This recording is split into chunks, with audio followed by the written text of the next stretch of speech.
Just to let you know, Peppy, you're still on your startup screen.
It's not loading.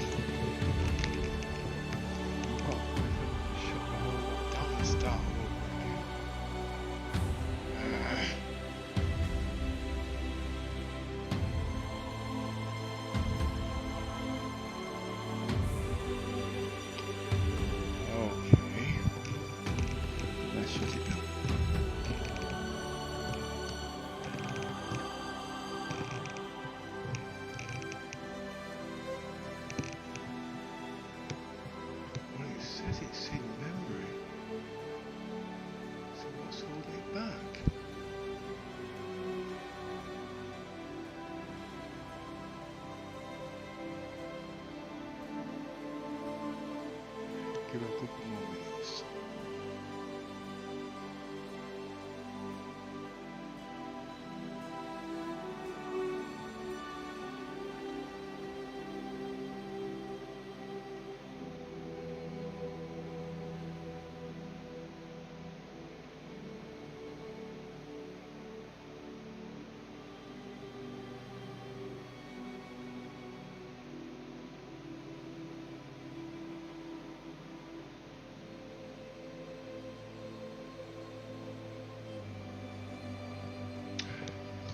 Sorry about that, folks. I'm actually in the background trying to load the ships in. If I can't get it in now, I'm going to have to start all over again. And that's time consuming.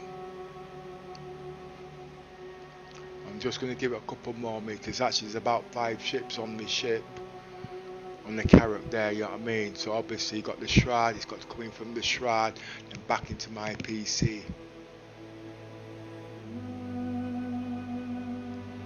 Just in case you don't think I'm there.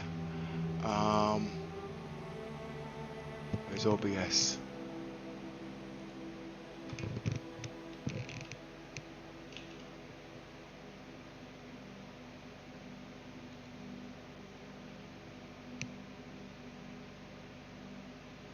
As I say, I'm actually there trying to load the game in. If I actually shut the game down now, and it has loaded in the background, which I can't see it, I'll have to start all over again.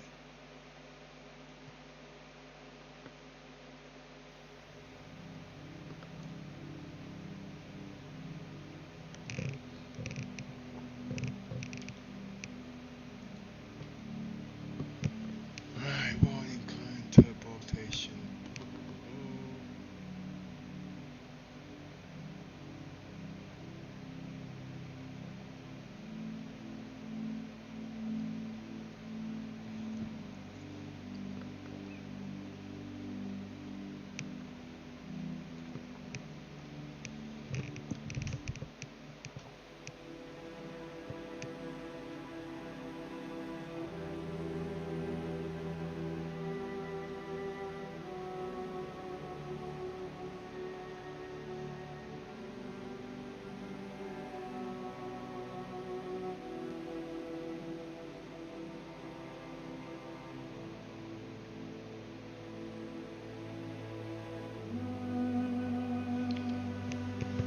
See, we got so many ships that don't actually load in straight away, because like if it was just the one ship you're loading, you just go straight into it as normal.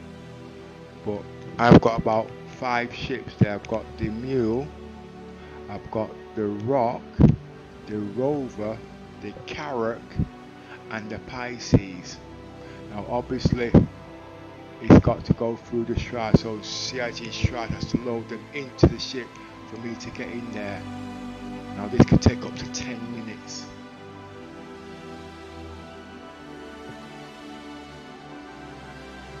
So at the day it's all down to patience.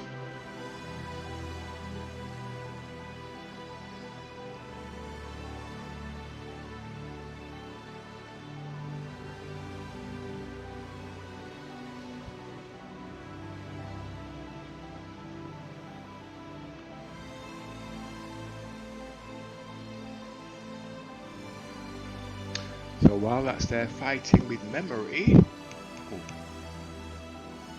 how much memory have I got?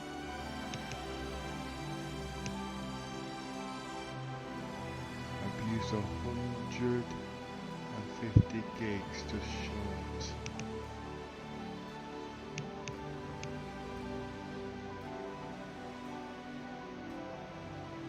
Well, to load all these ships in, it can take up to 2 hours.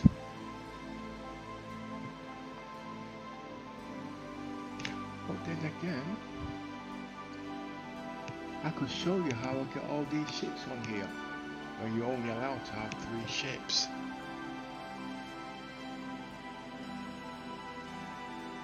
I'm gonna go for it.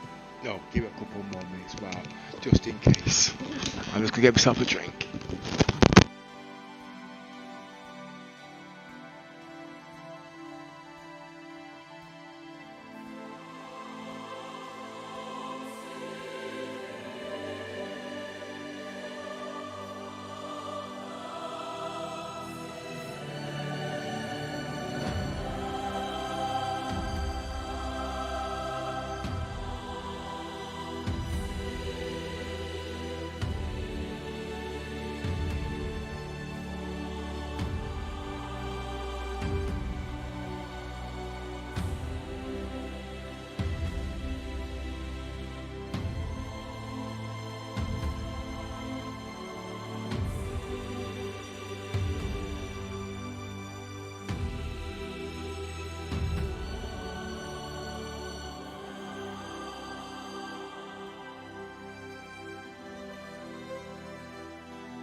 See, I know it's loaded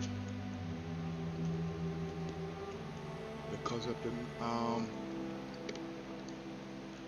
memory it's using and the graphics in the background. But it's not gone past the loading screen. Alright, it stopped.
get this. Ah, that's why. When I logged out, I didn't shut down the launcher.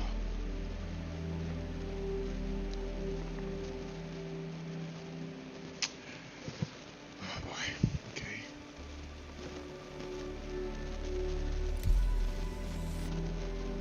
Now it's a game of Russian roulette. Will it or will it not? No, it will not. Because it already loaded it in and I pressed Alt F4. Well, the same sort of thing.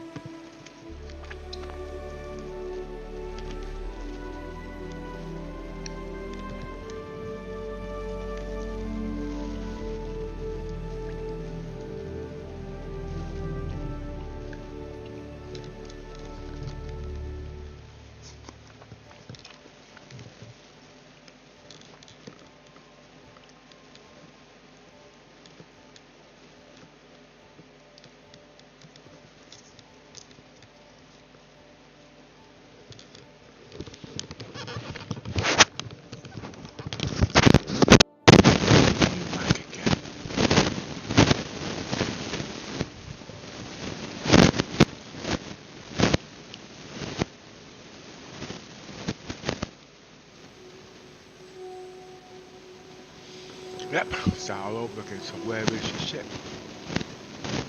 The ship is in space.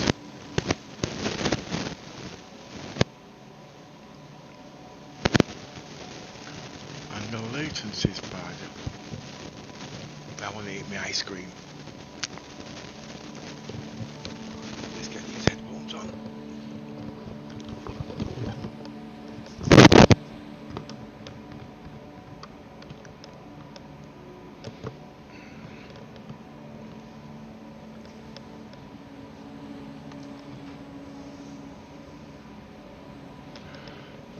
The power's too high. Now the problem is I can't spawn the ship because it won't let me spawn the ships.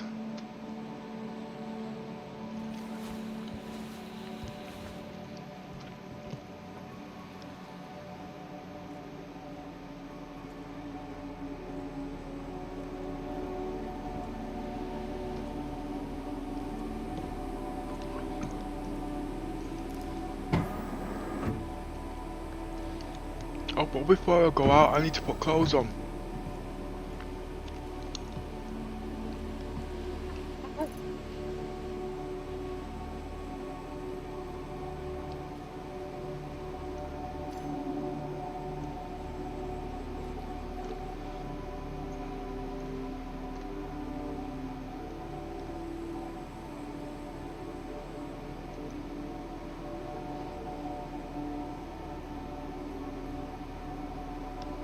That's not supposed to be here.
memory needs cleaning.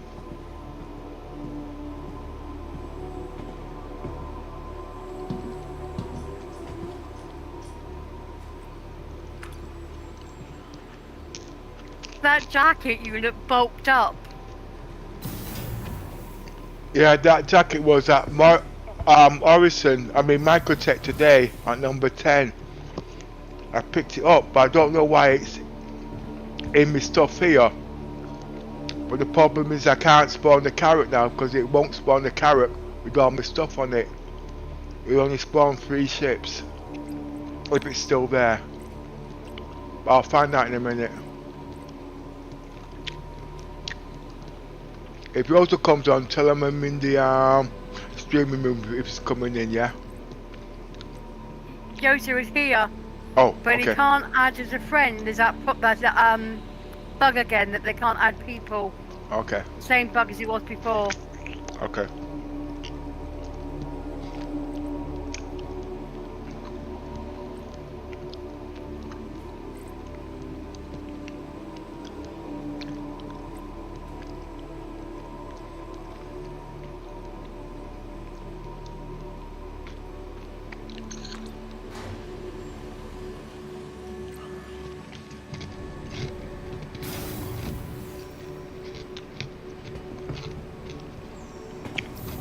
Very laggy at the moment, but I have to load my memory thing into sort it. As you can see, I'm throwing about 85 watts. That's too high. But I'm in Orison, so I know it's going to do that anyway.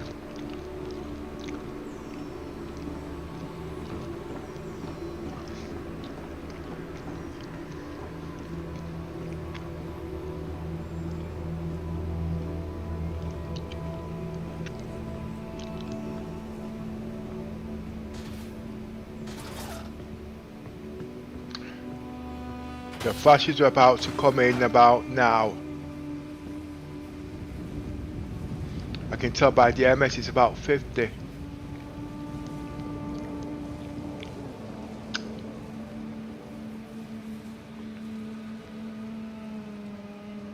The only thing I'm doing different is that I'm streaming. Frames are down to 23.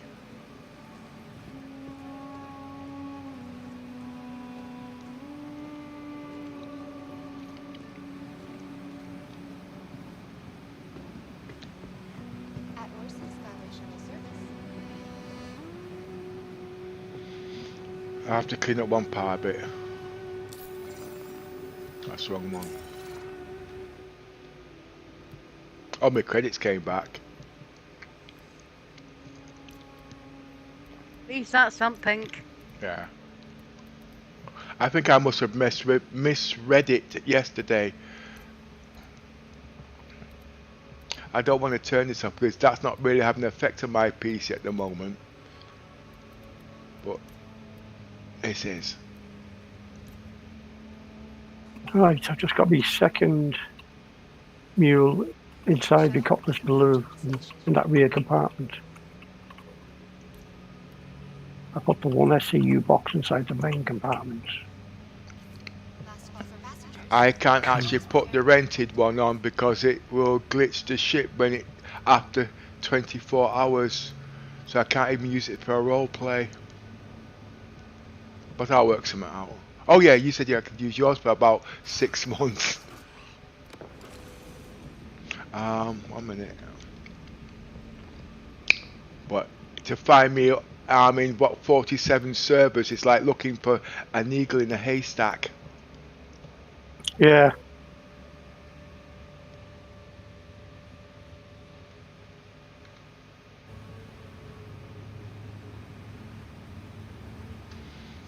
I think I've stabilized it a bit.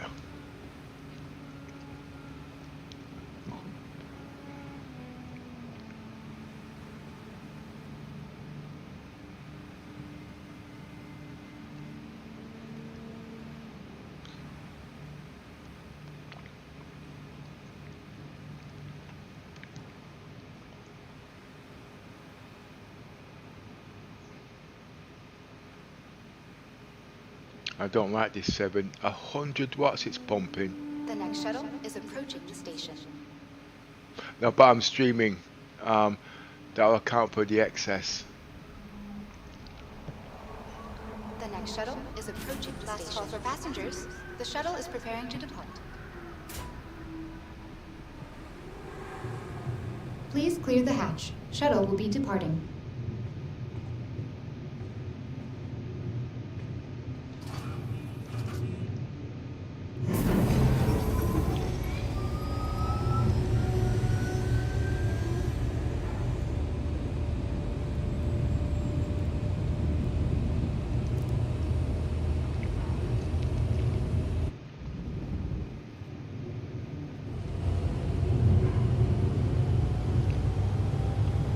It's not clearing.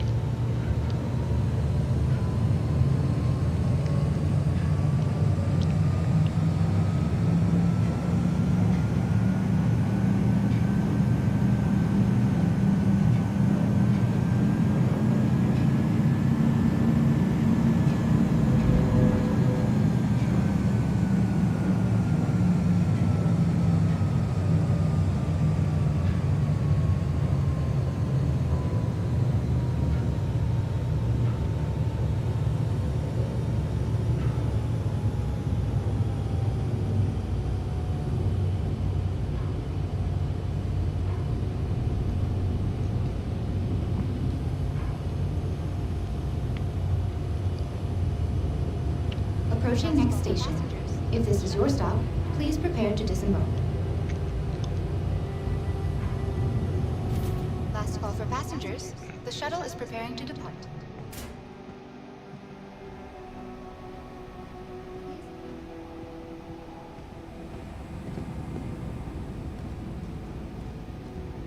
Last call for passengers. The shuttle is preparing to depart.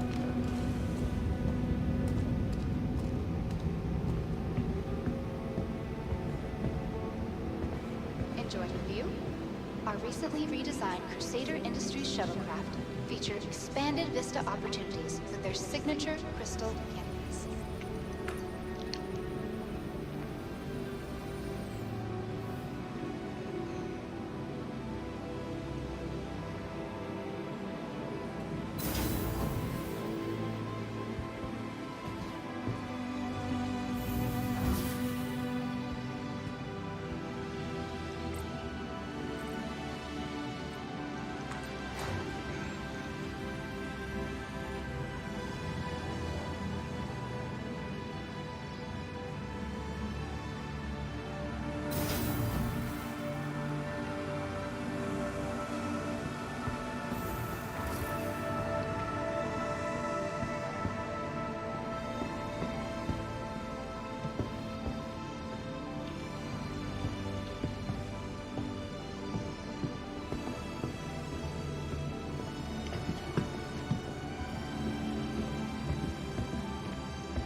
He's gonna run right into me.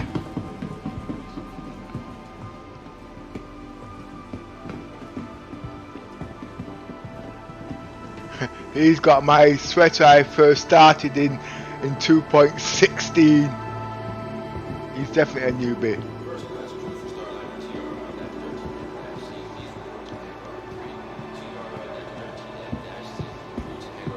We're the big hardcore boys now.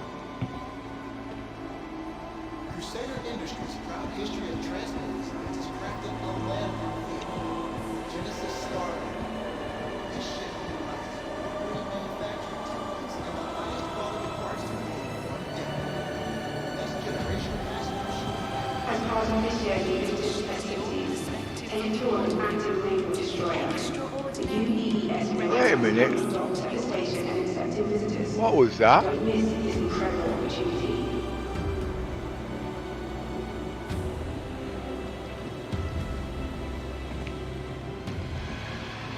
Ready to shift your perspective from the ordinary to the extraordinary? Ready to research your experience? Be sure to explore and discover all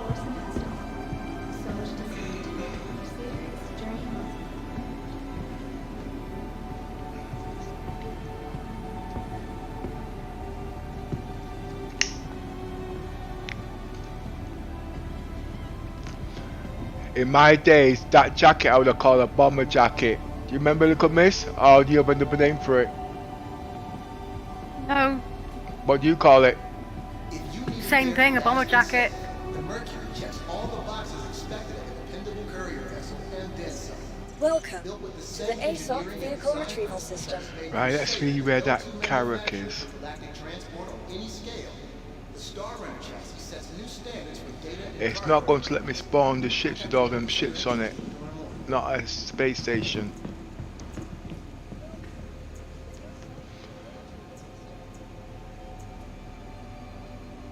See, it's at Stanton.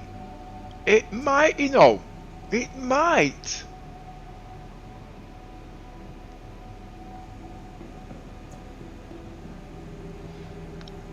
I don't think it will. Welcome to the August Download Space. Told you. Crusader's Gateway to the Stars.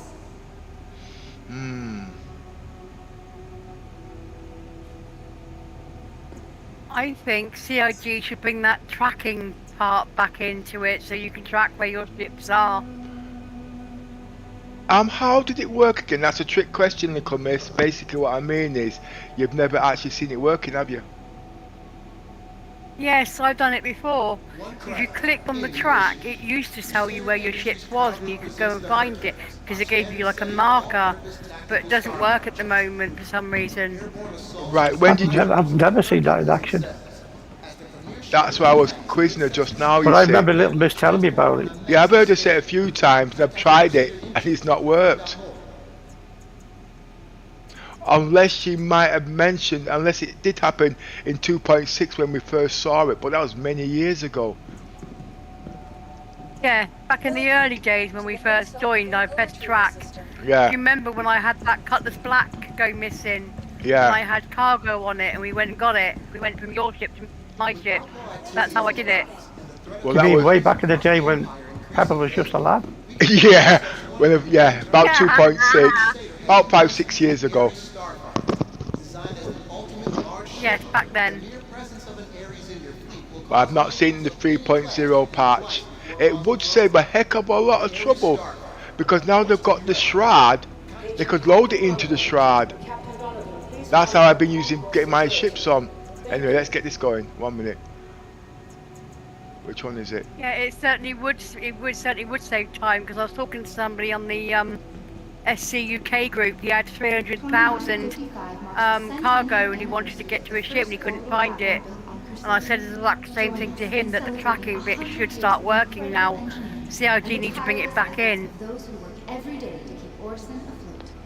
The question is, why haven't they brought it back in? Now, here's my theory. If everybody was to do that, okay, everybody would be loading their ships back into the game and it would be in the verse and not in the shroud because it have to be signified. Now, they are working on the shroud so it can be used as an entity. You know what I mean? But to do that, they have to clear the memory in the PCs because that's why you get the memory leaks. This is me theory crafting now, okay? I'm just going a bit overboard. Because I'm using something like that at the moment. I'm using their shroud to get my ships into game. There goes. There goes. Looking for your next stop after visiting Crusader? Consider the lunar siblings. Your insurance claim has been sent. Special by exploring an active duty javelin destroyer. The UES Warhammer is currently docked with the station, but won't be for long, so don't miss your chance.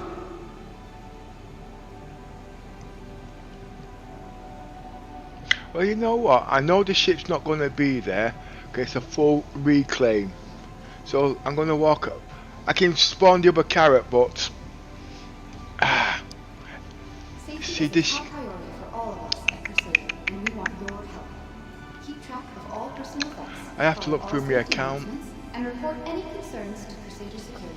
I can do it for Together, me. we can set your visit on the right course. Back off.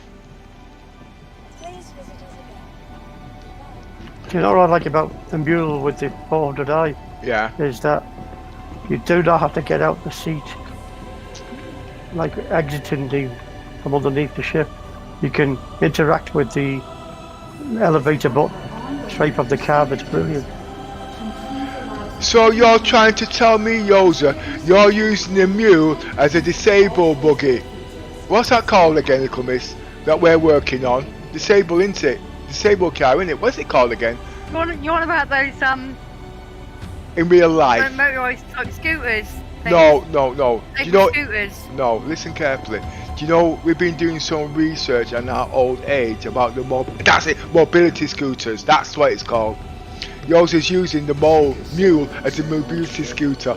Doesn't want to walk anywhere. I'm taking the piss, Yours. I'm not insulting. No, the way I'm looking at it is security-wise, you know. Yeah, I know. You know, you're at most vulnerable when you're leaving your vehicle to go up and close something behind you.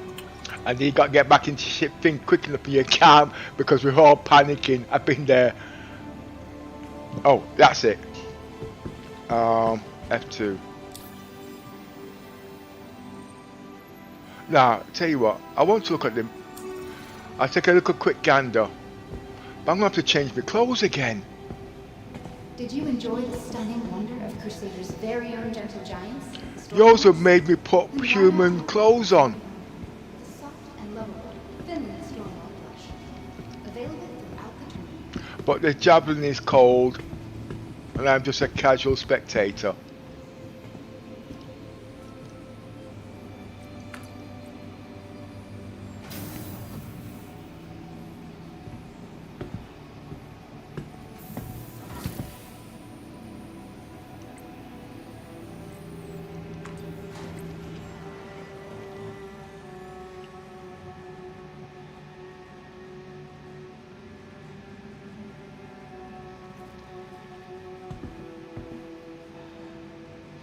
But everybody's sick to death of me walking around this javelin now. But you know something? I'm going to give my views on the javelin as it stands now. And I think I do have a right because I've got one. Okay? I've got one. And my speculations... Wait till we get on it.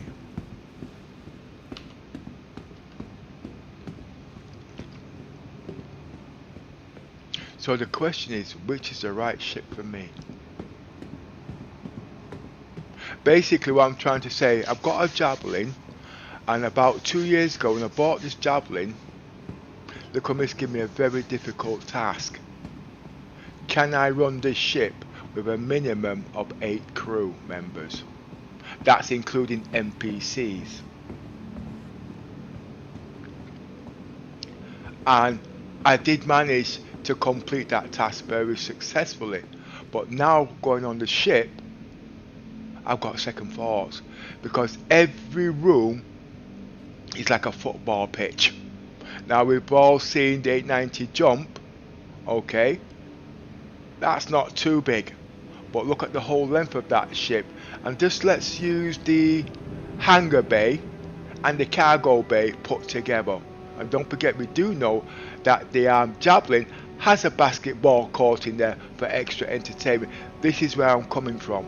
Let me see what this guy's got to say.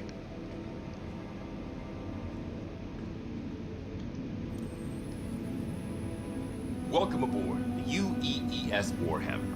As part of this year's INVICTUS celebrations, I'd like to invite you to take a look around and get an up-close look at an active military vessel. Some of the actual crew members have graciously volunteered their time to explain what life is like aboard the ship. I would like to remind you that the entire ship is not available for exploration, so please be respectful of unauthorized areas. Thank you, and enjoy your visit. I would like to ask a question, and I'm always asking this question. Oh, no, please don't even go there. I've had enough of that from me, Commander Yoza. No, seriously. I'm being pushed around. We know that this ship can hold roughly about 240 people, not including the crew's captain. Officially, 80 people. What are you going to do for entertainment and life support? Nobody won't give me any answers.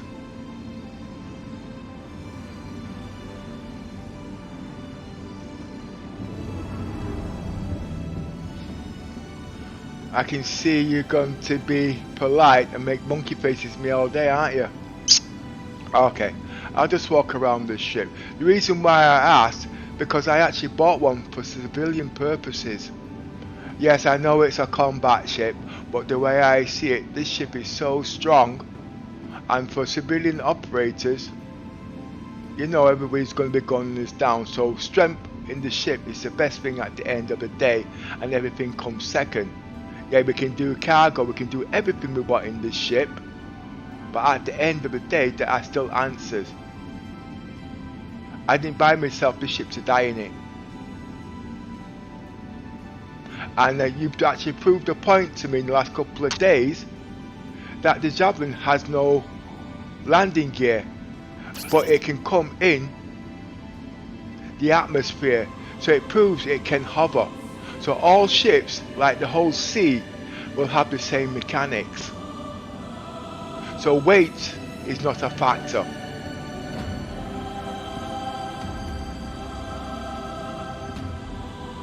For a skipper, you're making me look like I'm the freak. Nah, I'm just kidding with you, mate. Just kidding.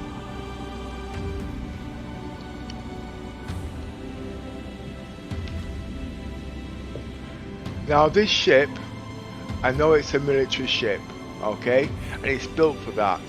That's its main purpose. But could you see yourself living on this ship 24/7s? What I mean is, oh, there's no aspect there of quality of life. You know what I mean? Please, I know. It's a combat ship. But at the end of the day, you're going to have people on here where the ship doesn't return back from home for weeks or years unless it's for repairs. I'll tell you, let me go into one of the torrents while I'm here.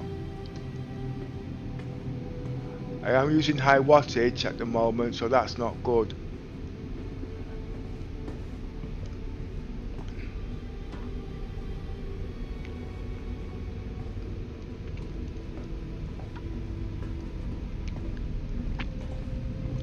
I have to go back the way there's a torrent. I can't remember if last year we was firing blanks.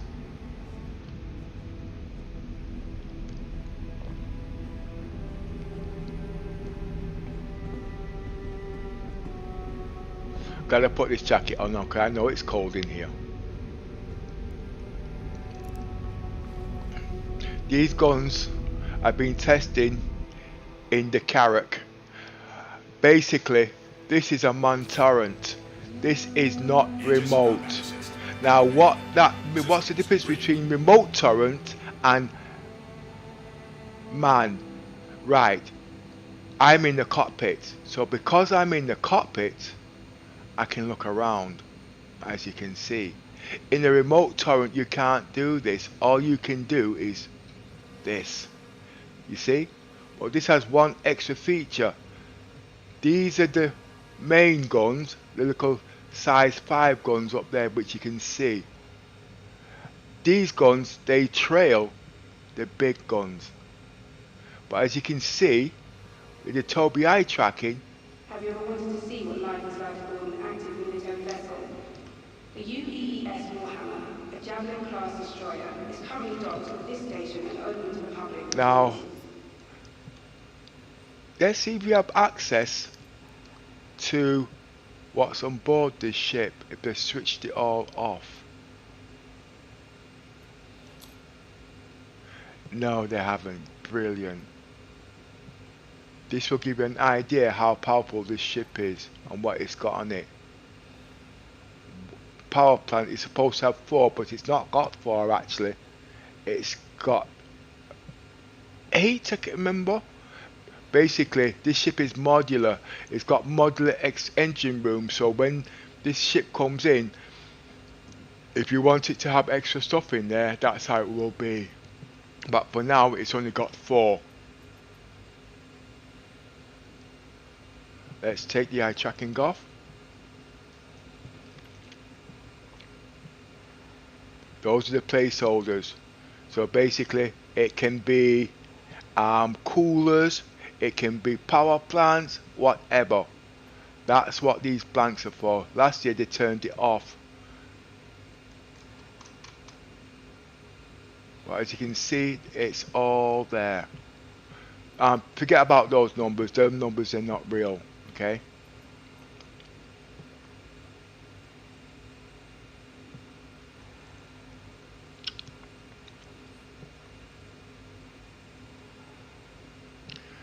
All these placeholders.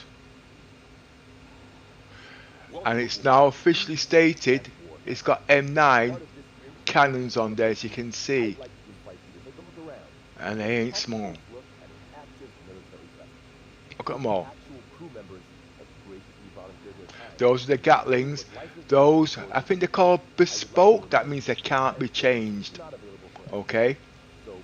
That nearly put me off because I don't really like ballistic, but it serves a purpose. You've got other guns that can do the same job.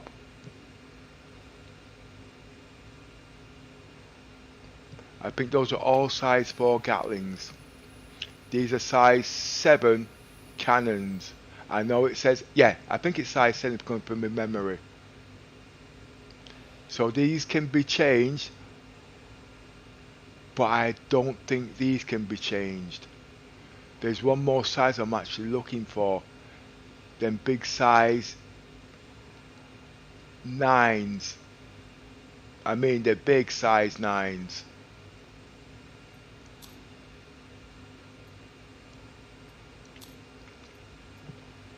Power plants, 4 of them. Right.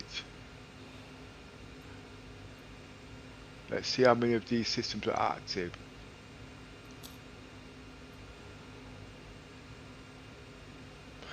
Well, this is a little strange.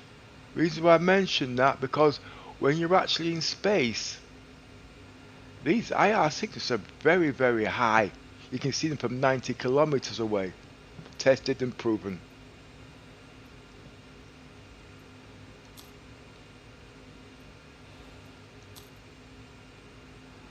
Shields. Now these numbers, I really don't know how they're going to work them.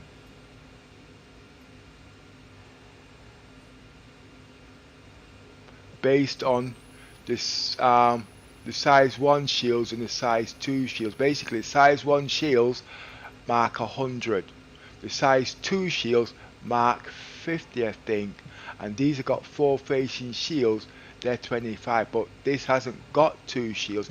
This has got 8. So that's supposed to be 100, 100, 100, 100. If you see where I'm coming from. But CID also made a statement.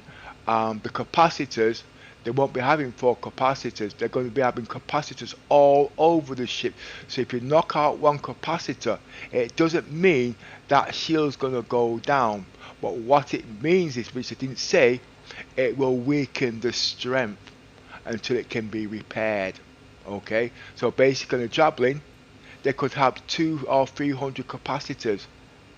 So obviously you have to take down so many. If it's got 300 capacitors, sorry, we make it easy. If it's got 400 capacitors, right, each shield would have 100 capacitors. You would have to take down 100 capacitors to take down that one facing shield. That's my theory crafting. Listen to how CIG said, but I don't know at the end of the day. But that's how I see it, based on how they're doing things. At the moment, the capacitors in the games are being turned off, which CIG stated last week. Welcome aboard UES Warhammer. As part of this year's INVICTUS celebrations, I'd like to invite you to take a look around. Right, as you can see, can I turn these off? Actual crew members have graciously volunteered their time. Let me slow this down. These are shields Wow, look at the power. Ah, that's overheating. These take 500. I'm gonna have to check the job. I mean the 890 jump. 4 shield. I can't get it down. There it is.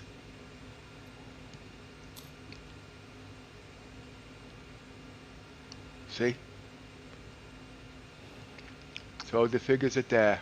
But it won't have 4 shield. It's up to you what you want there. It could have 8. No, they said 4. Okay? They said 4. And they've got 4 in the background. But the next set of ones they've got there, they will be medium. I think the shields are 4 capital. And is it 8 medium? Or is it 4 medium? No, large. Sorry, large. It's the other ones that are medium, etc. This is going to be a very well protected ship. And when my ship comes through, I will have one of each. One for ballistic protection, one for fast regeneration, and one for sustainability. There's nothing else in here actually. So let's see what the arc is.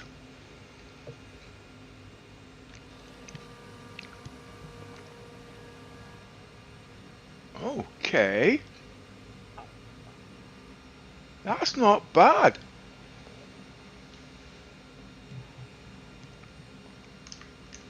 That's not bad at all.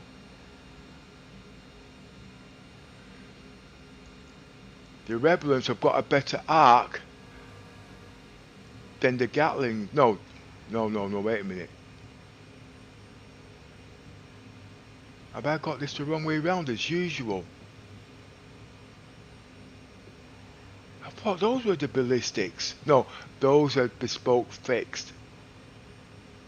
So what are they? Those are the so these don't run out. But these do run out. These are the repeats. These are the ballistics. I thought it was the other way around. No, M9s. But you see that's so thick because they hide the names now behind the guns. Let's have a look. Can I go in third person?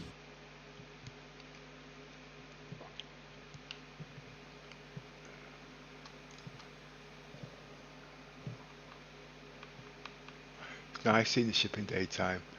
There's the one I'm in.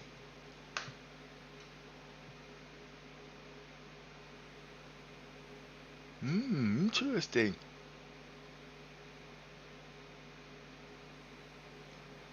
Let's go closer.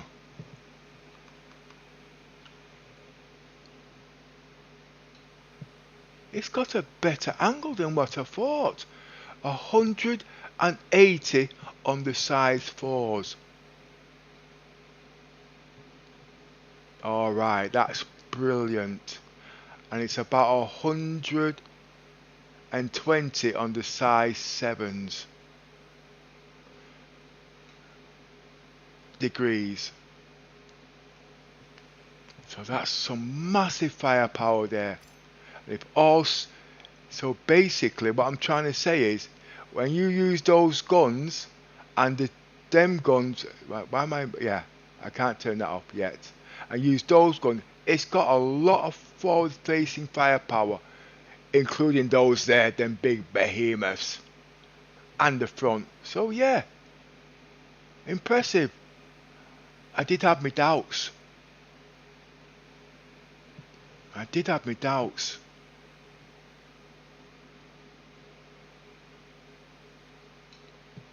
Now, as I said, I'm not combat, okay? I am civilian operator, and I want something like this because obviously, I'm all about perm of death, so my ship has to be strong. I've not bought the ship for combat, okay? So I would actually have NPCs in these torrents, okay? Those I would have NPCs in. NPCs.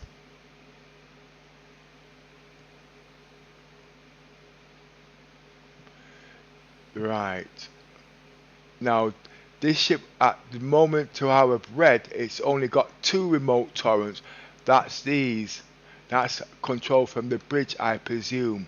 So those will be controlled by human players. Okay?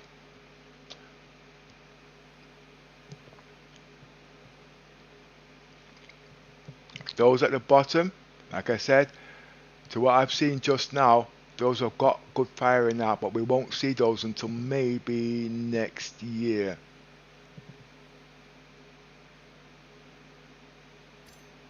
But as I was saying to you before, when it comes to the difference between the remote turrets and the man turrets, the man turrets, remote turrets, you cannot do. Where's the Toby Ice crap? You cannot do this in a man turret. Now, if you want to clarify this, you guys who's got Toby eye tracking, in the front of the Carrack, the top bridge is remote. You cannot do this, okay? But in the bottom and the 2 sides, you can look around while firing. So basically, you can fire over there and look over there. So you line up one target and you're blasting the hell out the other target. Okay? And remember, as you can see here, they don't work quite like the 890 jump. Okay? These big behemoths will trail those guns. But as you can see, the arc on those are not as sharp. But you don't need to worry, because those guns, there's 8 of them. You don't want to get in the way of them. I just want to know the distance. Are they going to nerf the distance on those? You know what I mean? And if they do that, that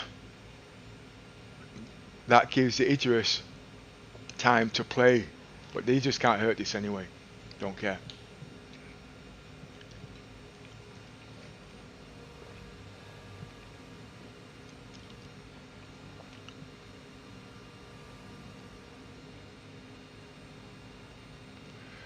Okay, so the arc, the elevation on this isn't that strong. So, wait a minute, what is it?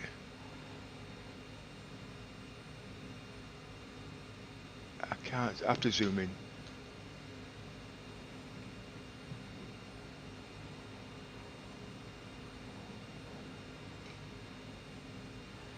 It's not showing the figures properly. It's doing the left and the right. It's doing the left and the right, but I can't see the up and down. There it is. That's it. 20 degrees elevation on the big guns. As you can see, that's not much when you think about it. It's only about 20 degrees you've got. But on the big guns, you've got an elevation of 60. It's not bad. Not bad. Not bad. I did have my doubts, but now I've actually been able to do that. Last year, because it was in space, you couldn't see all of that. Okay? But this is how I would do my ship. These here would be done by NPCs. You wouldn't need to put men in here, as you can see. All you have to do is tell the NPC not to use the ballistics. As you can see, them big. Wait a minute. So what they're saying, those big guns are bespoke. That means, if I think what they're saying, these guns you cannot change. Okay? Alright. So if you can't change those guns, which is alright by me, what are they? Are they ballistics or are they laser? And if I'm right in thinking, I think the laser. Okay? But the Gatlings,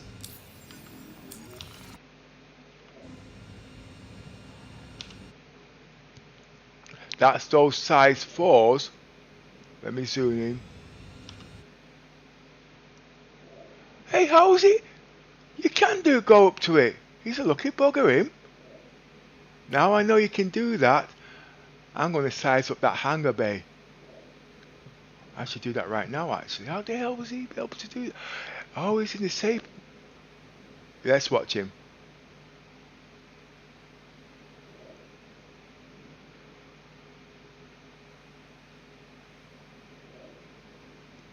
What you should come out with, mate, you should come out with the Redeemer. Okay? The Redeemer and the other one, which is supposed to be. But I'm actually looking at that one to fit the Constellation in. You took me off what I was doing now.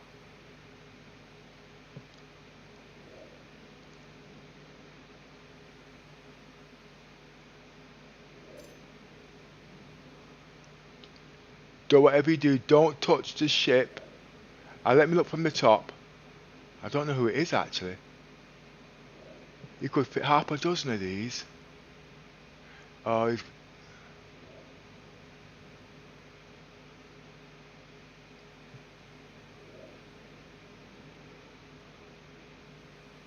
Nice one. I like how CID did something with the cameras. With the Tobii eye tracking, it can just keep on its case.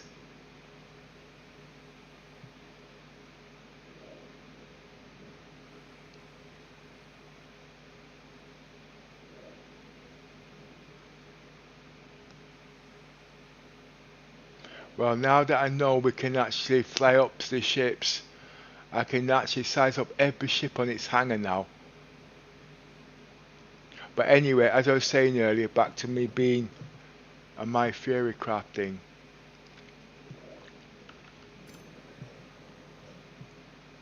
Where is it? Why am I not zooming in? Oh, that's why.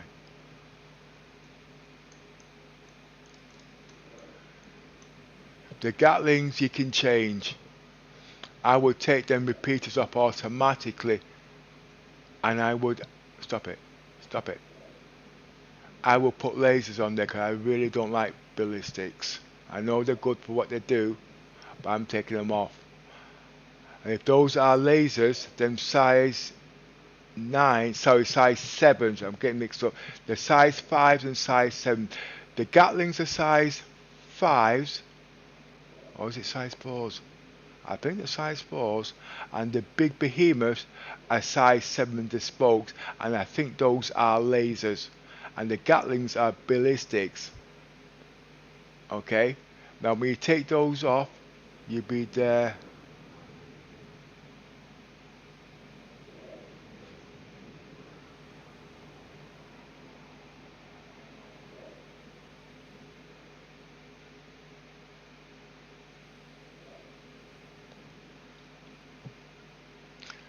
Why am I watching this guy when I'm supposed to be doing my own thing? Because he's given me a good size comparison, what is what and what can and cannot be. I believe that's... I can't zoom in, can I? Keep my eyes steady.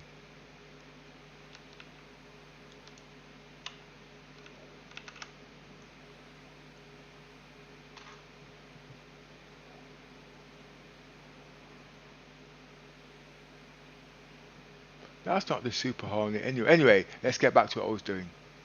You see? He's got me fascinated. And also, if you look at those engines are the new engines from last year, not the straight engines. Well, anyway, I'm pleased about that.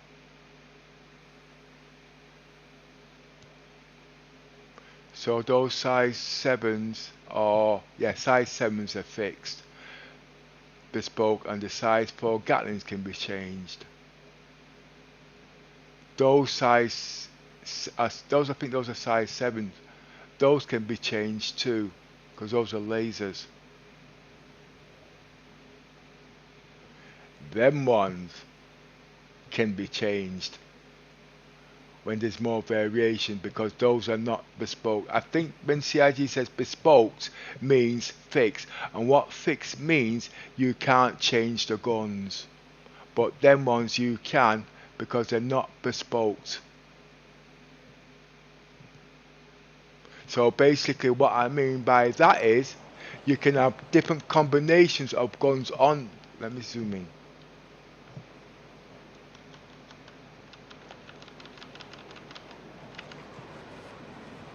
You can have different combinations of guns on there. That makes this even more deadlier than what it is.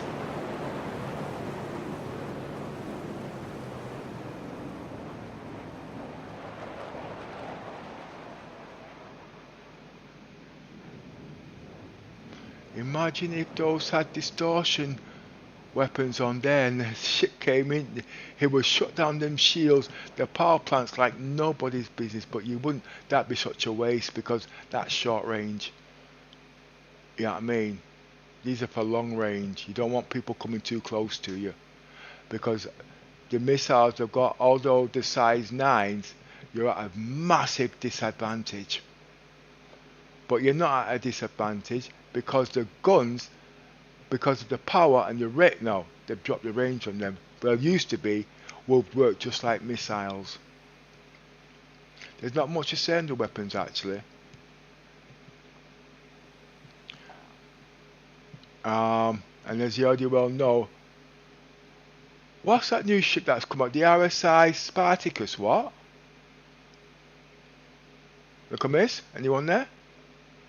Rosa? Yes, I'm here. Yosa's gone, but I'm here. What's that new ship called again? Oh, the Spartan? No, not the Or Spartan. the Mule? No, the one that flies with the X-wings. Oh, you want about the Scorpius? Yes, the Scorpius has got this sort of what they call it, but the Scorpius is different. I'm sure the Scorpius is manned, but I've not been on the ship, so I can't really quote.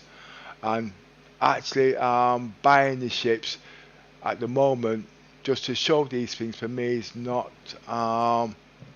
applicable, basically. You know what I mean, so basically, I've got to buy the ships that I'm going to be using. Before I used to test all the ships and pass my opinions, as you know, but spending money on the ships just to pass an opinion is not on, you know what I mean. But obviously these guys want to know what type of ships these are, and this is what I do, because my role play is about maximum performance, okay, not looking at it what it can do, but look at its possibility of what it can do in the future on all ships, what fits, sits, etc. Because some people can't really see into the future. Who is that? I can't scan to find out, or can I?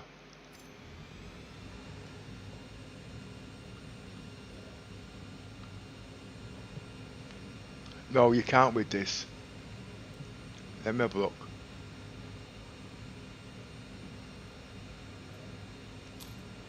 No, you can't. Yes, you can. No, you can't. Yes, you can. If I can do that, I should be able to see who's in the ship. Or how are they going to get lock on?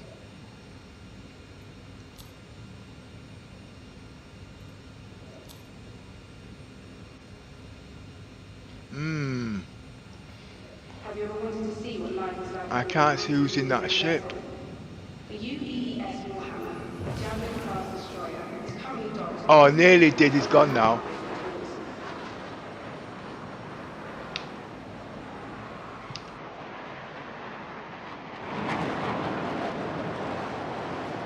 Anyway, I didn't expect to take that long on this actually.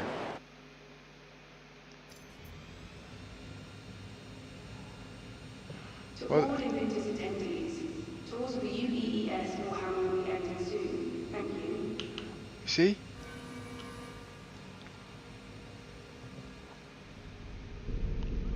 Well, I've got enough to know about the guns and how they work. Those won't change. Those are set. I can't go too far from the bridge. I mean the doorway.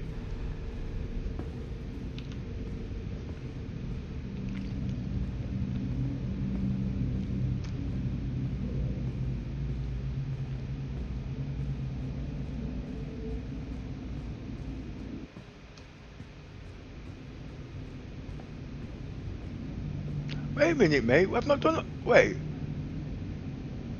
Is that some new shit that we can do now? You're floating on air. What are you on, mate? Yeah, look high.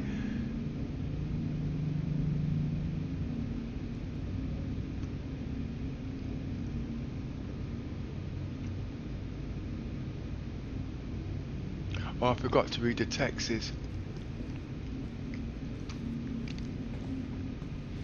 I was supposed to be doing the Carrack.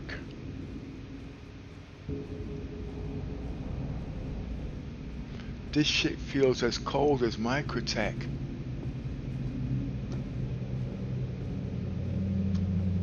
And I'm from the Caribbean. I don't know things like ice.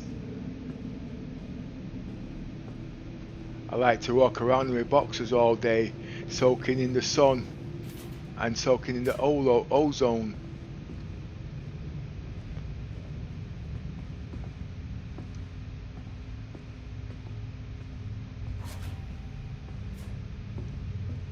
Oh, I think he's got the same idea as me.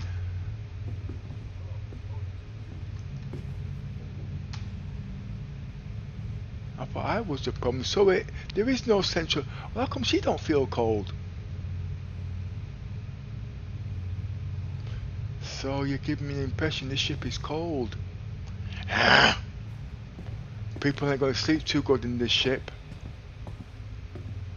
Below a certain temperature you don't sleep.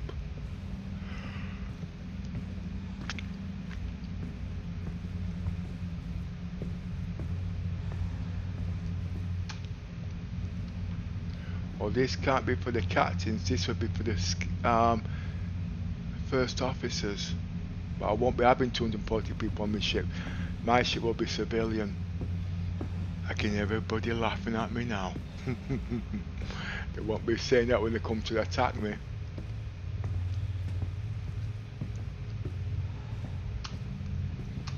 But remember, dead man tells no tales, and you can't make money if you're dead.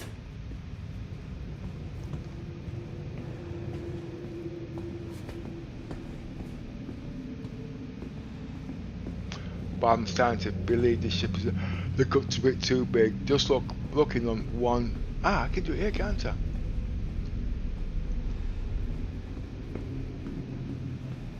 I want to go in there. I want to see the cargo bay. That's something they've not showed us, and the cargo bays are easy.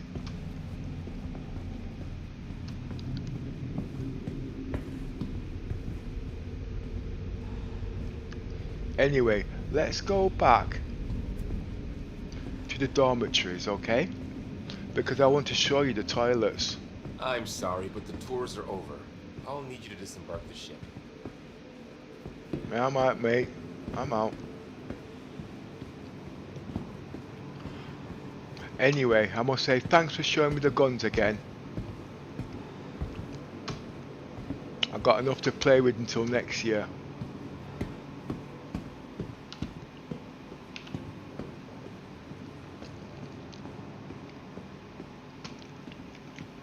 This is a shipwide announcement. We will be running on tours for the day. Please start heading to the exit. Thank you.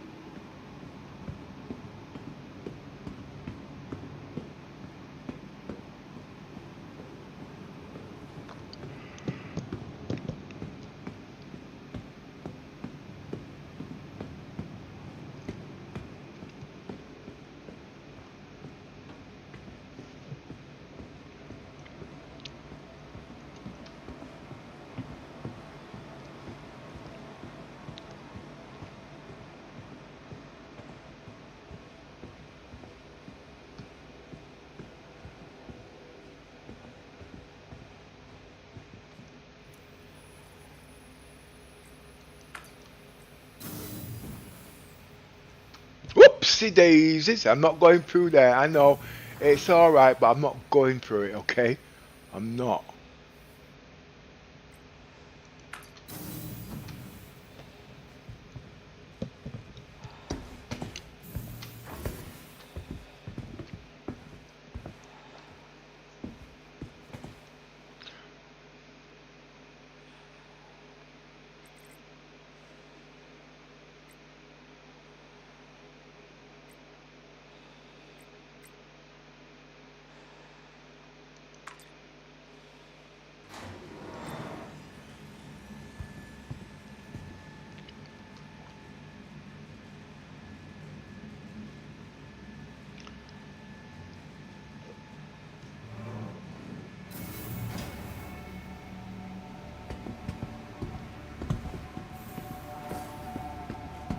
I thought luxury had to cost extra, and great customer service, that was the thing for the big shows.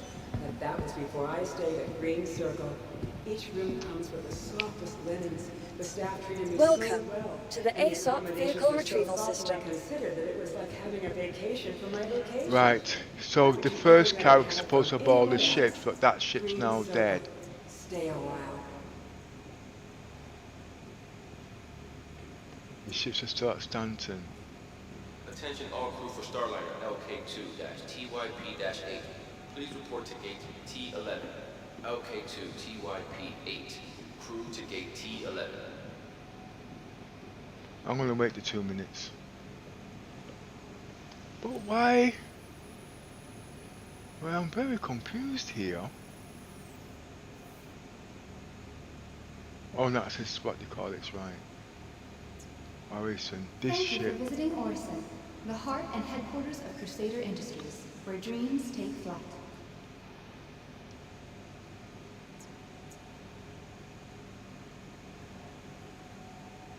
That's a big Carrack 1. And that should be Carrack. Well, yeah, what I mean is, that was the one that I spawned. That's got all the ships in it. Okay? This is a The reminder. UEES Warhammer is ready to disembark. Thank you to all our attendees and enjoy your Invictus. So if I was to spawn this now, this is actually Carrack 2. And that's Carrack 1.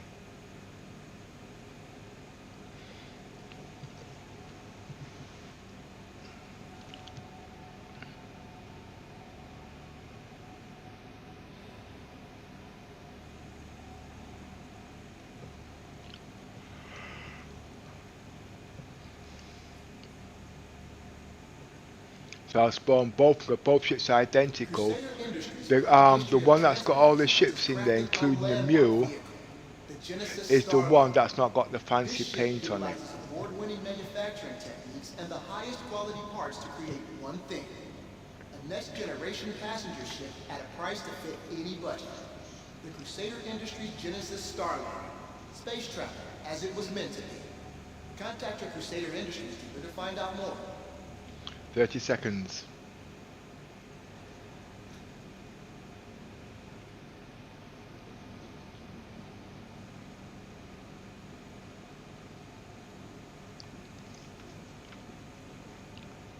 "21 seconds. Be sure to explore and discover all Orison has to offer. Ah, yes, I So was going to to see what you, ships I've got. Crusader is a journey worth making. Because it's not worth buying them ships.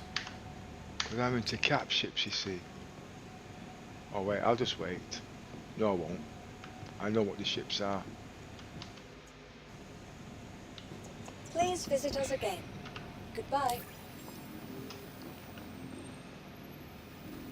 If you need Yeah, I got my credits back. The Mercury checks all the boxes expected of a dependable courier vessel and then some. Built with the same engineering and design principles that has made Crusader the go-to manufacturer for galactic transport on any scale. The Starrunner chassis sets new standards for data and cargo conveyance. Contact your local Crusader Industries dealer to learn more. Right, so that's the Ground crew, wrong needed way at dispatch. round. Ground crew, report to dispatch.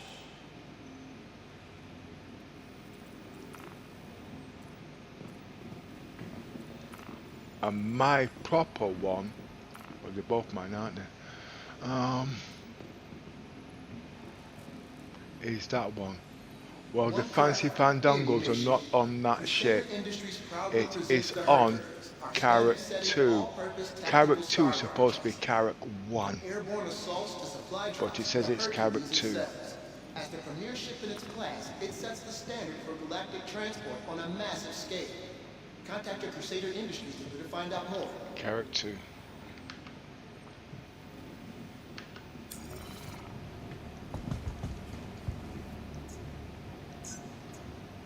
Welcome to the aUEC Vehicle Retrieval System.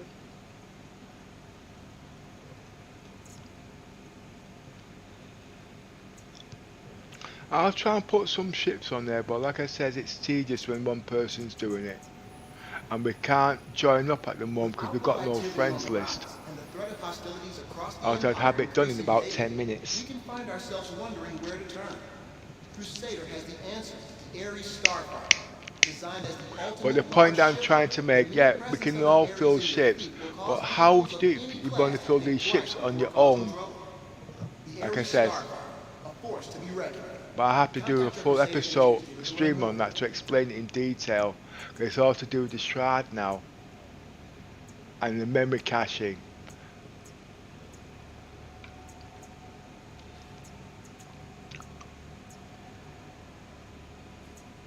Right, here we go. Vehicle selected. Stand by.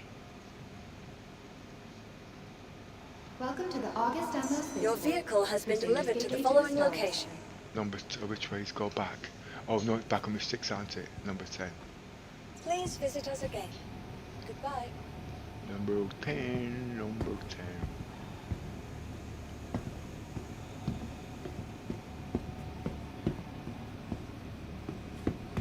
Passengers on flight HJ7838AQ. Your craft is just about complete. Once it's clean, we will begin boarding shortly. HJ7838AQ. Stand by to begin boarding.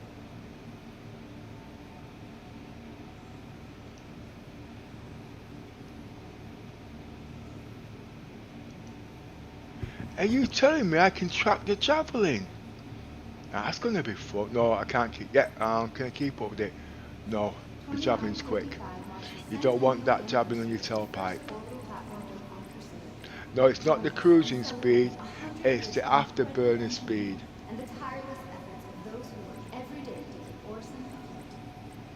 If you ever see one of those on you, get ready to jump. It's the only way you're gonna get away.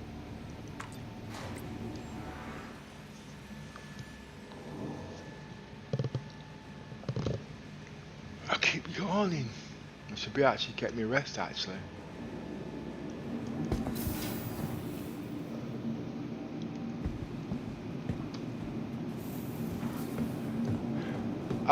You viewers who's got Carrack, as you know, there's a bug on the doors. Every time you press the outside doors, it double opens and closes. If you want to keep the doors closed, you've got to activate it from the inside the ship and run out or whatnot. It's only 3 o'clock and I want to sleep. You're also at like 20-something% on your water level, your hydration. Thanks, little miss. What ship am I approaching? And what is it I know. got? If you're up, you'll be fine. No, got a medical bed. I actually forgot actually, but I would have gone in. I always make it a job to go in there. You know what I mean? Right, as you can see, nothing on it. But let me no. I just need to top up. Doesn't matter. Let me go get my ship. But which one's Unity?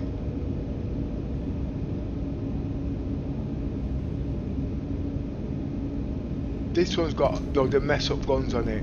I want to test them guns actually. I'm still not convinced with the No, I like my ship. I like. Hey, I bought both of them. What am I going on with? Now, what's happened? I've got 2 Carracks. Okay. One This one, no. This one that I've got here, okay, is the upgrade from the Odyssey. Okay. The other one is the other one that I bought because I'm also an explorer. I'm also an explorer. You see, that's the confusion.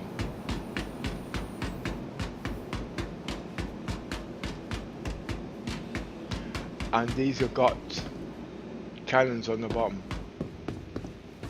You see, as you can see, these are manned turrets. So these guns will work exactly like the guns on the Javelin. Okay, we can move your head. And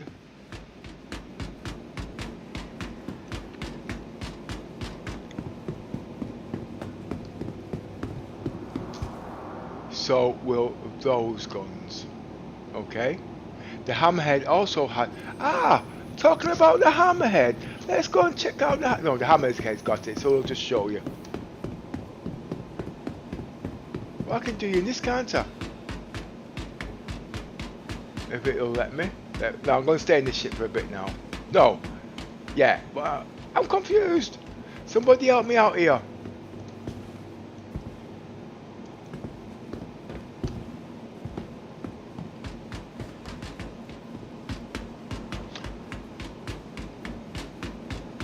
I was talking to next door today, and he see me there stumbling all over the place, and as usual he asked me what's up with me. I said I've just had my third jab, and the first question he asked me, how long ago was it? I knew exactly what he was going to say when I said nearly 6 weeks ago. It should wear off now, you know what I mean? How's your job affecting you, little miss? Sorry, say that again?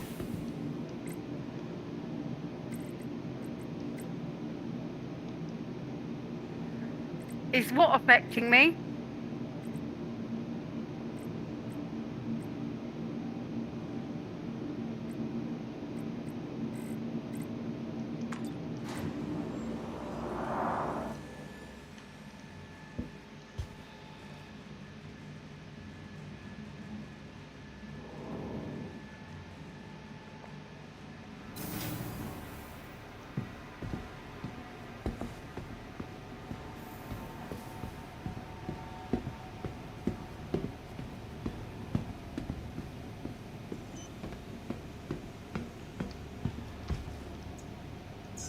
Welcome to the aUEC Vehicle Retrieval Did you System. enjoy the stunning wonder of Crusader's very own gentle giants, the Stormwalls? Then why not take one of your very own home, the soft and lovable Finland Stormwall plush. Available throughout the tournament.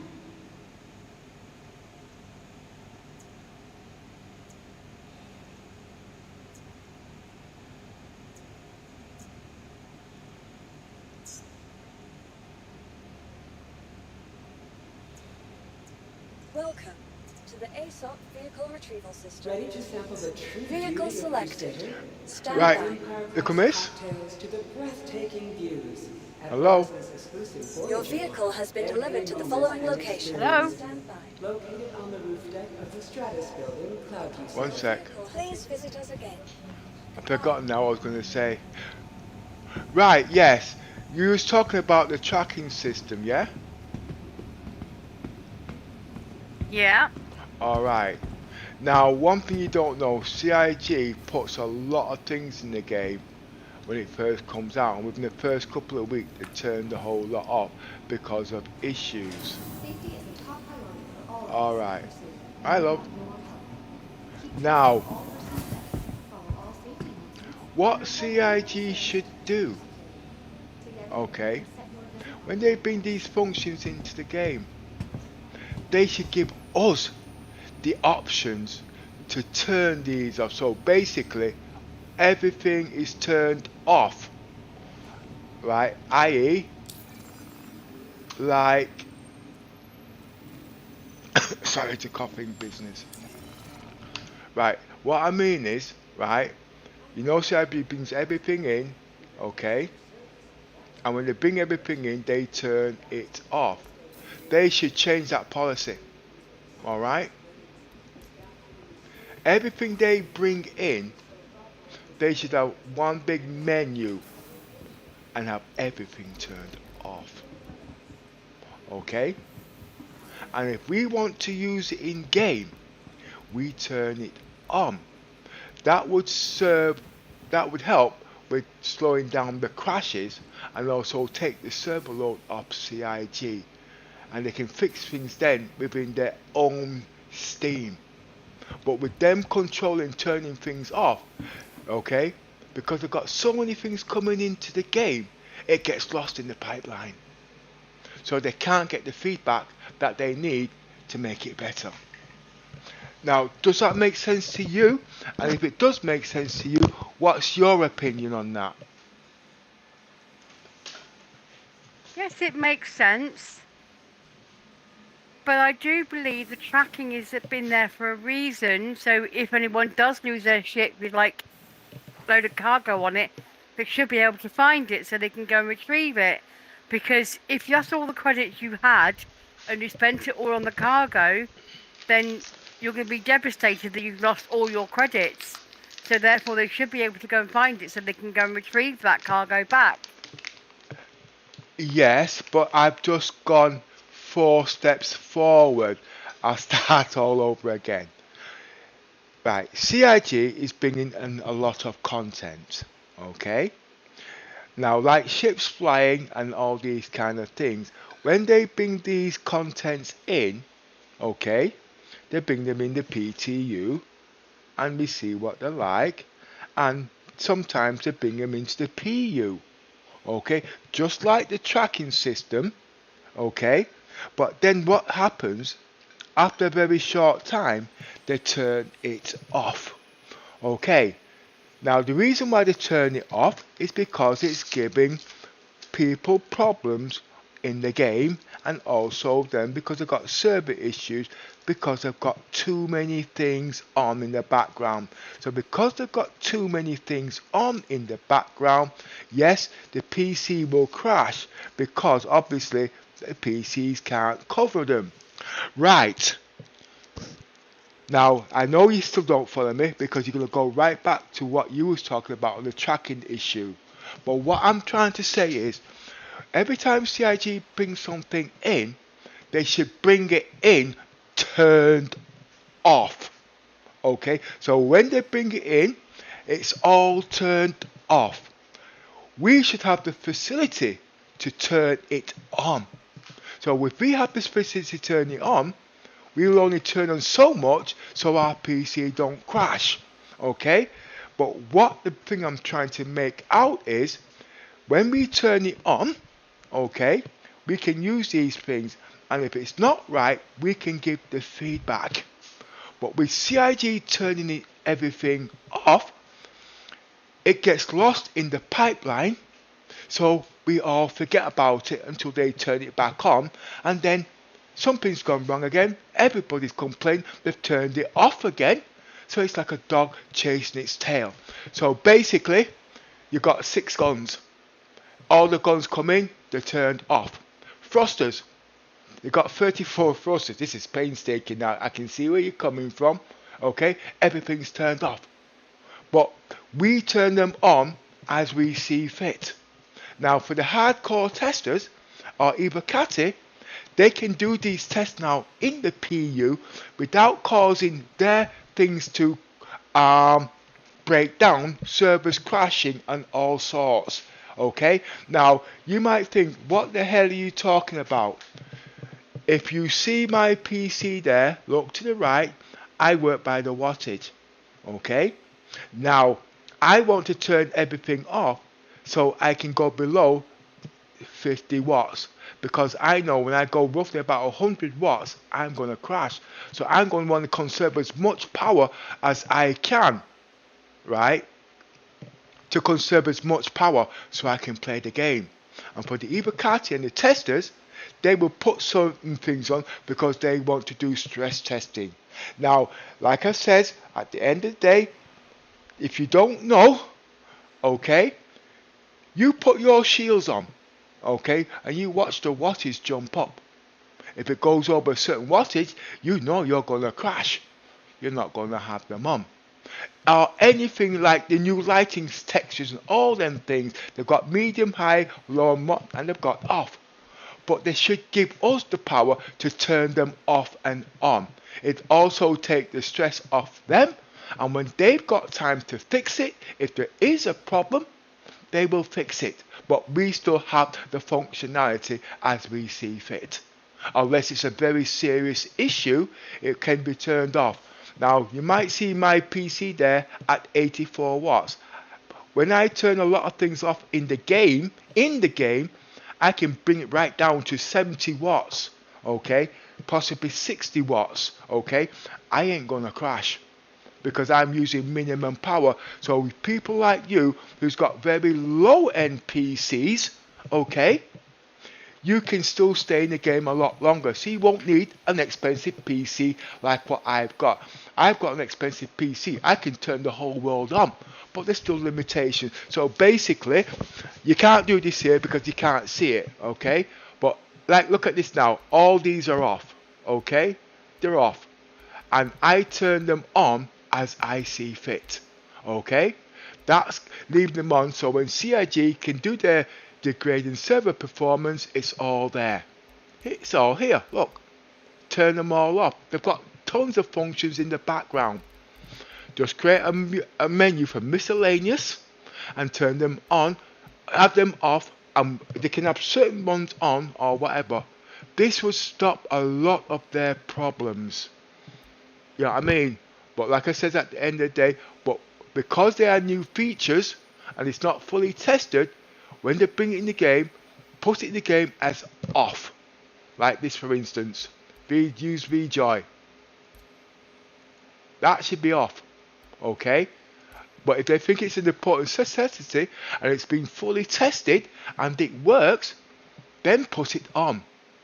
But for testing purpose, it would because when the Ibukata and the testers, remember the testers in the Ibukata are not always there, but they're always in the PU, so we've got the best of the both worlds at the end of the day, and obviously we can use it. And if we know we put this thing on, like okay, let's go to graphics. All right. As you know, everybody's got to have these off because the PC can't handle it. Even all these, as you know, they can have it off because it's too intensive. You know what I mean? So if we want it on and we know about it, we turn it on. And if it's crashing our system, we then turn it off. So CIG's got the best of both worlds.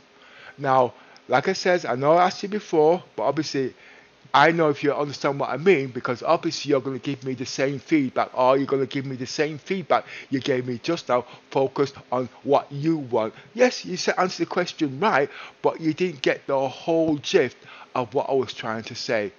Do you see where I'm coming from? Yes, I see where you're coming from. So maybe they should give us the option whether to turn it on or off. Yes, but when they bring it into the game, they must have it off. Because if they have everything on, the minute you load in, because you're a new player, don't know anything, your PC is going to crash. And that's what a lot of people are having. So when they bring these new features in, leave them off until it's fully tested. But we, of the experienced people that know how to play a game, will turn these things on. Obviously, a new player thinks, oh, I got the top end PC. He's going to turn everything on. His PC is going to crash. But then you've got the reset button that will put everything back to normal because he doesn't know what he's doing at the end of the day and he's just complaining it doesn't work. It does work, they don't understand. And after a while, they'll start turning functionality on one at a time. When it's fully tested and CIG does believe it works, then they can leave it on. You know what I mean? Like my PC at the end, like for instance, your PC now, right, can't run over 1920. Tested and proven. Right, so when the game's loaded up for the first time, it won't be on 1920 because obviously there's other PCs that are lower spec than yours. So 720 exact, like for instance, they've got lower graphics. Start them off on that because all PC has a low graphics settings, and as they get better and whatever, they can pump it up. I'm ready for 4K. Okay, but if I don't fully test it for my PC, because my PC is different from your PC, my PC will crash. You see where I'm coming from? That's what I mean. So yes, everything off, but what's fully tested and they know it works on a basic PC, standard setting, then they can turn it on. Okay, but for us experienced users, okay, we will be working up the settings each time as they go. I can go 8K on this. Alright? 1 second. See, my things are a bit messed up at the moment. As you see, I can go 8K. Alright? But this TV can go 8K, but obviously you have to alter certain settings before it can do that. Oh, by the way, viewers, anyone watching this? Linus Tech actually displayed something today about the AMD graphic cards and the AMD processors. Okay, you can actually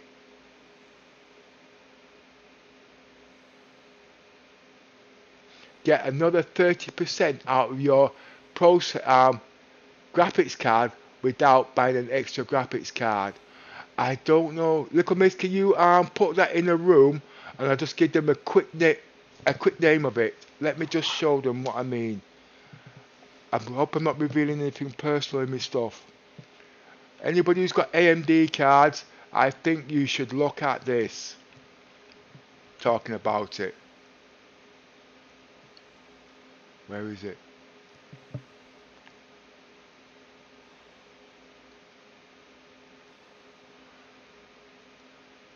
That.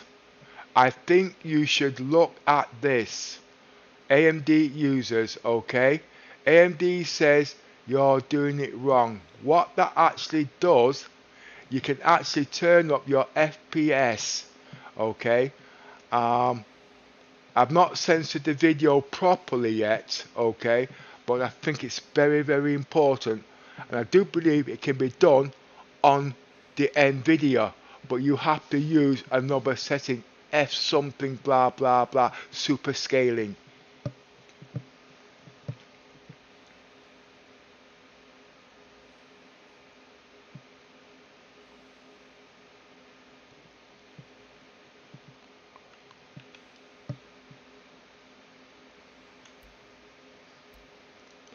Right, okay, I can't remember the committee if you gave me an answer to my question that I was asking about earlier. Yes, I did. I said to you that they should be able to give us the functionality to be able to turn that kind of thing on and off. Yeah. So that we can choose whether we want it on or whether we want it off. Yes, because at the end of the day, it's power performance and issues. And you see, I'm pushing 80 watts. I am just okay. But I don't want my PC going over 80 watts because I know, because there's so much things running in the background, caching, when it gets 120 watts, I know my PC will crash. Nobody uses this for a reference. Everybody uses frames per minute. And with what's going on now with these new TVs, latency is also a very important factor. But none more than that, because these lower end PCs can just about go 90 watts.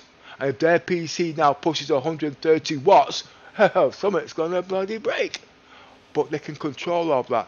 My PC can go up to 5 gigahertz, but I've got it tuned down to 3.4 gigahertz.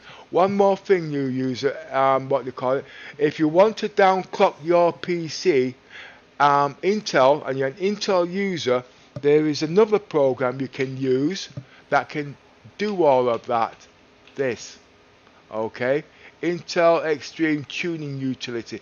It works with all Intel processors. So basically, you can alter this, turn it up or turn it down to the specification so you don't crash. There's tons of it, but this is for Intel users. And if you know how to use this, you can cut down your crashes right down to a minimum, because I don't crash, okay, unless I'm doing something silly. So basically, There, those are how many cores I am using, and that's really max. And to prove that, okay, there it is. That's not it. There. Now, I used to do a lot of thermal throttling. I don't get that now.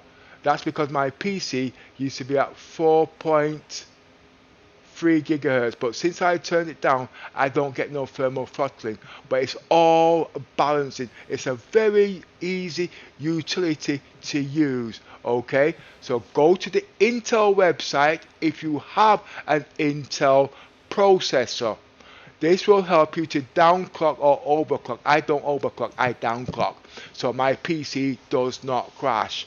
It's called Intel Extreme Tuning Utility, and it's certified by Intel, obviously, because they make the bloody chips, you know what I mean? Okay? But like I said, I don't overclock, I downclock, because CIG is already overclocked. And it'll do the whole lot for you. And you can also test performances on another PC. Bloody good utility. You can only get these utilities in with your motherboard, but because I'm using Windows 11, my utility doesn't work. So obviously, I'm now using this. So please take note, Intel Extreme Tuning Utility. It will help you to stop the crashes on your PC by downclocking it. Now, little Mrs. PC, right, is only a 2.6 gigahertz. Okay, so I tuned my PC to how's her PC, but obviously I won't tune it to 2 because it's too hard. But when hers is really steamed up, it goes to 3.4 gigahertz, and she can play the game at max with all the basics at that. So I know to tune my PC at the same, what they call it. Yes, higher PCs, all that, you can go higher, you can push the limits, but then that's down to you. But I don't want to crash. So I do certain things to overcome that. So look into the website. It's free, and it's from Intel. It's part of their stuff. Look into it. I recommend it. I've been using it now. I did see it a few months back, but I didn't want to say nothing until I fully tested it. Okay? And it is excellent.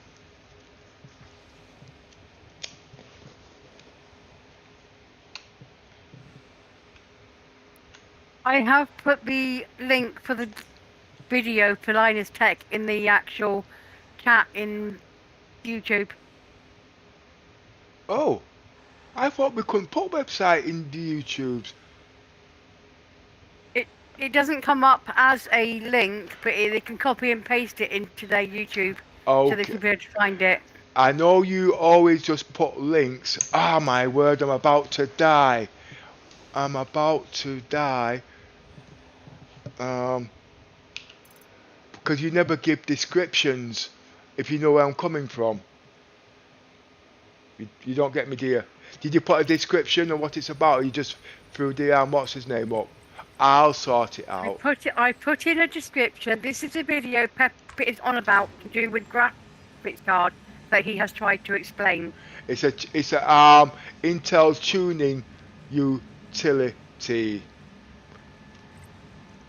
I'm gonna die. See, I've been talking, I forgot about my stuff.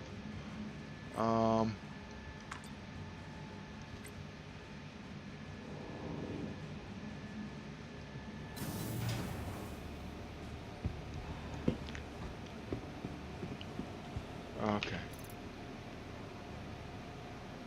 See, don't forget, we are pretty experienced, and I know what I'm talking about, but to people that don't understand, you know what I mean, they won't have a clue. That's why you have to put a proper Discord. It's not like in our Discord where you can just throw anything up and hope they get it. We're talking about people that's never played this game before.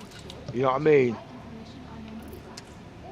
Or is it best not putting it up at all?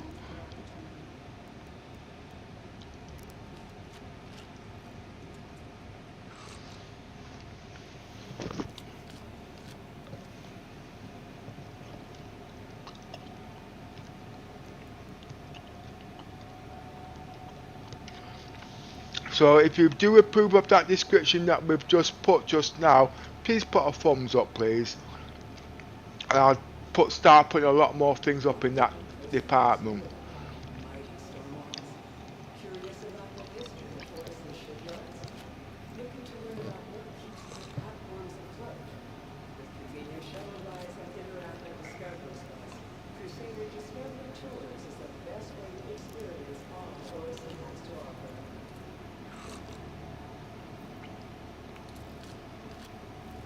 That should be enough.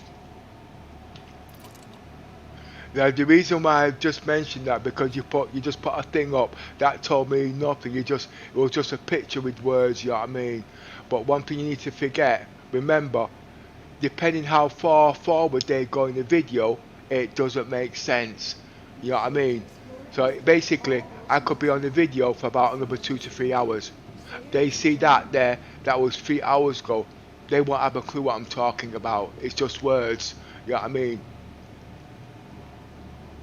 Unless you timestamp it.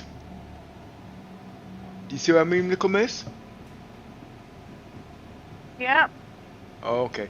I think it's about time I went. I think this stream is about to go cold. I'm watching the Linus Tech video, so I understand it. Oh, okay. Well, that's even better. What we can do...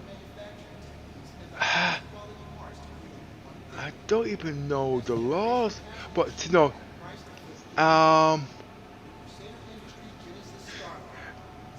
music is copyright protected. This is about information and technology. That's not copyright protected, to be spread so it can help other people. And it's not funded to make money. So does that make it okay?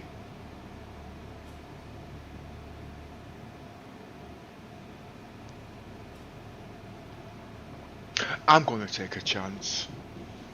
Because I do believe it's a very important utility. And now it is, because I've heard other people say you can share their links. And this is something that CIG needs. And the people who's got AMD. I'm not an AMD man, I am an Intel man. So yeah, I'm going to take a chance. How do I do that now?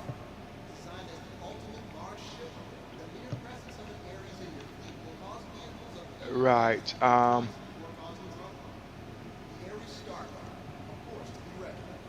You want a faster GPU. How do you get... Who becomes a Twilio developer? People who code as a side hustle. People who lead big development. I can't minimize Get it. one. Well, instead of turning your air conditioning into a chiller, AMD wants you to fiddle with the settings? Yeah. According to them, you can get 40% more performance out of your existing hardware without spending a dime. And AMD sponsored this video so that we could go through their numbers and explain to you how to do it.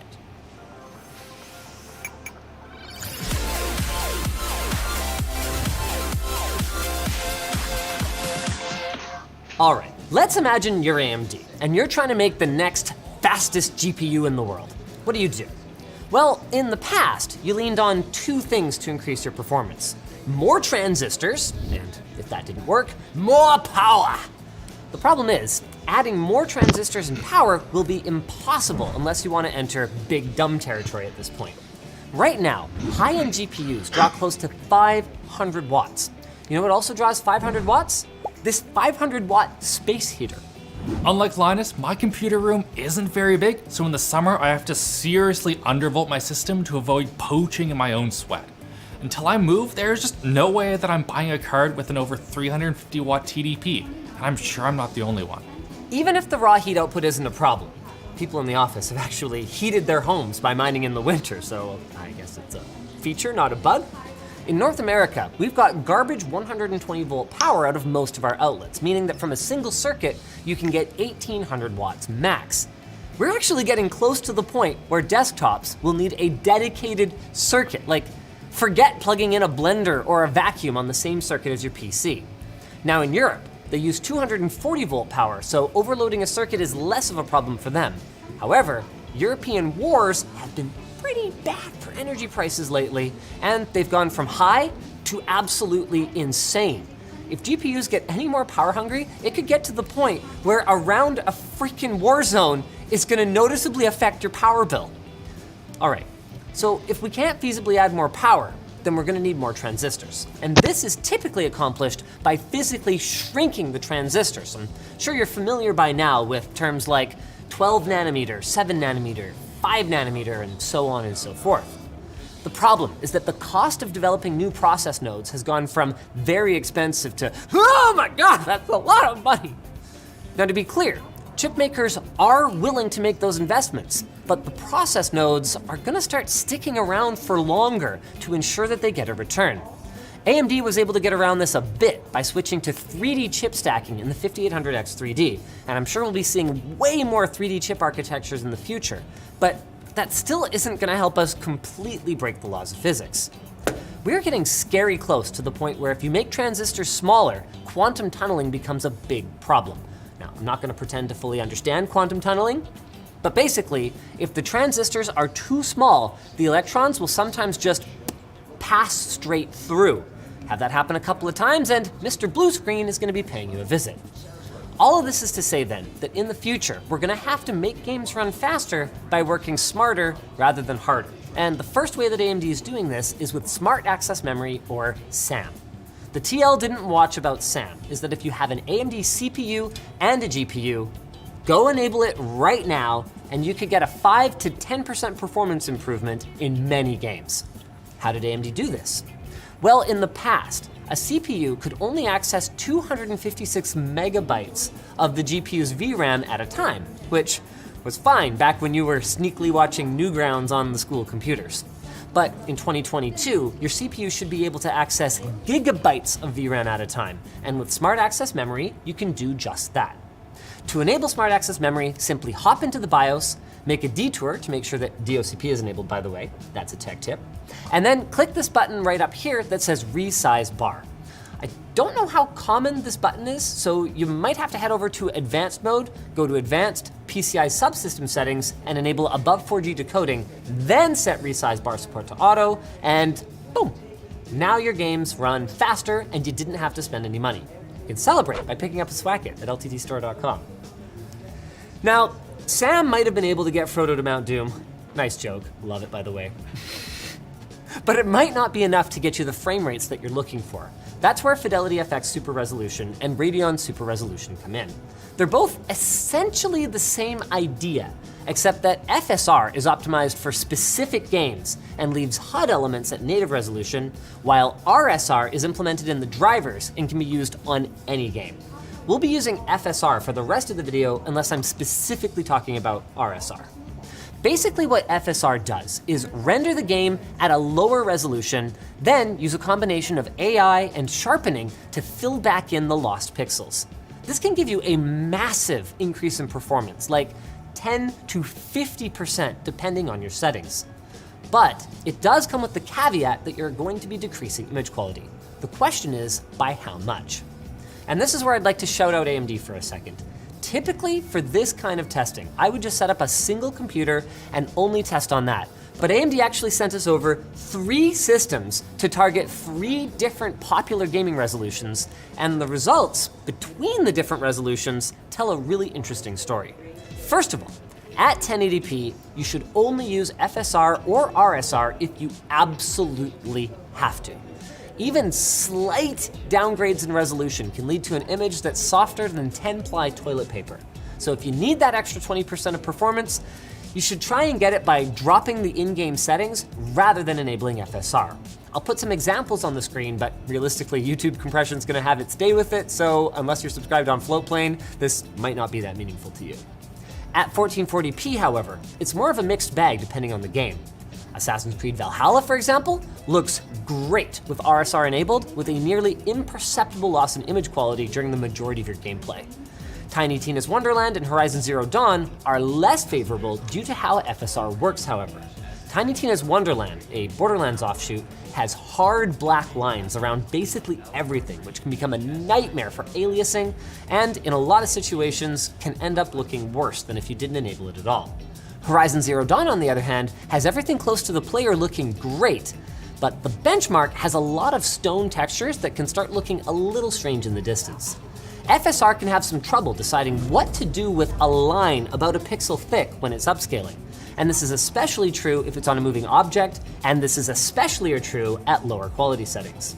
Should that pixel be light? Should it be dark? It's hard to say given the amount of information that it has to go off of. This is compounded by the fact that FSR 1.0 has no temporal component. It just sees the frame as it is with no knowledge of what came before or what is expected to come after, which can lead to shimmering, like I mentioned before, where a pixel with a fine black line can actually change from light to dark frame by frame. AMD knows, however, that the lack of temporal information is a problem with FSR 1.0 compared to its competitors, and they've actually included temporal information in the recently released FSR 2.0. That tech looks really promising based on the small amount of testing that I've seen, but currently it's not supported in many games, unlike RSR that can be enabled for any title through Radeon software. Back to testing, 4K is where FSR 1.0 really seems to come into its own. Here we've got enough pixels that even a 6950 XT sometimes struggles to keep frame rates high if you also want to turn up your details. And FSR is getting enough pixels in to spit a good image out. My complaints in Tiny Tina's Wonderland and Horizon Zero Dawn are basically gone, with the small lines and textures getting rendered with almost zero weirdness. And while if you're really looking for it, you might be able to find some shimmering in the distance, you'd have to be playing one hell of an unimmersive game for you to be distracted enough by it to notice anything going wrong. My main takeaways, though, are that you should absolutely enable Smart Access Memory, and if you're gaming at 1440p or 4K, at least give FSR a try. It works on AMD and NVIDIA GPUs, I mean heck, even Intel integrated ones. So if your poor older GPU is struggling, this could be a way to claw back some frames. It's probably a lot better than letting your monitor do the upscaling, that's for sure. So huge thanks to AMD for sponsoring this video. If you guys enjoyed it, maybe go check out our Play Button PC. Really, that's an odd one to throw to. It's a good video. Go check it out.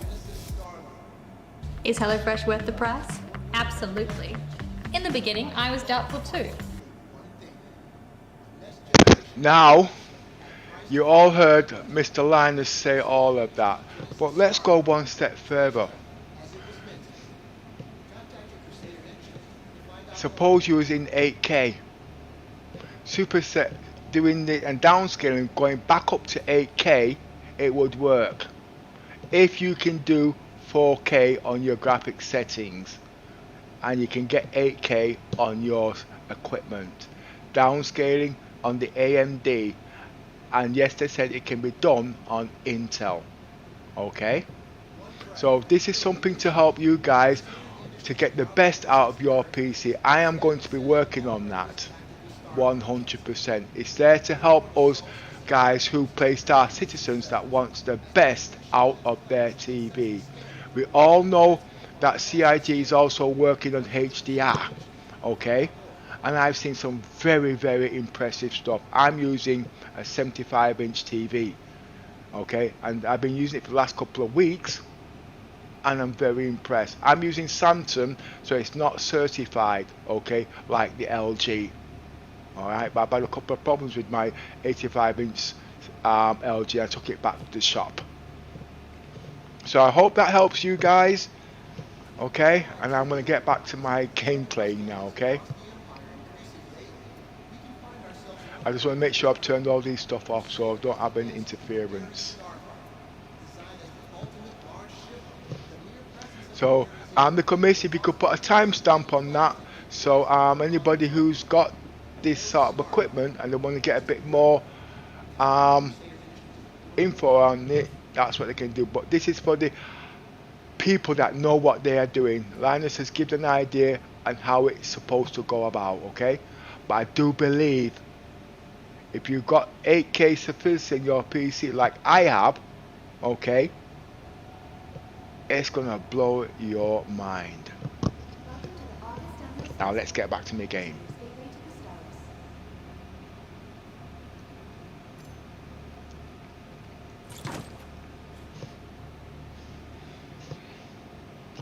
Right, all I want to do now is wait to see if I've had any complaints, but I don't think so. Why? Because I do a lot of CIG stuff over the years and I've never had a problem. Linus has been on CIG's gaming whatnot, and we all watch that. It's for advertisement, not to make money, but to get the best out of your equipment, and I do believe this is all free, it's not paid. So I'm not trying to offend anybody at the end of the day. because that's not what I'm about. I'm just not up to the laws and regulations. Well, I do know you can't play music. I've learned that the hard way. 1 second, music's gone. I mean,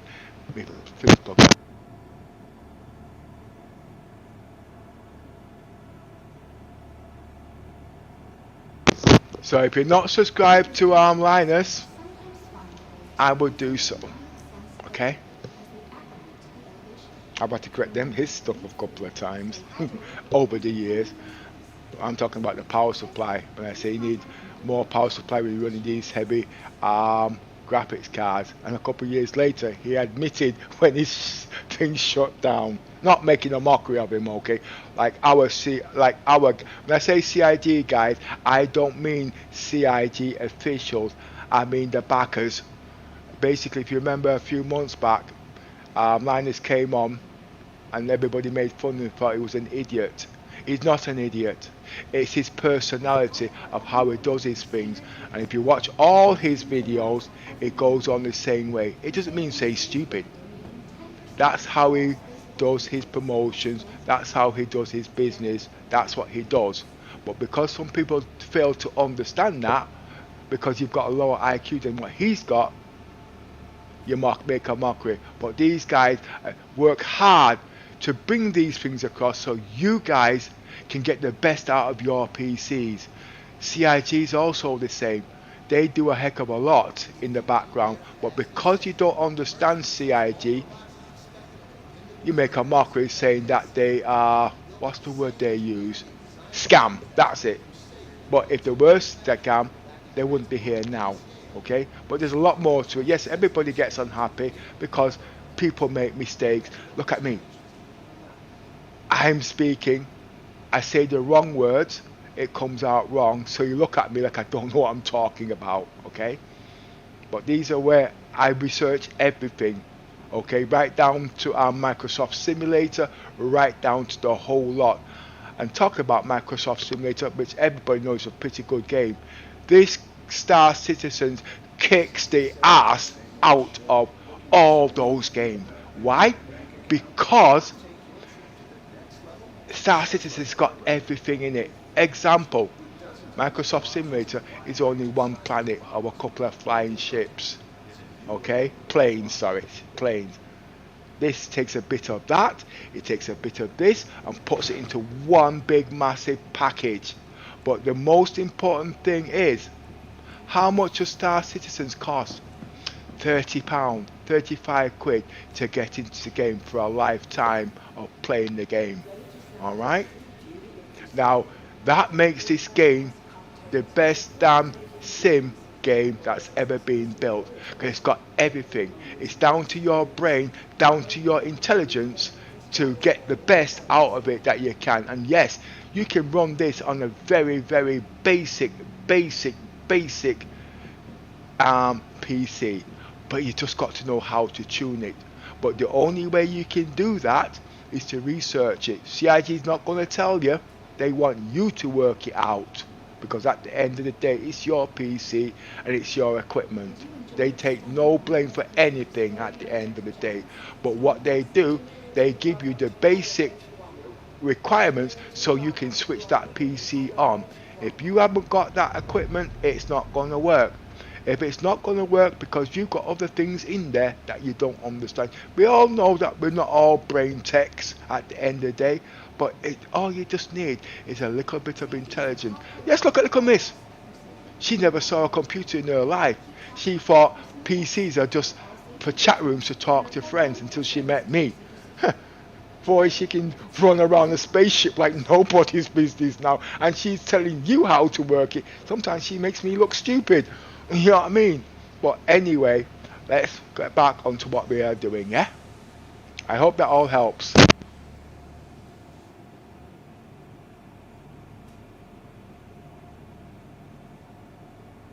So that was a short briefing. I hope the commiss actually does a timestamp on that, so anybody who finds it interesting can use it. Or you can go straight onto the Linus Tech website or streaming, or YouTube, not YouTube. They've also got their own Discord there too. But like I said, that's down to you at the end of the day if you find that information very helpful. There are lots, but which is the right information, okay?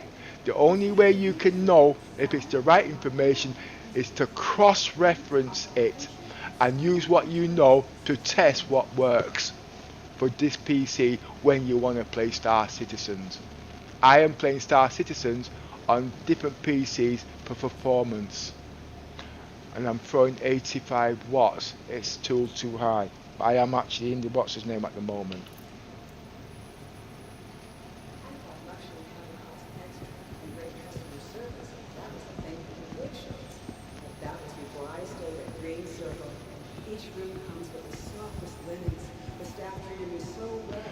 If I was to tell you I was running this on two 1080 Ti's, you would turn around and say I'm talking bull.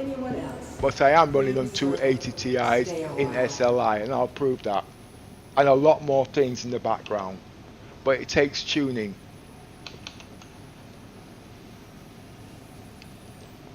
As you can see, two 1080 Ti's running at 50%, but it's actually 103%.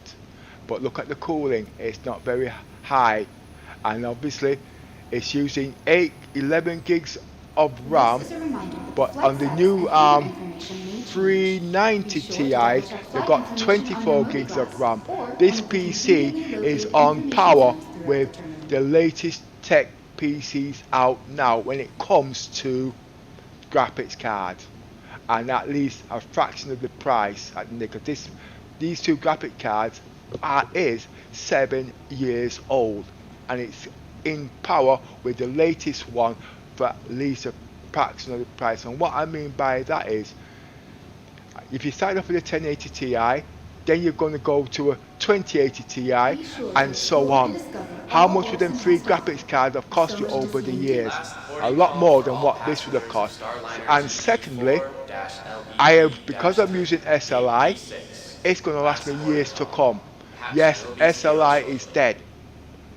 It's not dead if you know how to tune it. There is not much information out there, and even the 3080 Ti's can do SLI. Okay, I've seen it in action. Okay, I've seen them in action, but they're not going to advertise it because they're trying to kill it. Okay, and I know the reasons why at the end of the day, but that's not for me to say. They're all here to make money. Nothing wrong with that. Okay, I want to save money just like you guys.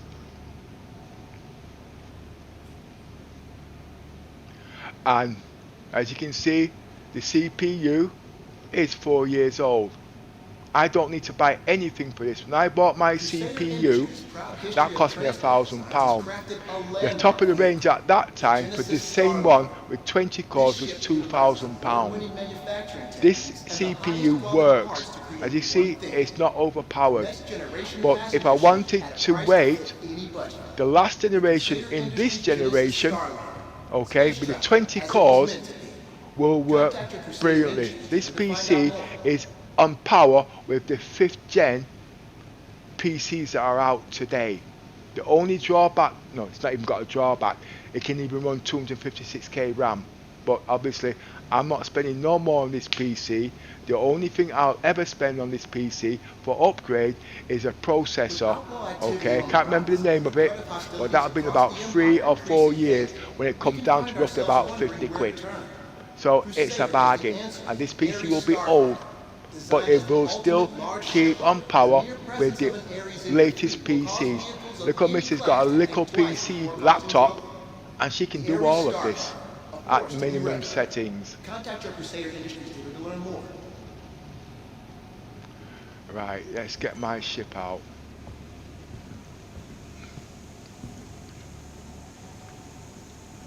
I am still all about Star Citizens, but if I do see something that's important that can help all the Star Citizens backers to get the PCs to work, I don't think there's nothing wrong with that. One craft, any mission.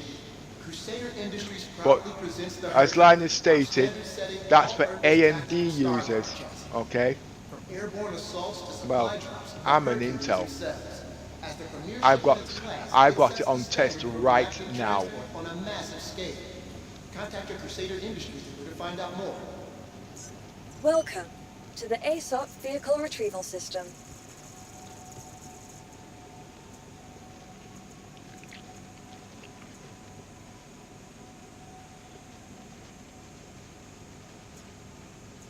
And it's not that I can't afford a new up-to-date PC. I bought this PC as a project 5 years ago, and that is what I wanted to do. How long can this PC work playing a game like this, AAA game? 100 years of incredible engineering and the tireless efforts of those who work every day to keep Orson afloat.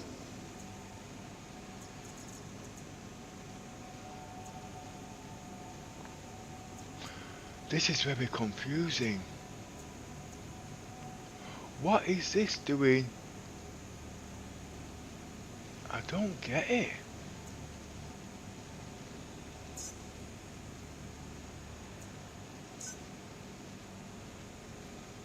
Welcome to the August Enlo Spaceport. Your insurance claim has been sent.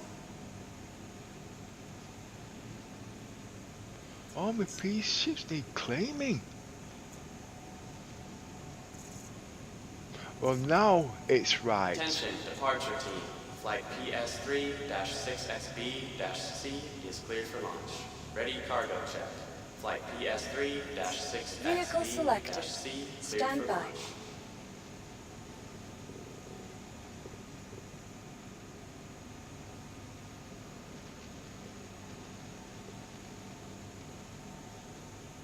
Your vehicle has been delivered to the following As part of location. our ongoing Crusader Cares program to improve the lives of everyone in the Empire, Crusader Industries will be donating 10% of all spaceport food sales to help stamp out hunger. Together, we're making a difference. I am running at the moment in 2K, and it can go 4K, but I don't just jump into 4K just like, because I've got a new TV that does HDR and everything, and I've got that on full test. There's a lot I don't understand about it, why everything is so good and less performance. I was talking to one of our tech guys in our group yesterday, and he's got the same idea I've got, but what I see in front of me at the end of the day, it don't make sense.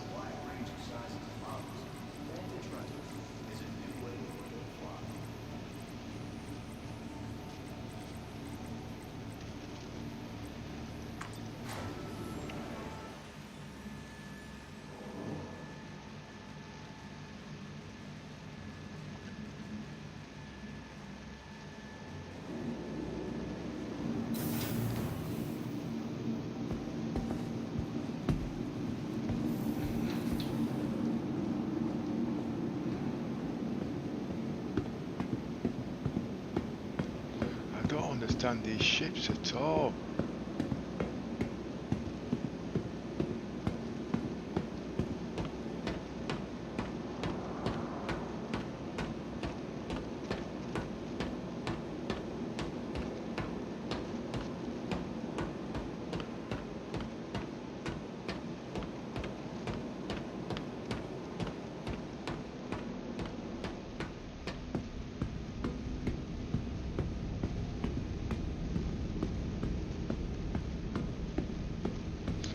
$90 watts. I've got no redundancy, only 10%.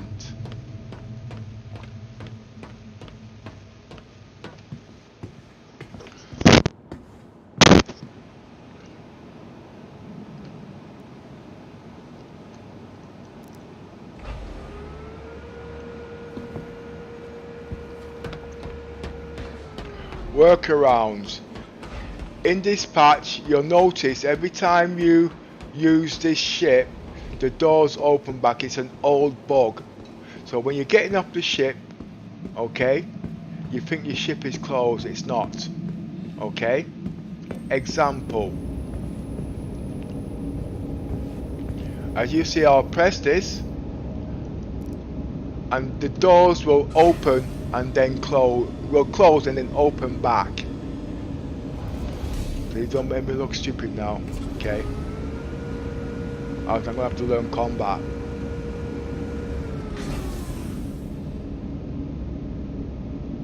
Okay. I'm going to have to learn combat. Oh, it's outside.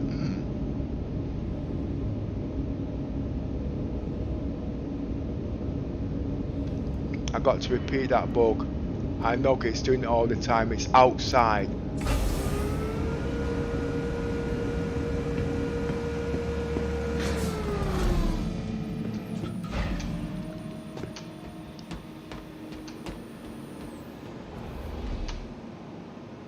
Okay. I know it's not fixed. It must be because it's in Orison. I'll go out here and I'll close it. And it'll open itself back. But to overcome that, you have to go inside the ship and close it.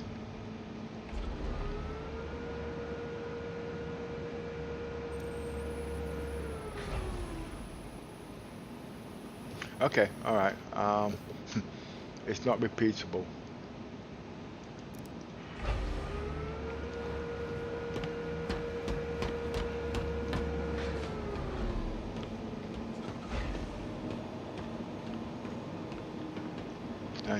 Watts.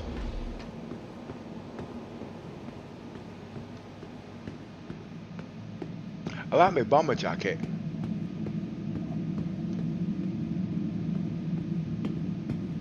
You know something?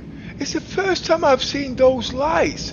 They should actually put those on jackets in the real life so when people are walking around at night, they can be seen. Interesting. And make it solar power. What I mean by that in the daytime, because obviously you're going to be wearing it in the daytime, and when at night it will light up. Just like you got on bicycles, but they should be red on the back and blue on the front. I'm going to make a jacket like that.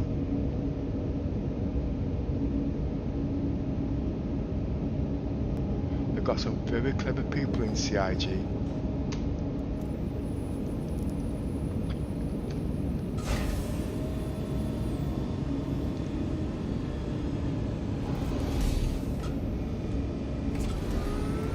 Now usually the doors just open back up, but not today. I've got a bit of a belly twitch, so I'm going to have to end soon.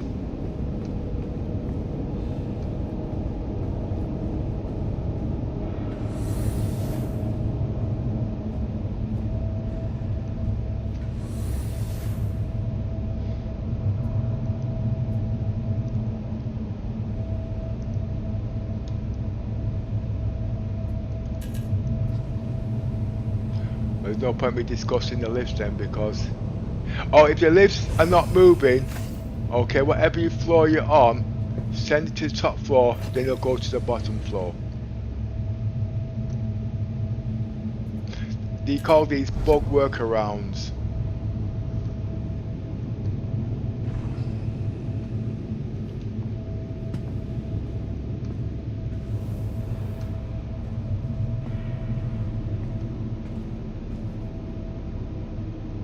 Still there, Miss? Yes, I'm still here. Yeah, you must remember what I said before to put the timestamp in for that particular thing, okay? Because remember, when the stream ends, it cannot be done, okay? Does that make sense? Yes.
Right, I'm going to take the ship into space. I was going to log out, but I'm going to regen.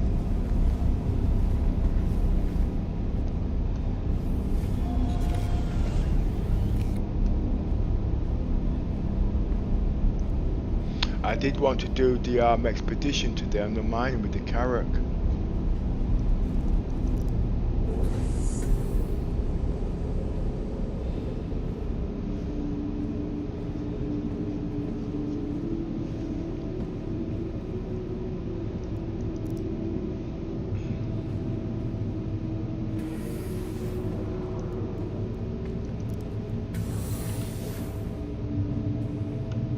I like that jacket. I really like that jacket and what it represents.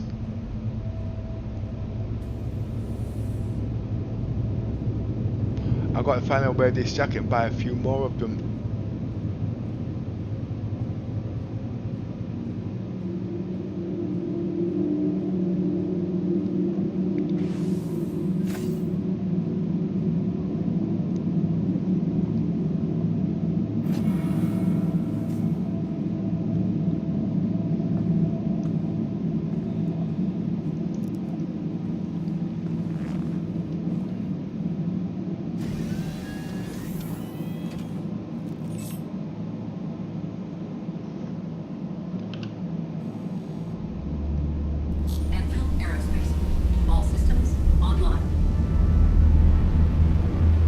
Full power to your shields.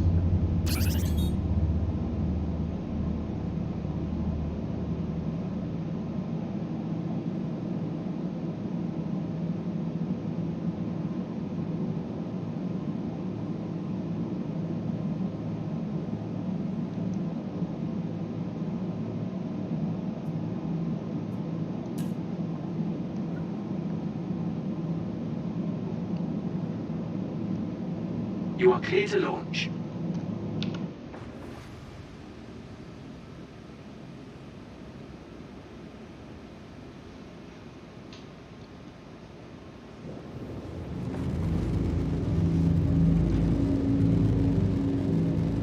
Raise landing gear.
I want to know if there's a barge big enough I can land this ship on.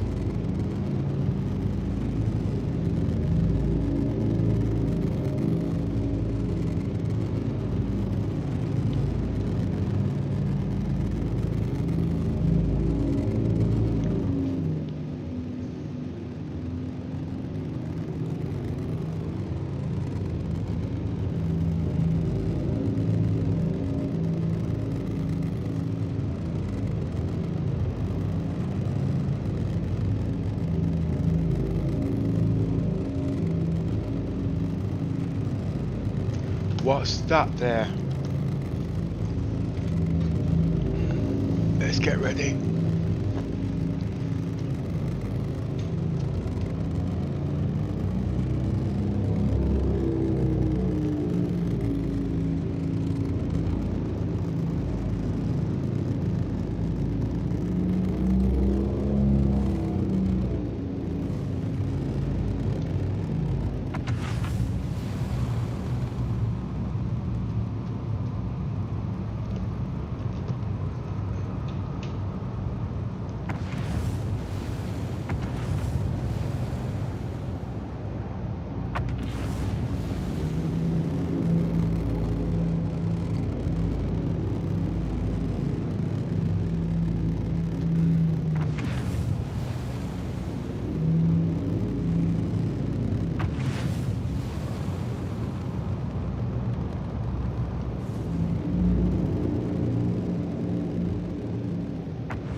I'm sure that's a space station.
Ah, there's more down there. Let's explore this first.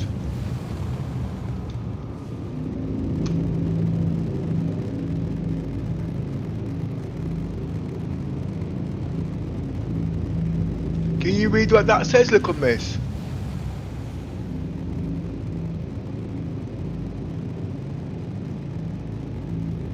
Where?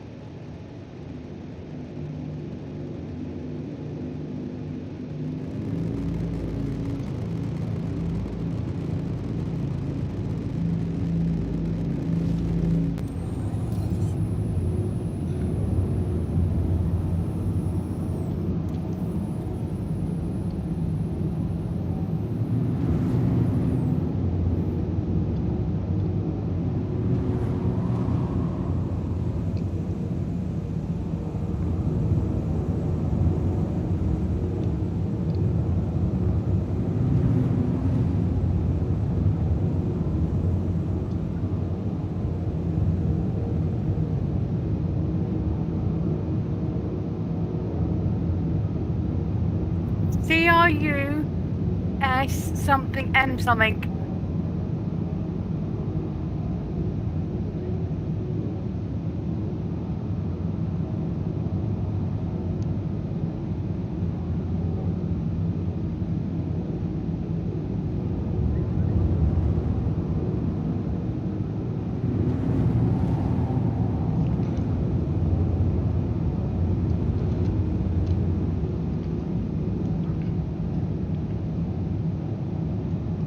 See what I'm searching out, where I cannot land. There is a reason for it. Okay, one thing I'll say, you cannot log out in the bed on these, because when you log off in the bed on these, they work exactly like how the Carrack does. You've got to log off on that. But you can land on it, you can walk around, but don't log off on the ship.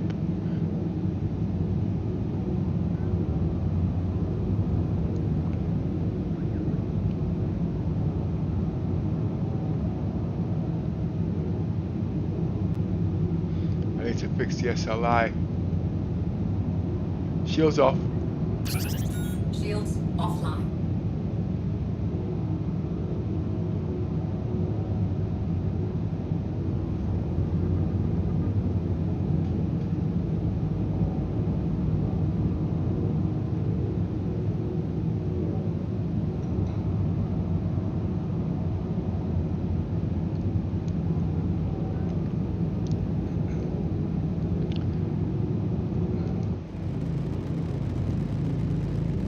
Low landing gear.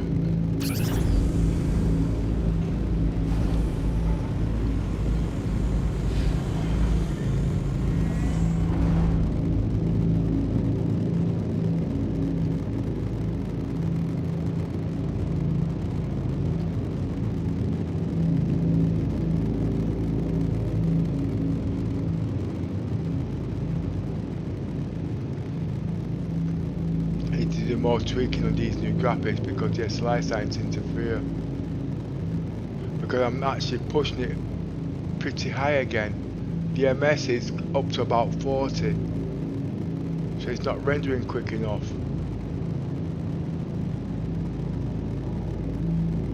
I can't remember what I did yet, so I'm going to have to start writing these settings down again.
I could come down a lot quicker, but that's not the way it should be done. Because when it comes to Perm of Death, you don't want to make any mistakes.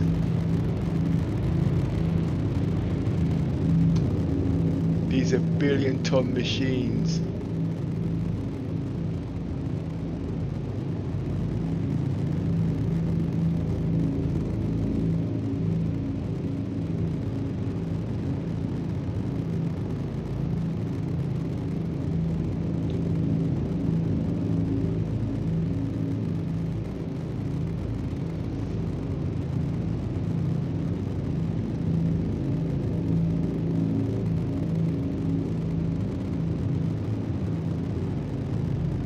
See, because this is gravity,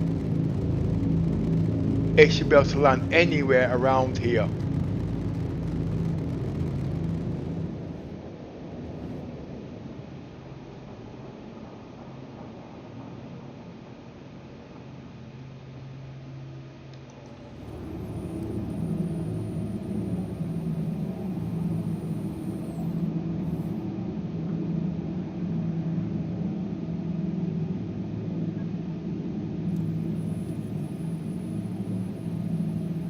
Engines off. Engines offline.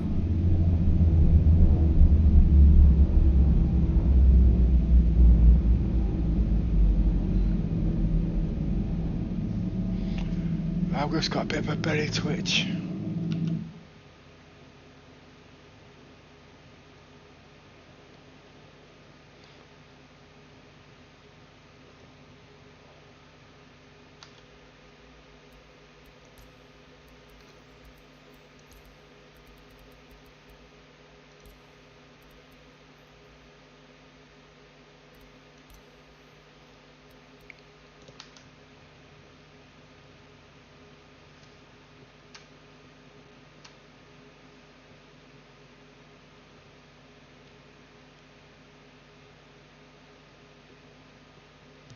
I put something on in this, I'm not supposed to.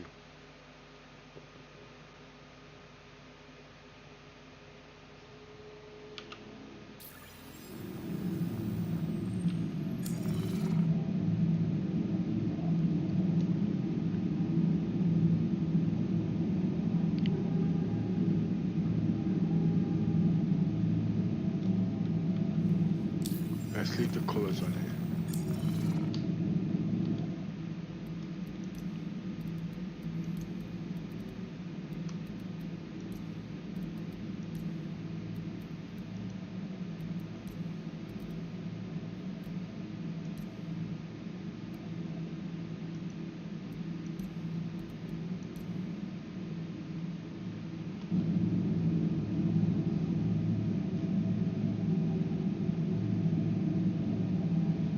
Needs more memory.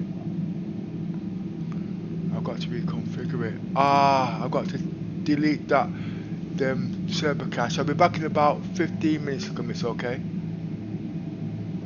Come along, Millie. Yeah, okay.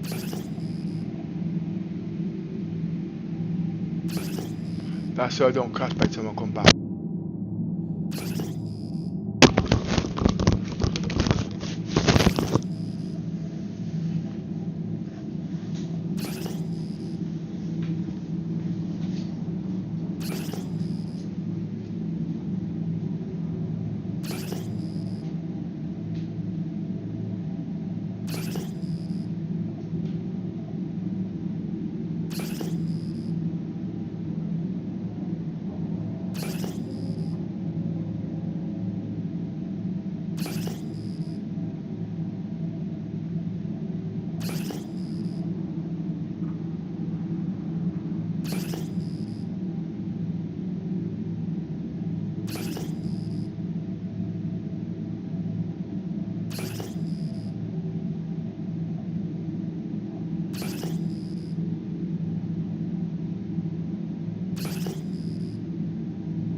Yeah, I'm back. Yeah, look at miss.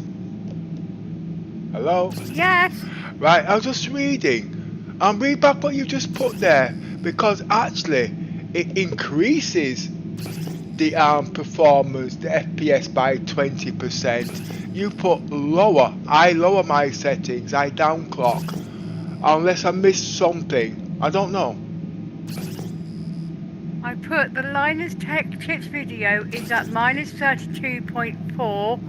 Give it a watch. It will explain a great deal about how to lower your graphics watts, which may enable to get a better gameplay for you in Star Citizen.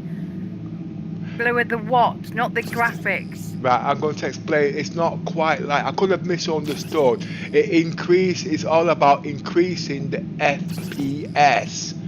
Okay, basically, if your graphics card can only do 120, if your graphics card can only do 100 frames per second, and it increases it by 20%, that means it's 120%, but 120 frames per second. You know what I mean? But me, I would lower my settings to get a better performance. I do the opposite. Okay. Secondly, you put there -2.5 minutes. My stream's still going. But what you should have done was gone to the beginning of the stream and add the minutes from there on to where it started. You've done it the other way around. So if you went now, I'm still there going on the what they call it. So when you say go back 3 minutes, oh no, I'm right.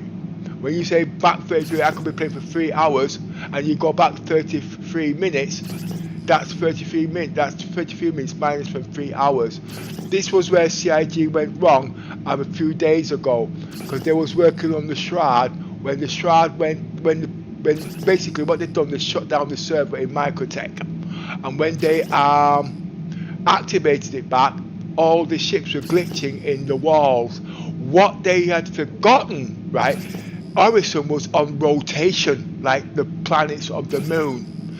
So in 10 minutes, when it had rotated so many, what they call it, or moved, it wasn't in the place it was supposed to be. But if they had worked out the gravitation rotation, okay, then those ships would have been in that position, because they use a geographical, what they call it, when they do it. They're not working it from the center of the planet of that particular point. You know what I mean? There's so many ways. I know you don't know what I'm talking about, but if CIG, they might have worked out where they went wrong anyway, so they would have corrected it by now. You know what I mean? But I could be wrong. Remember, I don't explain things properly. I know when it comes to these mathematical equations, I know that's not your thing. You know, women ain't good at mathematics and things like that, numbers. When it comes to reading and writing and all them kind of things, you're excellent at it. But when it comes to maths, and all, you know what I mean? You know, it's like, I could be wrong, but you're not going to do nothing. But like I said, that information isn't quite right. It might have to be taken out. You know what I mean? Okay? Remember, when these guys, they want, just like you when you're talking to me, you want me to dot my I's and put my punctuation marks in. Okay? That's how they think. And then then you want to know the reasons why they're coming back and giving grief, or stop listening because they think you don't know what you're talking about, because obviously you just throw the words up there and expect, you know what I mean, because it's not really your thing. You're not interested. You're just helping me put things across so it can be done. You know what I mean? But at the end of the day, if it's not right, they just nerf the whole lot, like you nerf my shit. You know what I mean? Just give you an idea, but if you don't want to do it, just delete it. I've got another way of putting it back in, you know what I mean? But it's important to the CIG backers who play this game and that they want to do things, because don't forget, CIG is working on Vulcan, they're working on HDR and all those things, but the monitors have got a lot to do with it. You know what I mean? These things I didn't know before, you know what I mean? But if one person gets it out, then it will spread right through the community. You know what I mean? But at the end of the day, where did it start from? You know what I mean? Right.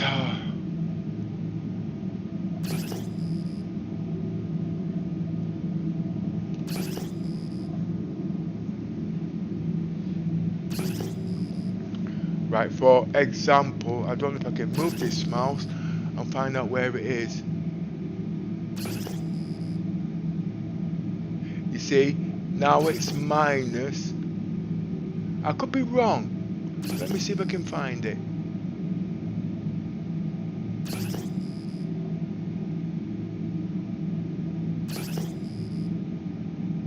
But you should always check things, look, when it comes to these sort of things. You know what I mean? Just like when people don't do things properly, can blow people's PCs up.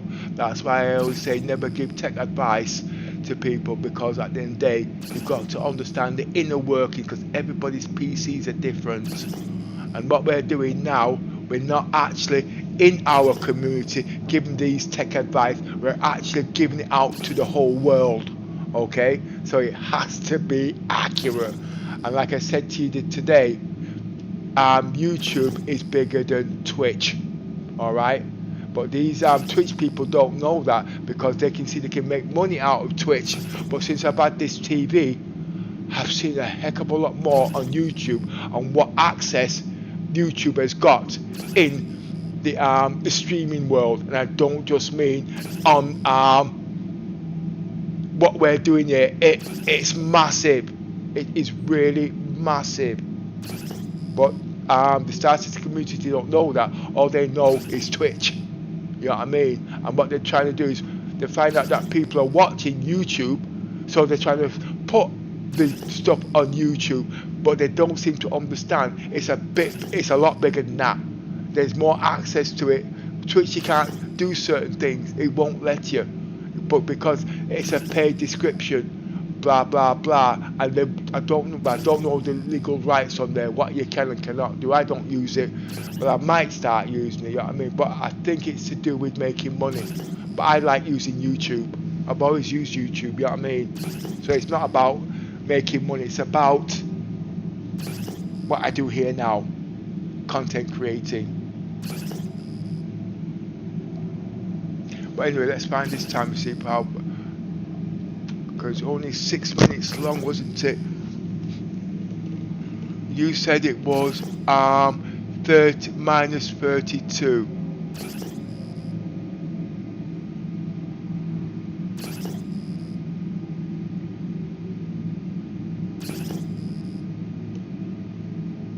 And also, you didn't use the right pronunciation for time, minutes and hours. Okay?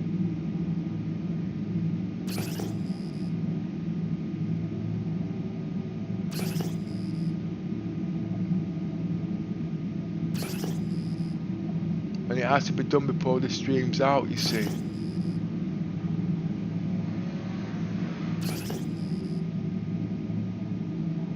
Minus 32.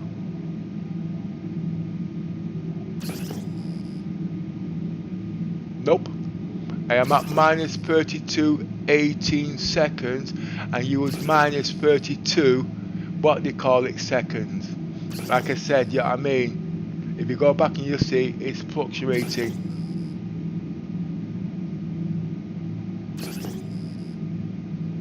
But if you went from the beginning of 3 hours, and then go for where the time is, and then take it that away from that, you know what I mean? Then you could have put, say, 32 minutes into the stream. But it's okay, don't worry about it. But I would actually take it out because the numbers are not correct. But you've got an idea. You know what I mean? Don't forget, you know how to check everything, you know what I mean? Not that you're doing it wrong at the day, because, you know, numbers is what I do, you see, you know what I mean? Do you follow me? Oh, have you gone? Okay, bye, little miss. I'm still here. Alright, bye.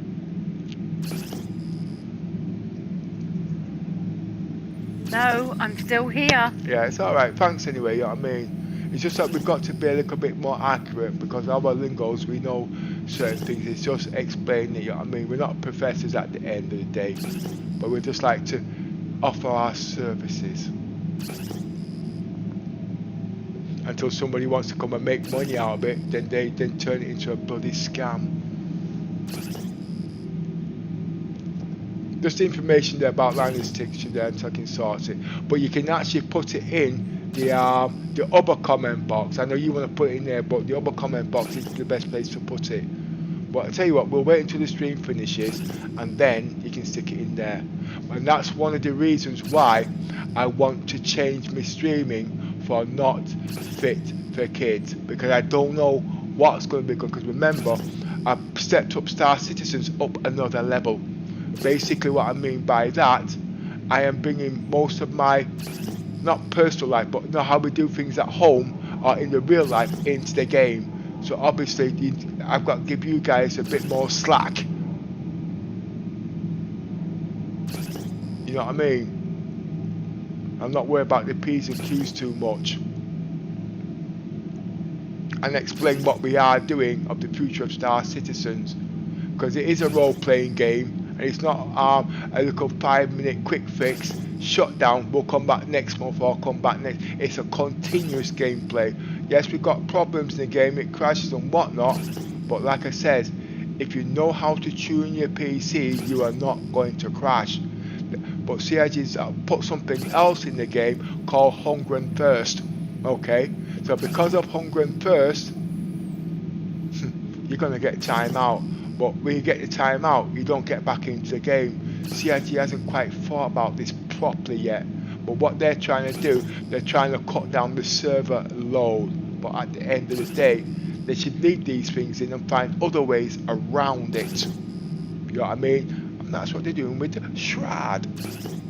But the ships are supposed to be persistent. The game is supposed to be persistent. If I'm in this ship now and I fall asleep, okay, I'm going to die of hunger. If I leave the ship on and I go to bed and come back next morning, I'm dead of hunger. Why? Because, as you know, they brought food and hunger in, and it's only an hour and a half. I think it's bloody ridiculous. Because obviously, you can last for a few days, weeks, without having food and water, you know what I mean? But this is only an hour and a half. We know it's only a game. We know CIG's only testing the waters and degrading things and whatnot. I know, but at the end of the day, they need to cut a little bit more slack. They're trying to save money. I get it, but remember, if they don't give us the things that we want, we're not going to play. We're not going to spend. And they want our money. Give us something that's going to make us spend our money. It's not the kids at the end of the day that are spending the money. It's the people like us, who's been there for ages, that are spending the money. Okay? It's people like us. I know they're looking at the statistics, but like I said, 2 days ago, the reputations that they are putting in there is false, and how many millions or thousands of people are playing the game. It's not.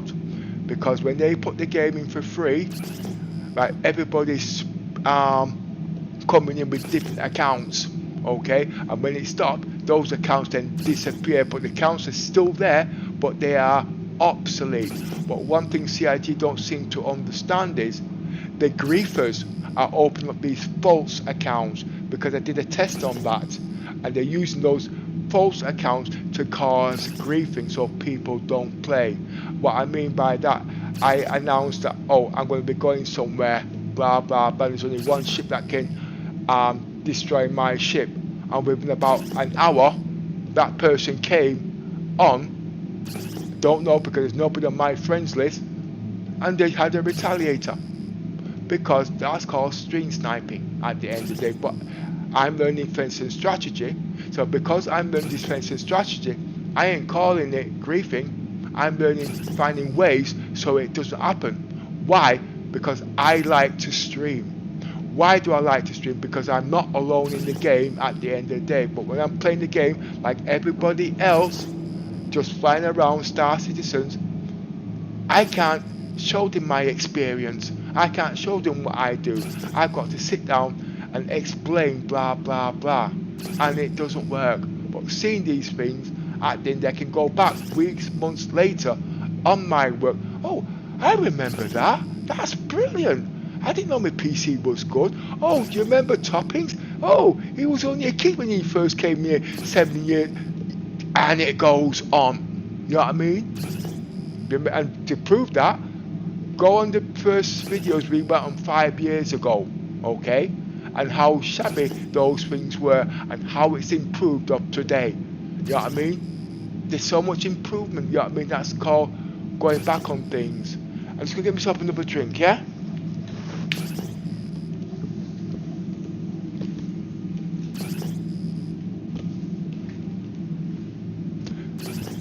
Right.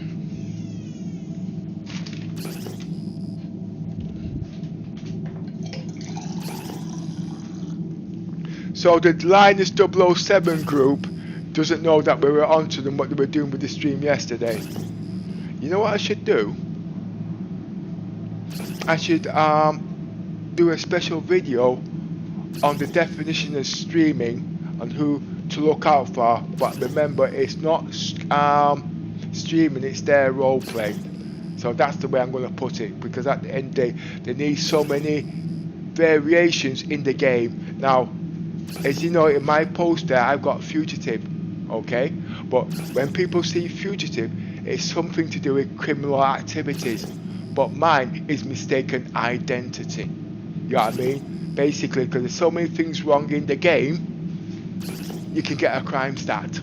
You see where I'm coming from? I don't walk with weapons. I don't shoot anybody. But obviously, as time comes by, self-defense isn't griefing, because you know you're going to get grief. But how much do you know about the game to survive in the game? That is my role play. But the only way I can do that is put it as Fugitive. I can't be UEE because there's not enough variation in the game to be in the UEE. You have to be squeaky clean. I don't want to be a pirate because I'm not a cold-blooded murderer. I'm not a thief.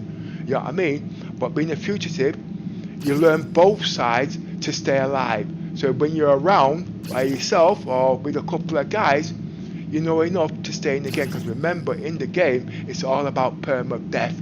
But you don't want people coming and wrecking your roleplay and saying, you can't do this, you can't do that, I'm going to get you kicked out. That's not what the game's intended.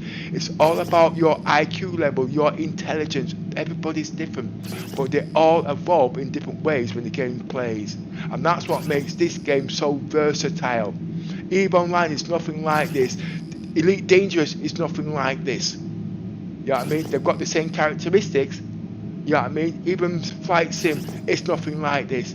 If you've got an imagination, okay, this game can fry your brain.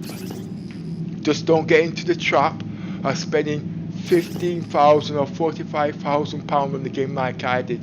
Just get a £45 package and you're in the game for life. You know what I mean? You can get them £1,000 for ships for free. Because the last thing you want is somebody to upset you and they ban your account. And that's something I don't like what CIG is doing. You know what I mean? There's ways of stopping people from doing what they do. But they don't need to be blocking their accounts or deleting their accounts. They can put certain subroutines in the game, you know what I mean? Like they've done with the prison thing, you know what I mean? So it can't happen, you know what I mean? Like I'm playing this new Star Trek Fleet Commander game, you know what I mean? Because they're below level 10, they can't be killed, they can't be destroyed. So it gives them plenty of time to learn about the game, and when they are ready, they can choose to go into the next level, into the next world. That's how most of the games were in the beginning. Let's go one step further. CIG, when they're doing server updates, they don't give any indication that they're giving an update. They just go BAM! And everything's gone down. Yes, they're doing server rewinds and stuff like that, but they should give indication so we can prepare ourselves at the end of the day. But they haven't done it. There's no point in me saying anything because I'm not even catty anymore, so I can't put these suggestions in for whatever reason. But when they sit down and think about it, it'll make their life a whole lot simpler, and it'll give them a lot more time to improve and whatnot. So the developers in the game don't get stressed out and they don't leave. They want to be here because that's why they came here in the first place. Some come for money, but at the end of the day, the dedicated people are there for a reason. They've been there 10, 15 years, or 10 years, you know what I mean? And they want to be there because they say Star Citizens is their life.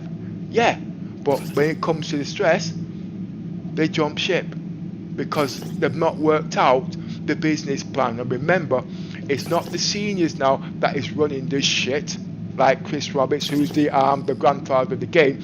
It's these young kids, and they haven't got a clue because they've not read back into the law of the physics and the understanding of how games were created in the days that when we first started.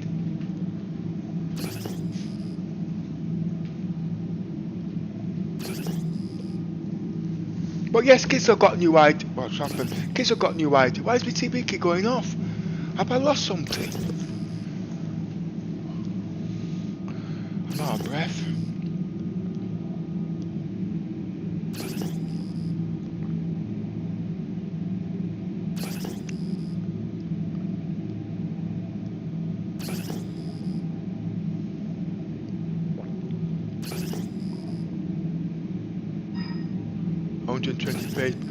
My HDR's off. The VVR's off. I've got to put that back on. That's why the frames were a little bit high. Stop scan.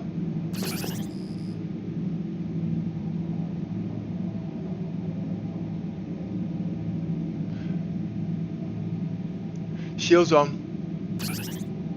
Shields online. Raise front shields.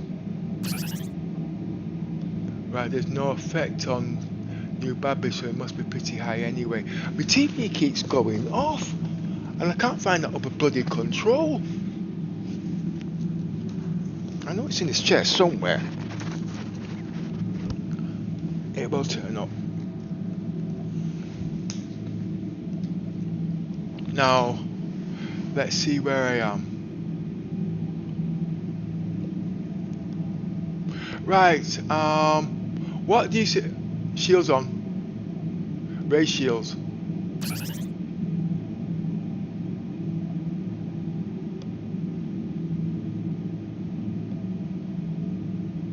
What do you want me to do in the game? External view. Are you talking to me?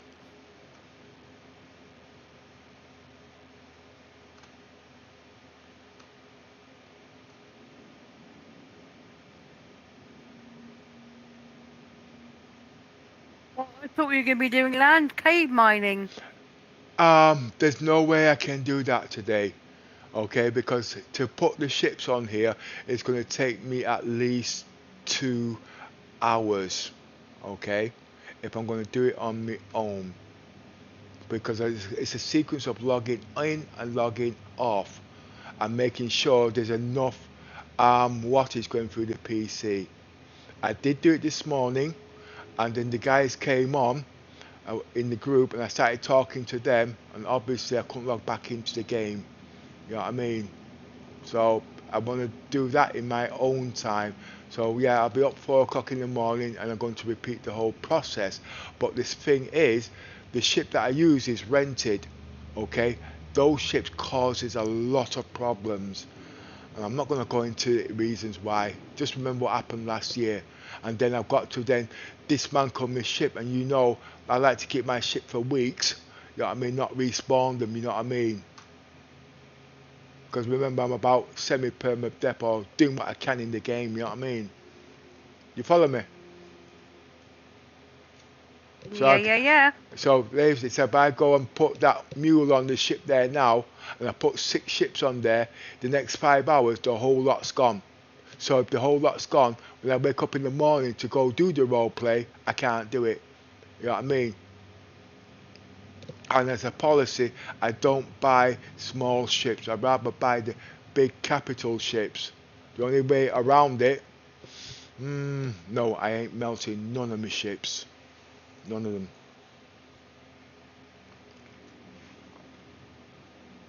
So for me to show them what the capability of those ships are, I'd have to wait about 6 months.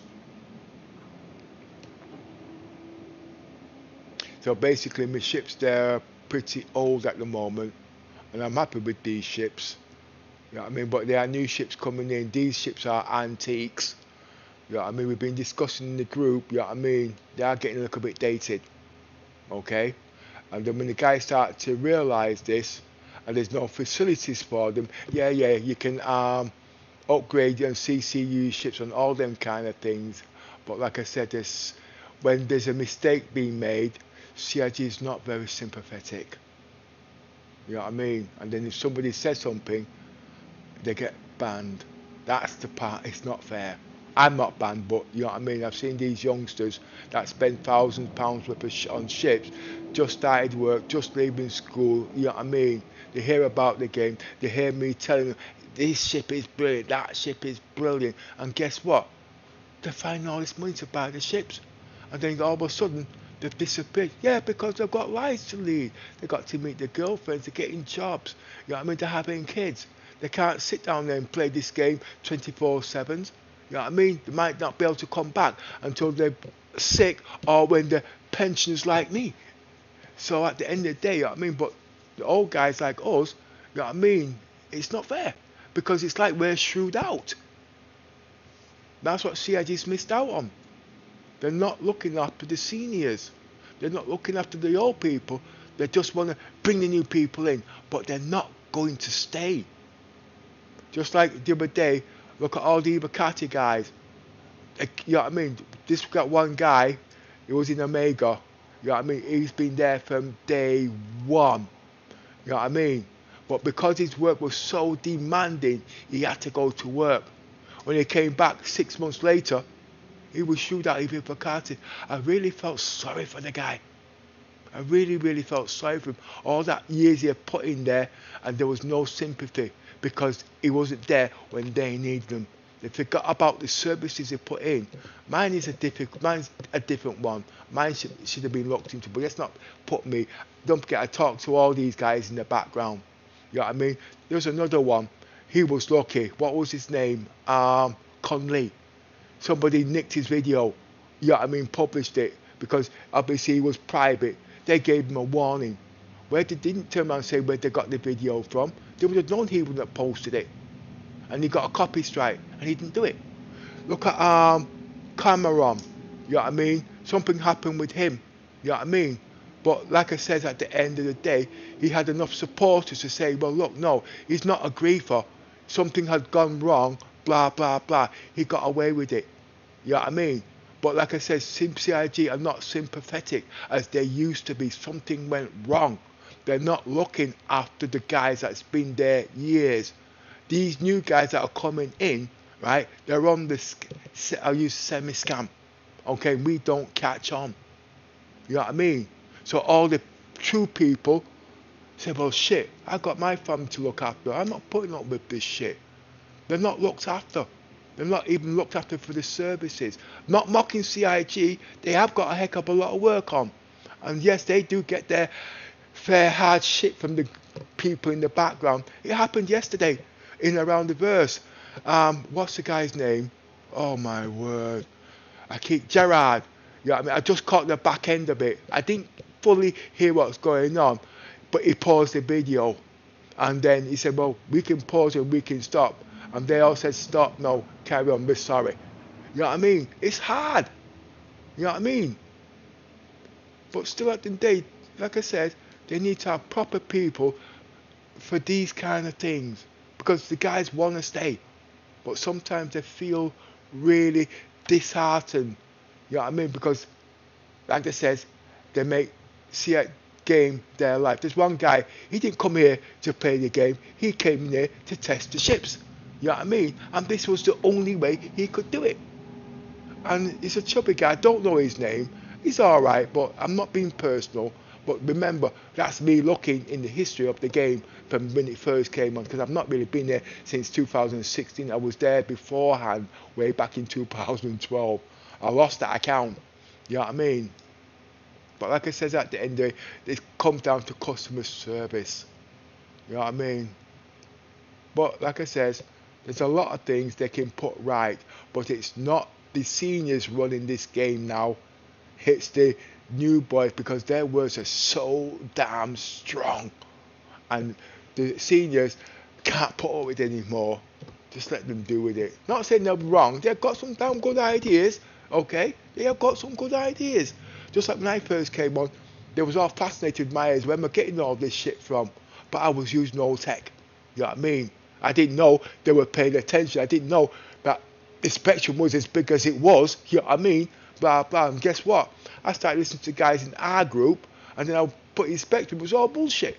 Not knowing. You know what I mean? So then I stopped doing what they're doing. I started doing my own thing. You know what I mean? But I'm going back into my role play now. I'm a fugitive.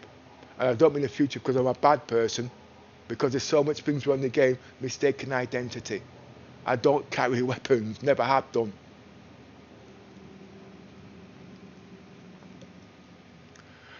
Right. I'm just waiting for next light. Okay. External view. I want you to check out the Bengal actually.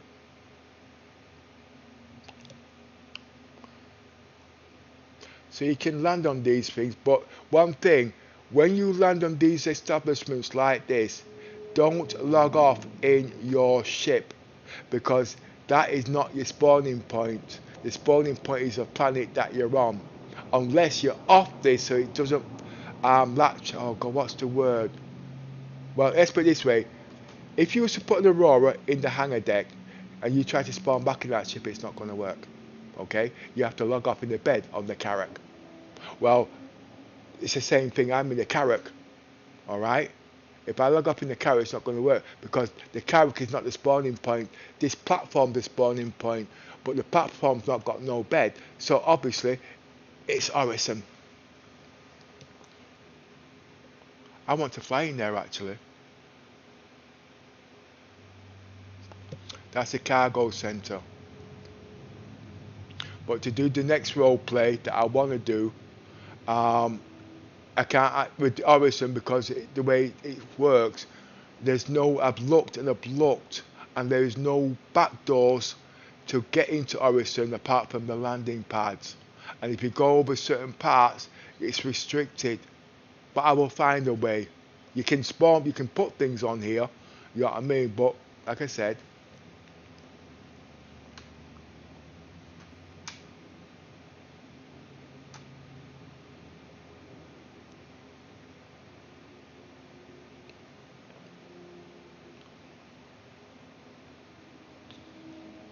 I am just now waiting for the whole sea to test out a few theories. How many people's going to go bankrupt? You know what I mean? Because they bought the wrong thing and they don't know how to multiply it. And then I'm going to bring that in to the merchantman, because remember, the merchantman's got more flexibility than the whole sea. But I've done nothing. I'm on. 1 second.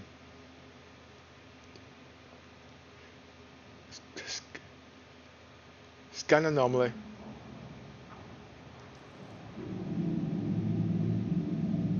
Scan all anomalies in the area. Oh, scan all anomalies. Scan all anomalies in the area. I've forgotten the bloody word. Scan anomalies in the area. Scan all ships.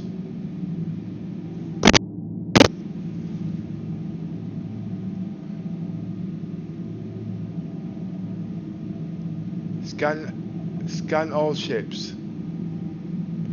Scan all ships in the area.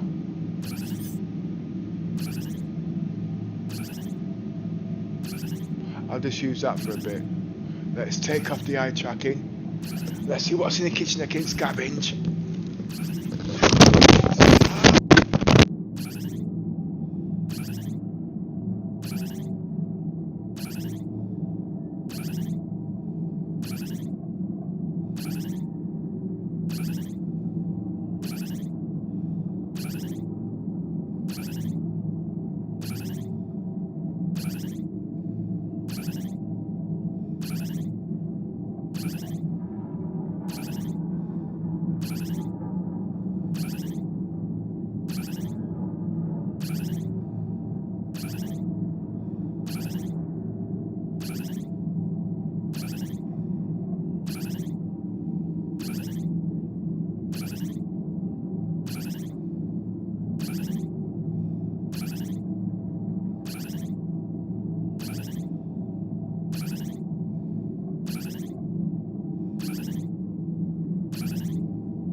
I'm still here, look on this. I'm just putting some on.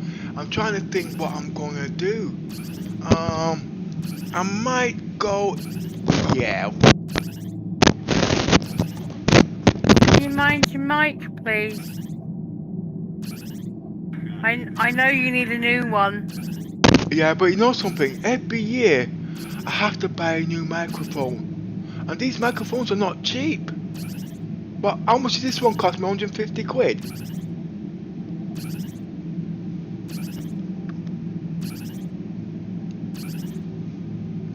Stop scan. Right, let's. This is where we're going to have the creepers now.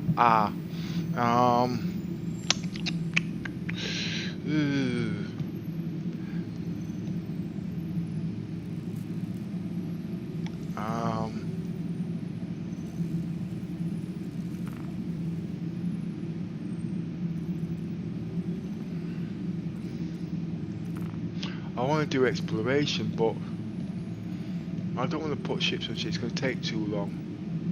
Because obviously I don't just put a couple of ships on there, you know what I mean? And it's what they want to see.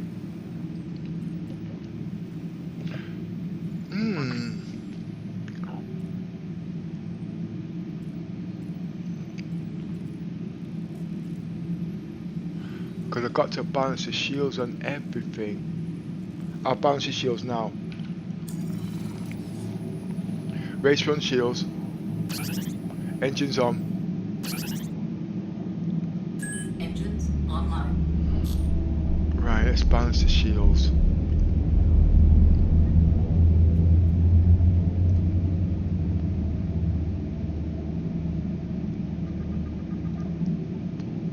Now, balancing the shields, if you get it right, they should not shut down. Now, when I'm balancing my shields, they're roughly about 80%, where if I'm taking fire, they do not shut down. Now, if I don't balance the shields, I can leave it at standard settings. But when it comes to regenerating, they regenerate a lot slow. So basically, how can I explain this?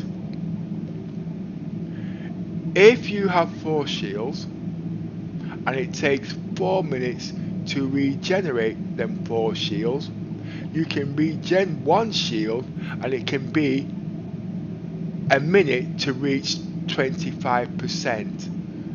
I'm not explaining that right. I'm just going to balance the shields and they can see what's happening.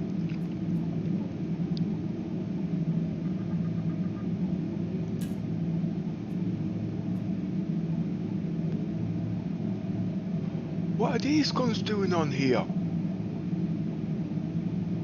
Oh.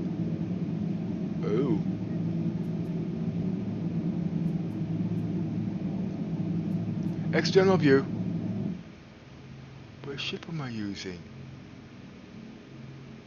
I can't tell. Oh, it's a second ship. I knew there was a problem. Yeah, my other ship, yeah. I'll use this one. Because it's still got the same components. It's just the shields. I just hope I got the right. I'm using the same components I had yesterday when I got blown up. But I bet I was wondering why this ship didn't blow up straight away. I was actually surprised it shut down the systems, you know. I've had the other ones on. No, it's a power plant. I've got to go back over them power plants again. But I do know it's only got 1 power plant, so there's no redundancy. It's either one or the other. Would I have had the same problem if I had the hammerhead? No. But I'm not going to fly the hammerhead to prove a point. I'm not combat. Right.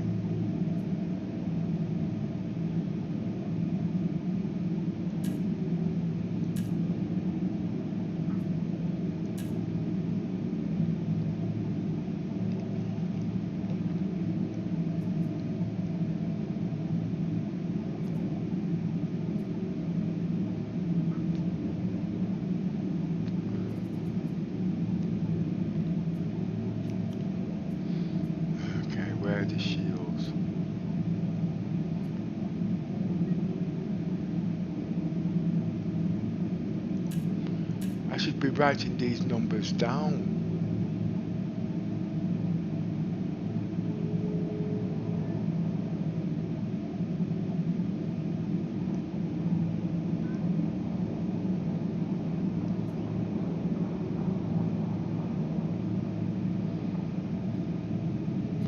Shields are too high.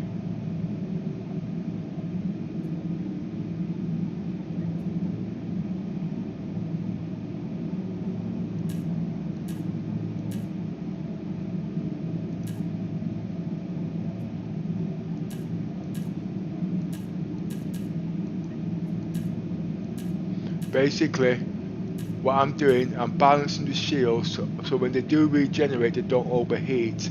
So if the shields start getting shot at, that particular shield should regenerate fast. I've not got passive shielding yet because CIG hasn't finished working on balancing the shields properly.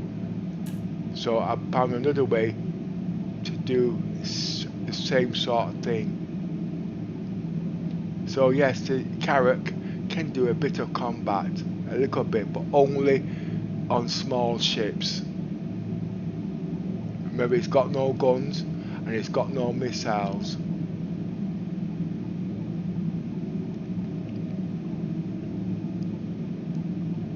But you can still make a fair bit of change on combat, especially on the common ray missions. Right, what have we got?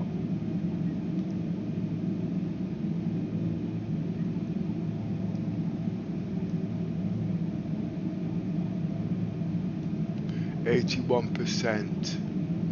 I might be able to go a shade higher.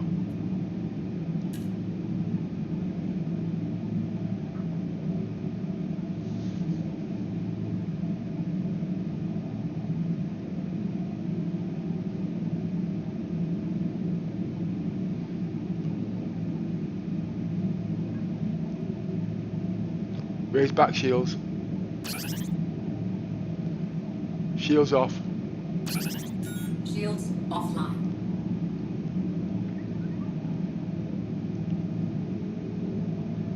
Let them cool down. Shields on. Shields online.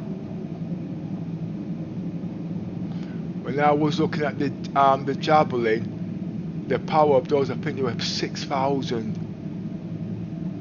Or these are not, these are what they call it. So them shields are pretty powerful.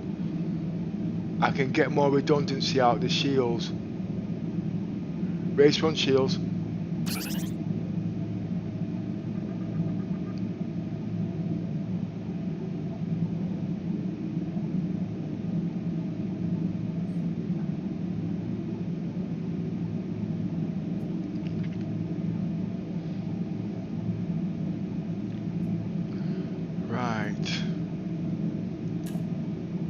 So the shields have been reduced by 20%. So that 20% times by 4, they're actually increased by an extra 20%. So basically it's about 120%. And what I mean by that is they can't hit all 4 shields at the same time. So because they can't hit all 4 shields at the same time, these shields would stay steady and the shield that's been hit would regen quicker. And that's the secret of regenerating the shields at a certain percentage. But obviously if you're going to leave them at standard, those are okay too. But obviously we can't overclock at the moment because the shields are not working. But this is the next best thing.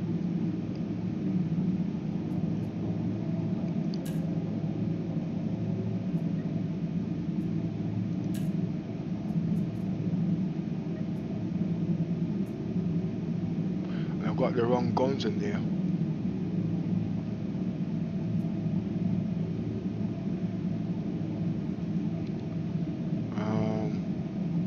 I was going to do something just now. Heat.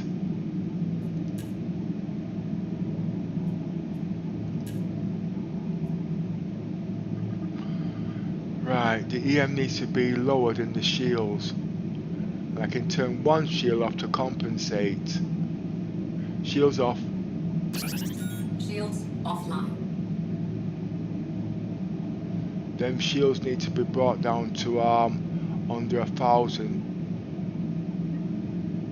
So basically when them big ships come in, I see them before they see me. And how that is done, it's like this. Keep your eye out. Remember, you want this lower than this. So you don't need your jump drive.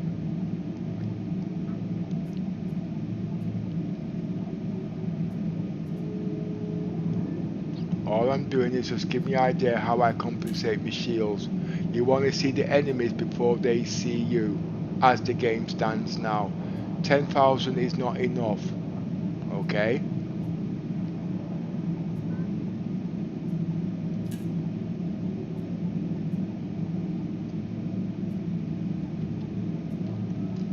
So, now remember, I've got guns on this ship which I don't need. They should actually be taken off because I don't do combat, you see. But watch this.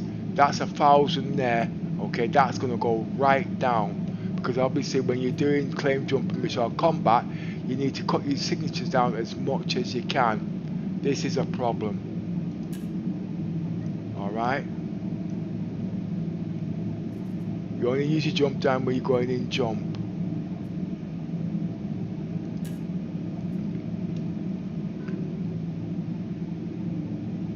It's not gone down. What am I doing wrong?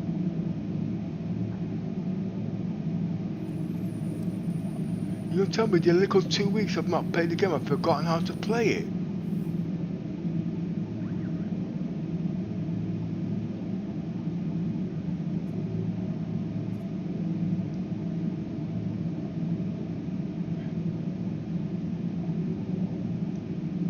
It's like I don't know what I'm talking about.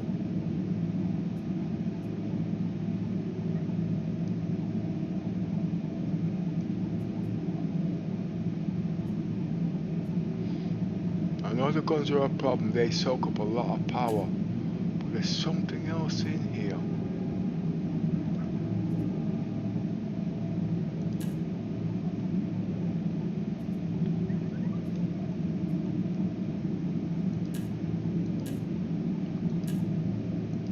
That's okay. That's okay. That's okay.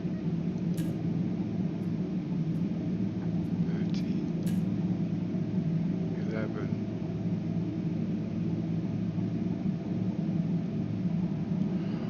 Right. I know the guns. Ah, wait a minute, check weapons. Weapons off. Weapons online. Weapons off. Weapons offline.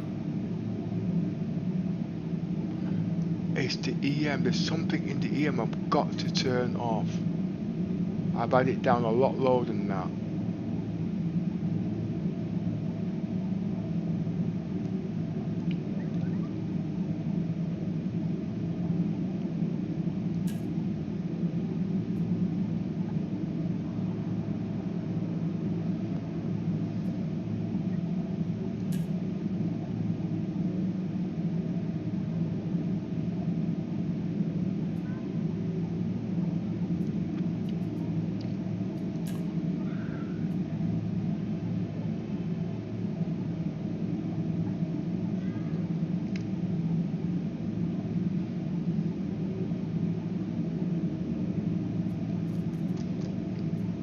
You know what? I think it's these guns that I've got. They chew a lot of bloody power. I think it's the guns.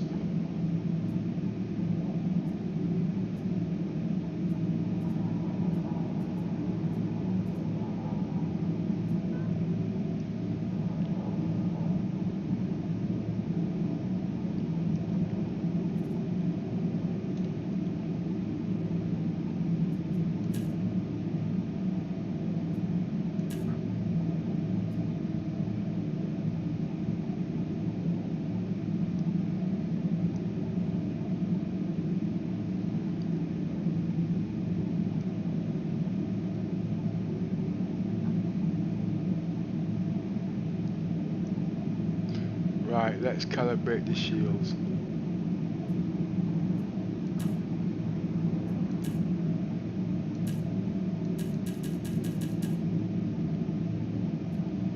Shields on. Shields online.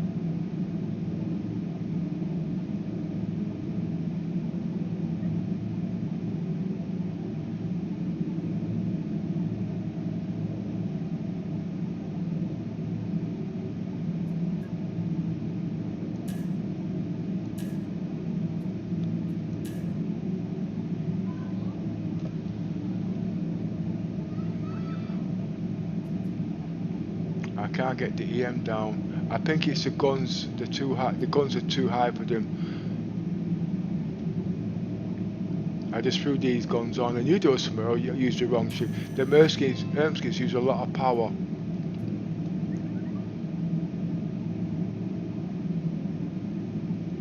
Well, that's how these guys find us. But I can't be detected now for at least 13 kilometers. You know what I mean?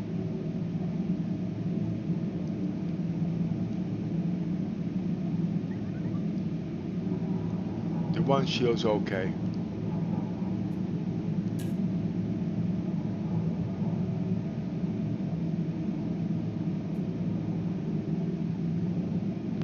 Full power to shields. Raise shields.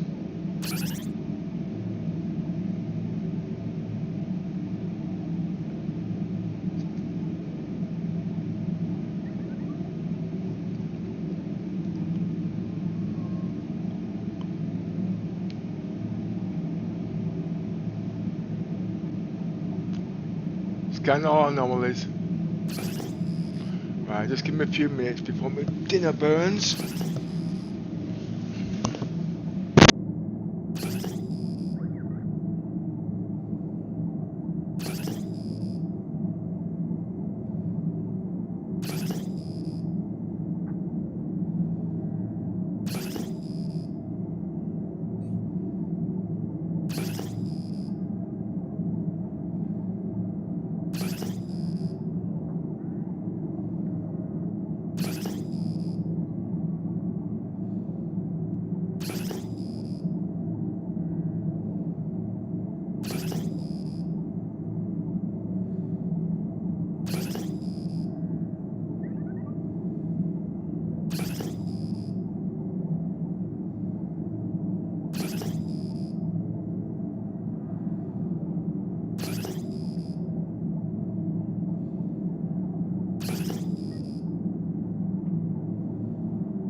Right, look at Miss, I'm back.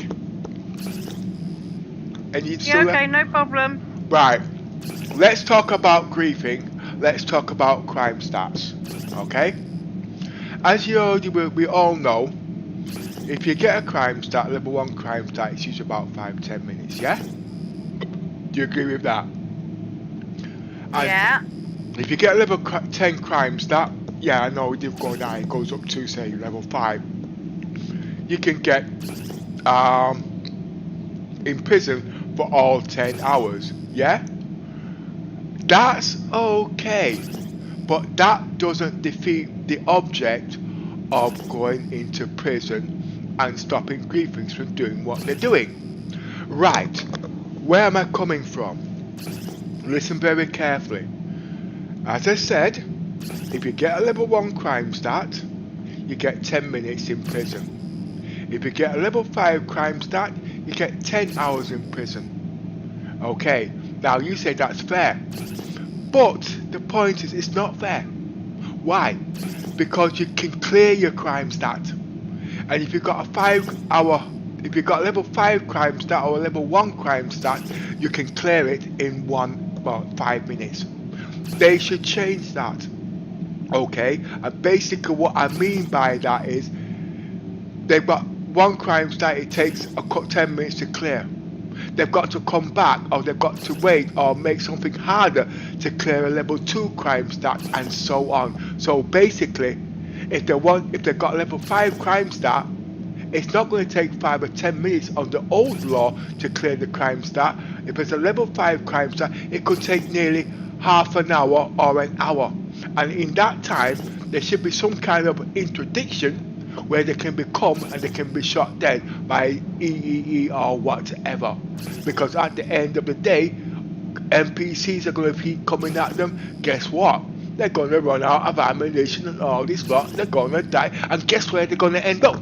Right back in jail for 10 hours. Because they have to clear that crime stat in the first place. Now, how much of that did you understand? If you understand it from a woman's point of view, people that are dumb like me will also get it. Does that make sense? Yes, that makes sense. Alright, you can't answer the question then. What you're watching? I said, yes, that makes sense. Well, can you give me a variation? Because you always say yes to me and you haven't usually got a clue. So, give me an abbreviation. You got to think about it. I see it. Yeah. 1 second, look, I'm going to cough. 1 minute, let me cough. Right, go for it. The way I see it, the time how can I put it? The time served should fit the crime. So if you do a bad deed, say you shoot somebody who's innocent and you get a crime stat, and they haven't done anything wrong, you should get quite a heavy crime stat. So the crime should fit the time. So, do you know what I mean? No, yes. I don't think you understood me. Yes, I know what you said. I'll explain it again from the beginning. If you get a level 1 crime stat and you get put in jail, you get 10 minutes, yeah? You understand that. If you get a level 5 crime stat, you get put in jail for 5 hours. It's 10 hours. You understand that, don't you? Yeah? Yeah. Right. But when you go to clear your crime stat, if you've got a level 1 or level 2 or a level 3 crime stat, you can still clear that crime stat in 10 minutes. Now, that's not right. You see where I'm coming from? Basically, yeah, if it's a level 1 crime stat, it'll take 10 minutes to clear the crime stat.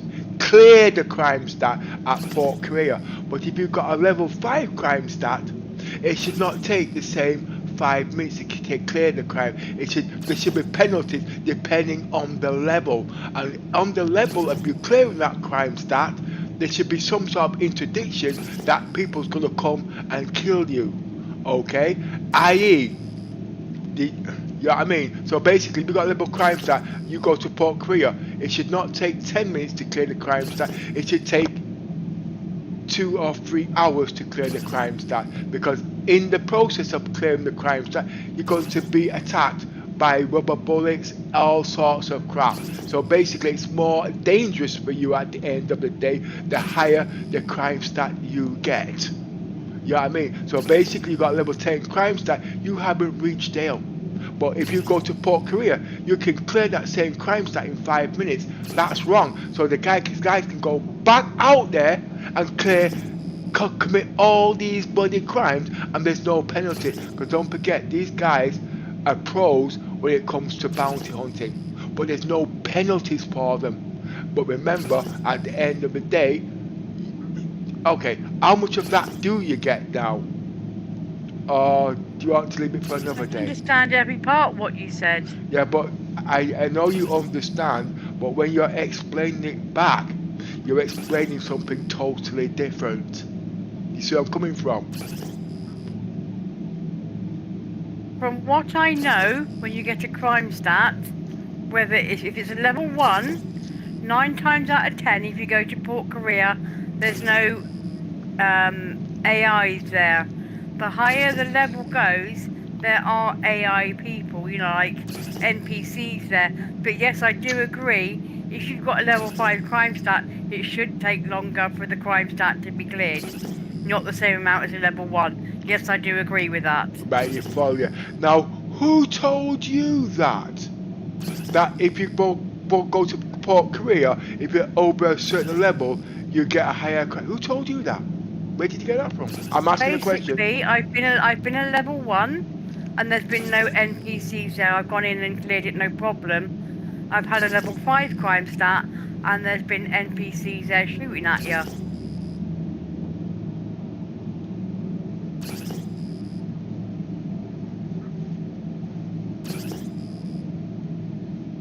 Interesting. Very interesting. I could have sworn they turned it off at Port Korea and left it on everywhere else and put it on for the missions. But let's take a rewind. I was under the understanding level 1 and level 2 crime stats, the human players don't get the interdiction to come and chase you. But don't forget, I haven't gone that far into the crime stat because I know they've turned things off. What you're saying is right, but how do they know what level you are?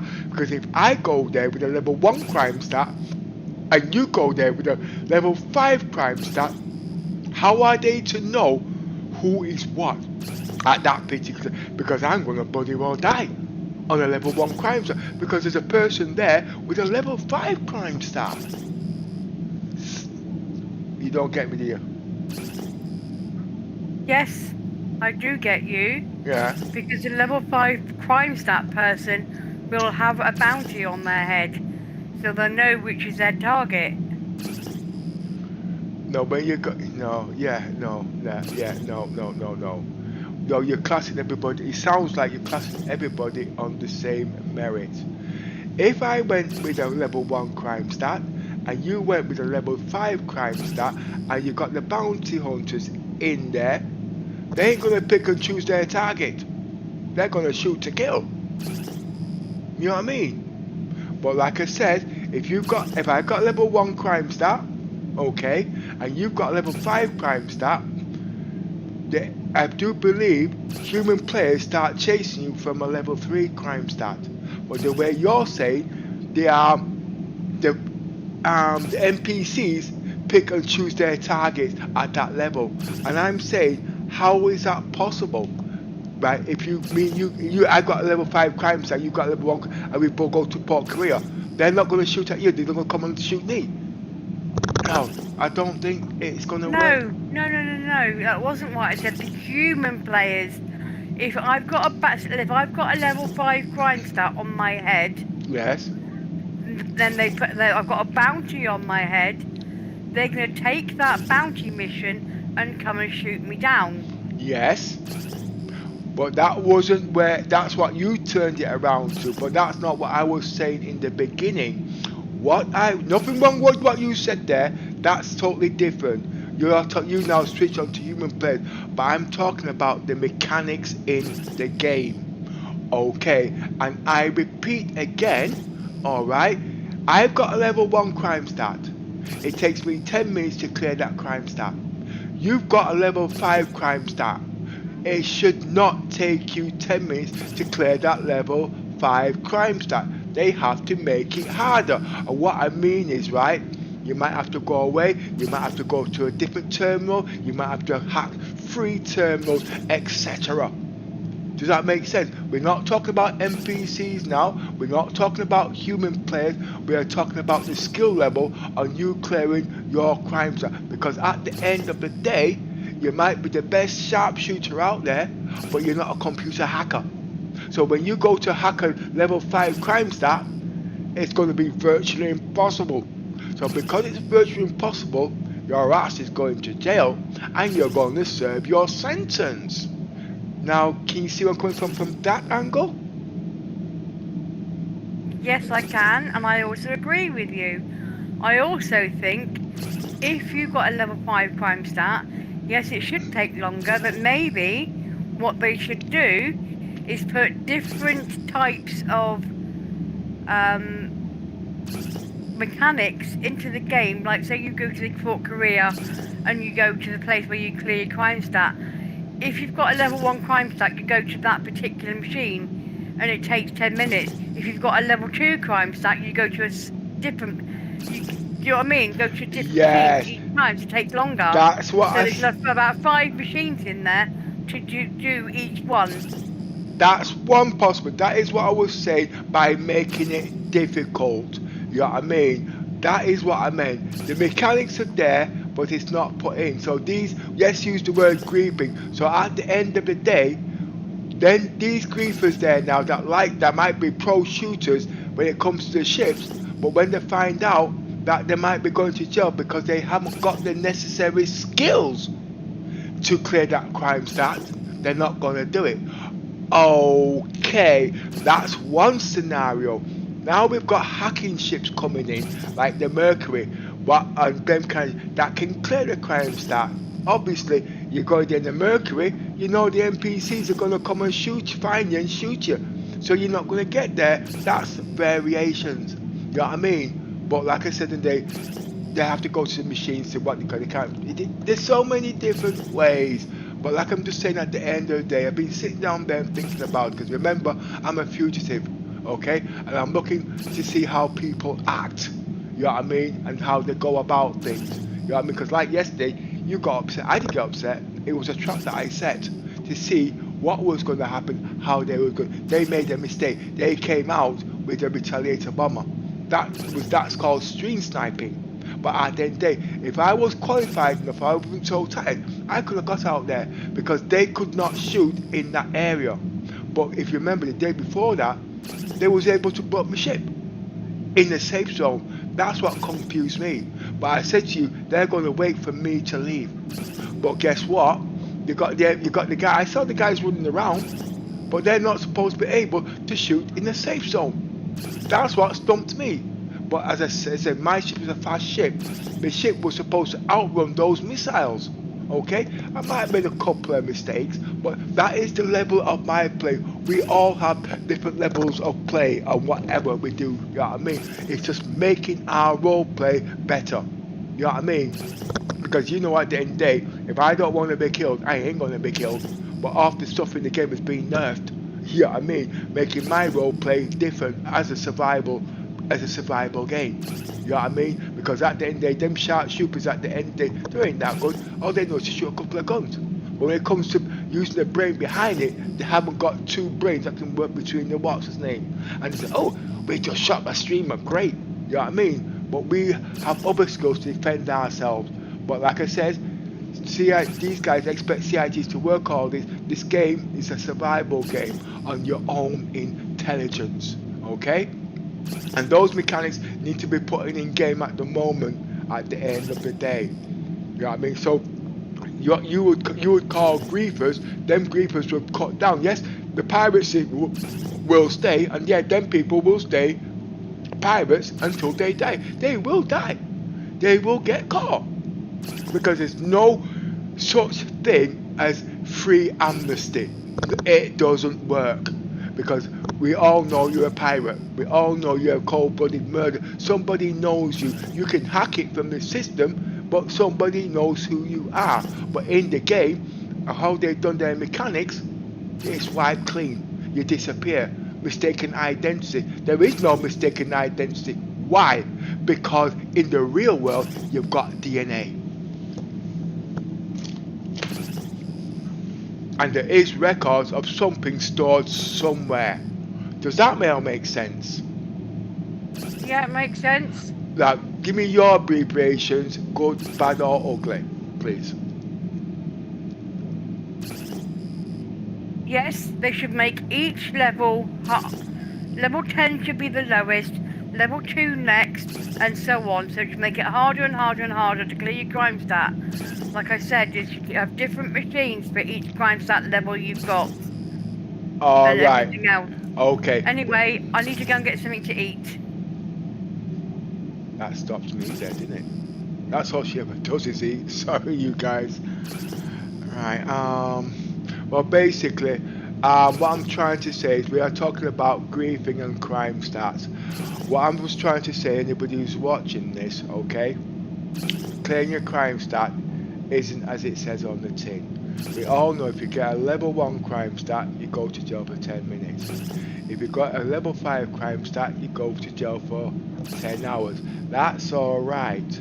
But what takes place in between that isn't alright. What I mean by that is, you get a level 1 crime stat, as you know, it's only the NPCs that might hunt you down. Okay? If you get a level 3 crime stat or higher, human players hunt you down. That's okay. But clearing your crime stat is too easy. Alright? What we're trying to say, there should be certain implications in between, right, to make it harder. So basically, it should take, might be about an hour for you to clear your crime stat, and in between you clearing your crime stat, right, there are people going to be after you, attacking you, or certain things will be done to make it harder for you to clear your crime stat. But as we all know, in the real world, you can commit a crime. Okay, yes, you can change your identity, okay, but your identity cannot be wiped clean. As you know, in the criminal activity, everything in this world is done by DNA. Sooner or later, you will get caught. You cannot get amnesty at the end of the day. It doesn't work. This is what I'm trying to say about these piracy and stuff like that. So yes, it will cut down piracy in the game. Basically, it will balance it in the game. But at the moment, people are just doing it free willy. So obviously, people like me who doesn't do these things and whatnot makes it's a lot harder. But you should not have free amnesty at the game, because obviously you're going to do something wrong sooner or later, and the system has to catch up with you, because you can't be always a goody two shoes. Okay, and every time you go back, although you might have wiped it there clean, it's gonna come back, because DNA or anything like that will change. You know what I mean? Now, if anybody's got any comments they would like to pass any comments on that, I want to hear what they would have to say about the crime stat situation. Because remember, you see the game, when these things happen, you call it grieving. It's not grieving, that's how the game is worked. But the mechanics are not in the game to prevent certain elements. So because you guys call it grieving, you don't play anymore at the end of the day, you know what I mean? Because you don't understand the mechanics of the game. But remember, Star Citizens is abbreviation of what goes on in the real world. That's how these games are created.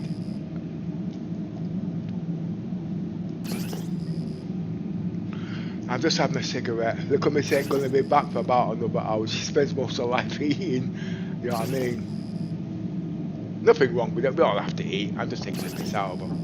Basically, we was having a a very serious conversation here about what they call it, and then ready come first. You know what I mean? It could have waited over 10 minutes.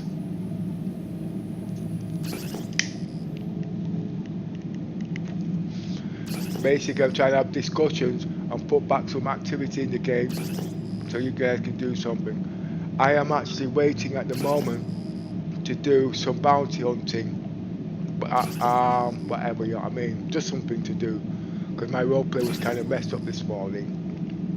Nothing to do with anybody. I just like to talk about the game and get things there going.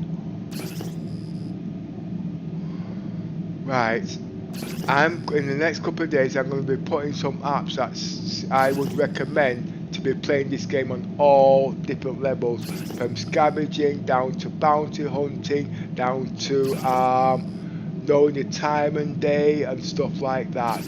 I might also put things in there and show how I make my PC work so I don't crash.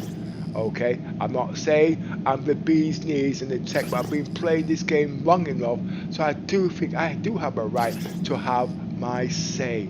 I've spent enough money, okay, and it's all to make the game better. I'm not saying I'm the king all and be all, but I know enough to play this game to the level I'm playing this game at. I can be a damn good bounty hunter at the day if I wanted to, but I just don't like violence.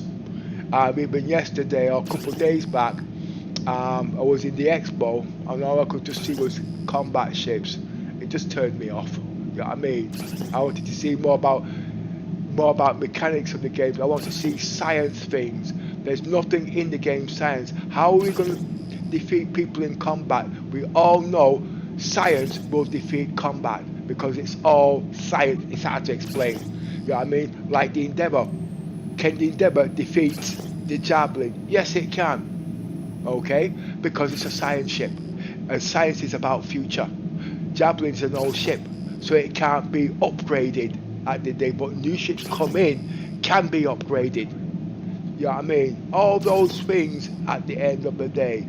There's lots of things coming in the game, but we need to put ideas into the future of the development of the game. Yes, the seniors have got the idea what they want in the game, but they're wearing out and they are leaving. I don't mean they're leaving, we're getting old, alright? We're getting tired now, but we need to put something in the game and a foundation so these youngsters who think they know it all comes up with the ideas, not knowing we've already planned it. We need the science ships in at the end of the day, because this game is not all combat. Yes, when I first came into the game, it was combat, okay? But I refused to play combat, and as time went by, as you can see, the medication commission was coming in, exploration is now taken off, cargo's taken off. It was all set there in the law, but it's not being activated properly because all these guys are coming in, they're either military, ex-military, or they come from Xbox games, and that's all they know.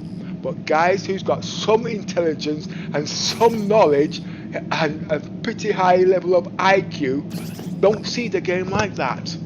But we won't see that game because, like, I'm 60 years of age now. Before I see anything of that level, might be about 10 to 20 years. I'll be dead. Well, I won't be dead. You know what I mean? But just give me a guy's idea.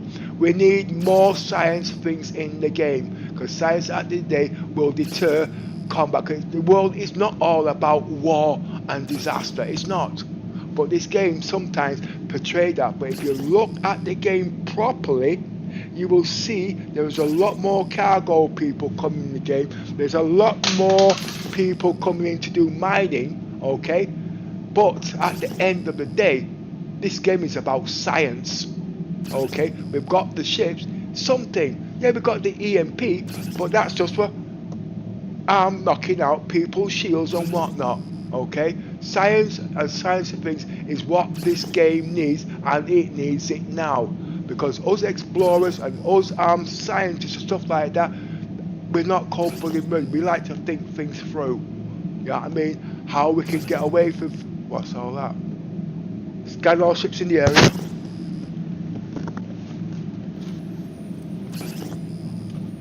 Scan all ships in the area.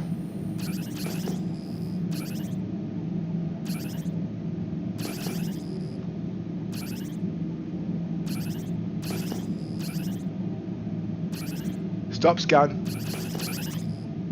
Shields off. Shields offline. Shields on. Shields online. Base front shields 1/3. Base front shields.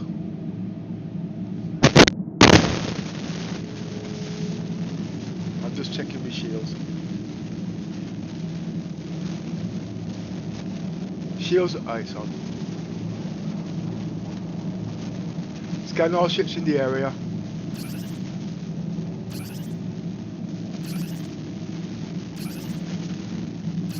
Scan all anomalies.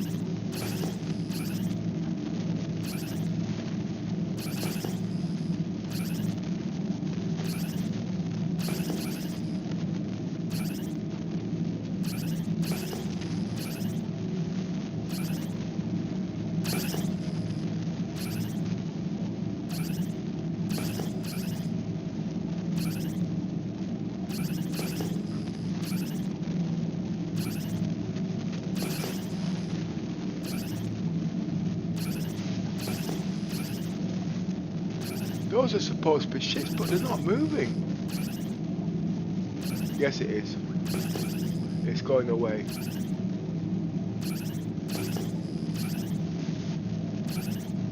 But it's not stating what it is.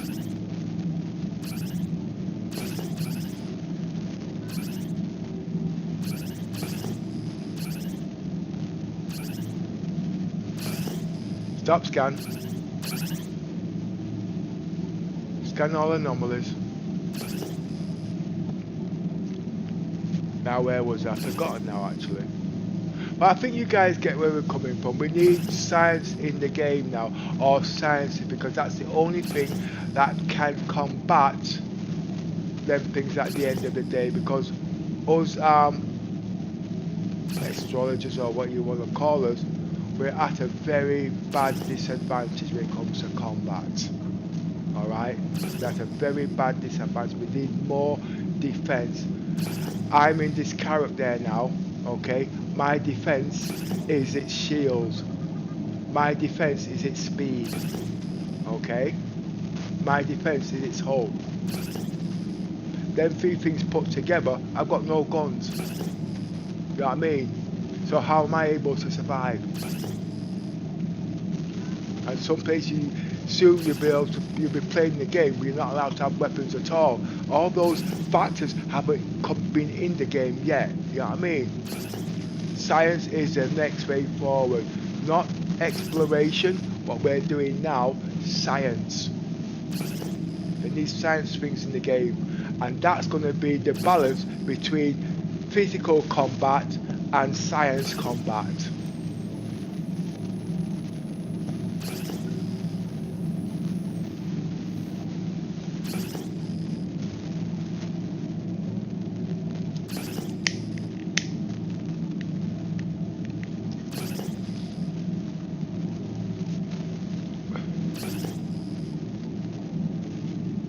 What I'm actually doing, I'm actually checking the wattage on my afterburner.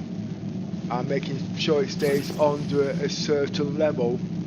Basically, I want it about 70, and the MS, and also the frames per second. I've noticed when certain things happen, I can detect a crash before it starts, but tuning the PC can limit them crashes so you don't crash at the end of the day, you know what I mean? That's why I'm sat here. And all things like these scanners, they do have an impact. Lights, they have an impact. Shields, they have an impact on the wattage. I ain't watch. Shields off. Shields offline. Lights off. Stop scan. It's not working in here because there must be something in there. I've actually seen it go down. And also, as you know, CIG is working on the shroud. I'm able to put ships on here, okay, and use the shroud to my advantage. What I mean by that, as you know, CIG says you're only allowed to have 3 ships in the game, okay? Reason being because there's too many ships and it causes a lot of impact on the let's give them a minute.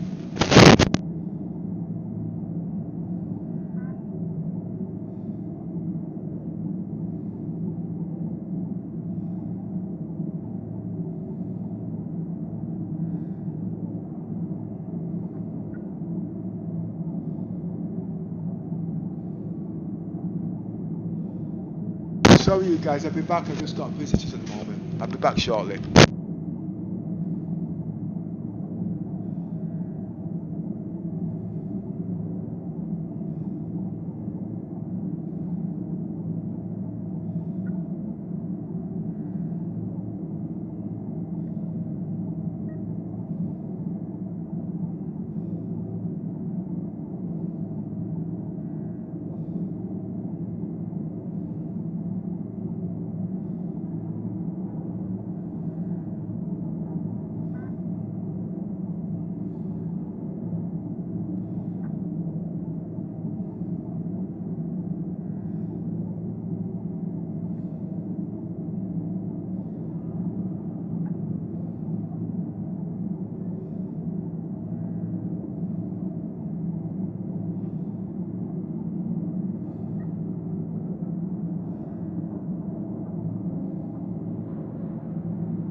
I'm back. Shield on. Yeah, okay. No, I was just never came to the door, it just distracted me for a bit. I was talking about the future of the game, but I've just lost track at the moment. It's becoming daylight now, about bloody time.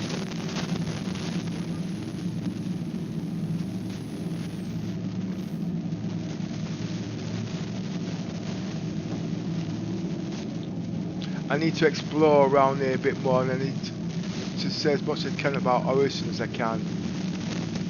I know I was doing some shield balancing and I forgot. Oh, wait a minute.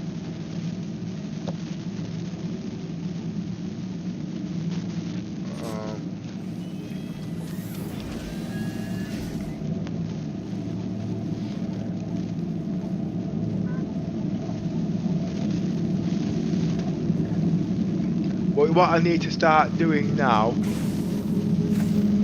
I would like to put a bit more about what tech and how I come to some of these conclusions, but like I said, people that don't know, they say it's not is before they actually try it themselves. They've got more information and more tools than what I've got. You know what I mean? And technology is moving so fast these days, not even I can bloody keep up.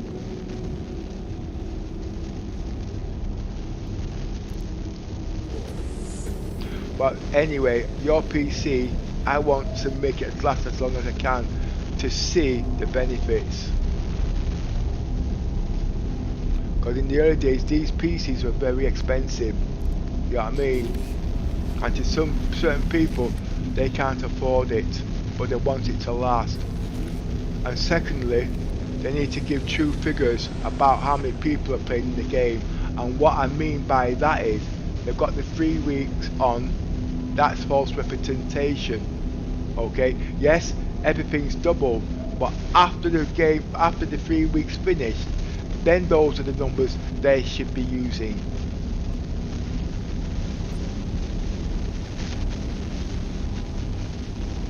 And it should be on a 24-hour time scale.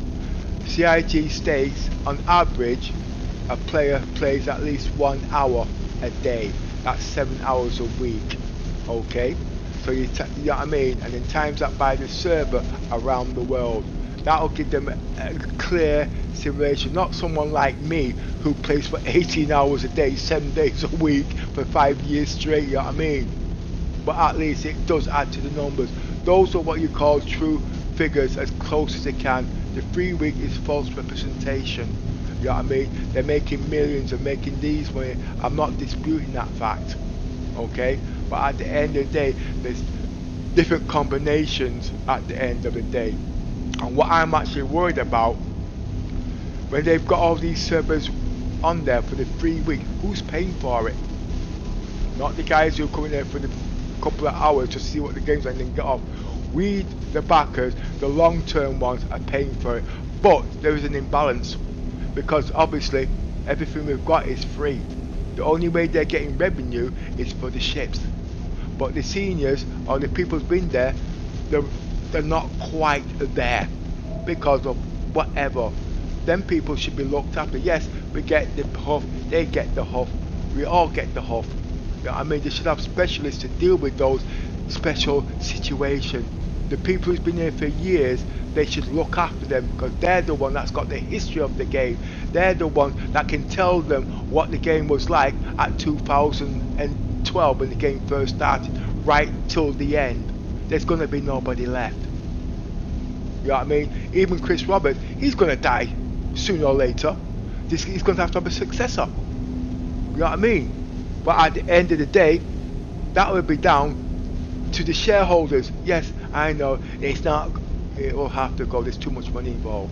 There's nothing wrong with the game. It's just like Elon Musk, shareholders. He'll go stock market, all sorts of shit. When I first came in the game, I saw potentials in the game.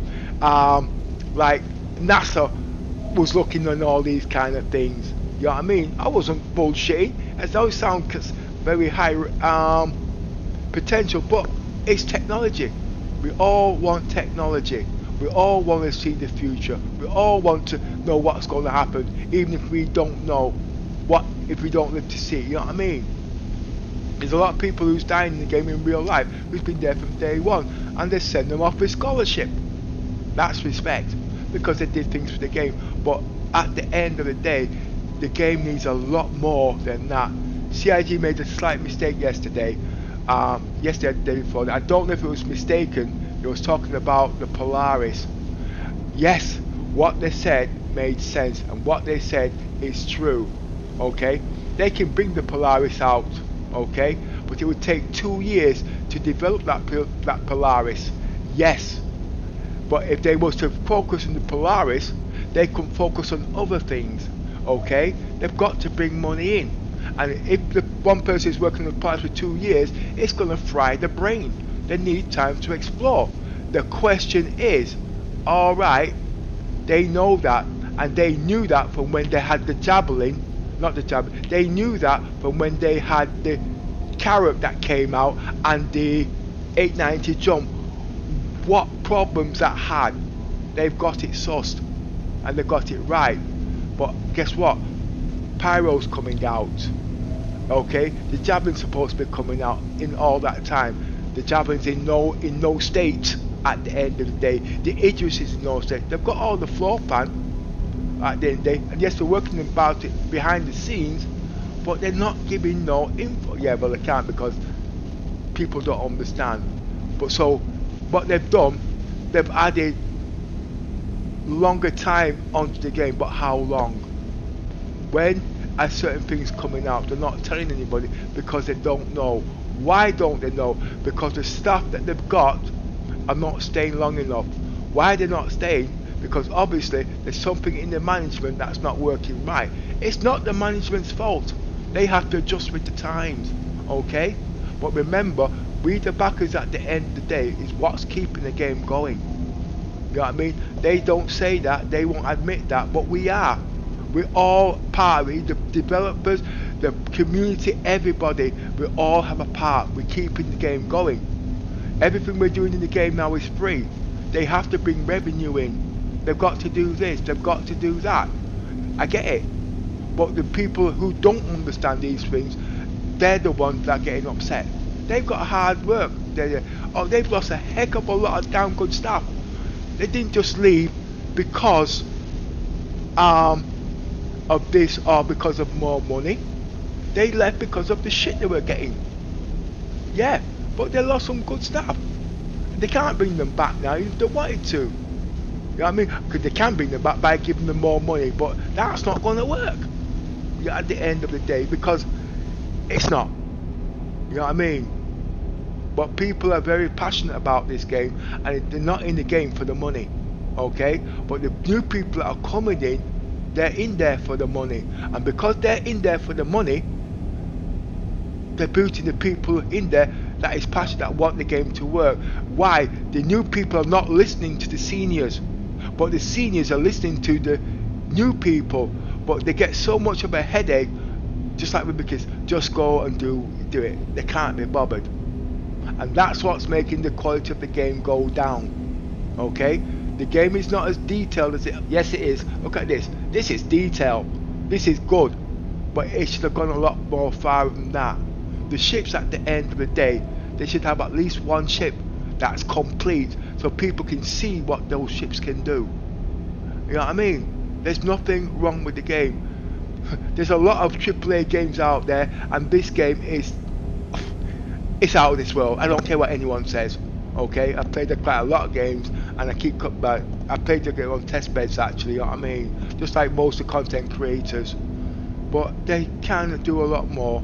But I do believe they're low, and they're bringing this in, they're bringing that in, they're going into new buildings, they're going to Manchester. It's the right move, but is it the right move for the future as it stands now?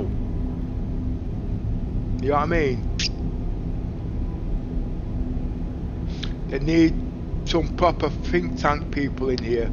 You know what I mean? But at the end of the day, like I said, they've got to do certain things there to secure the future of the game so people know. They have to hide a lot of things, I get it, because the management at the end of the day are not quite clued up.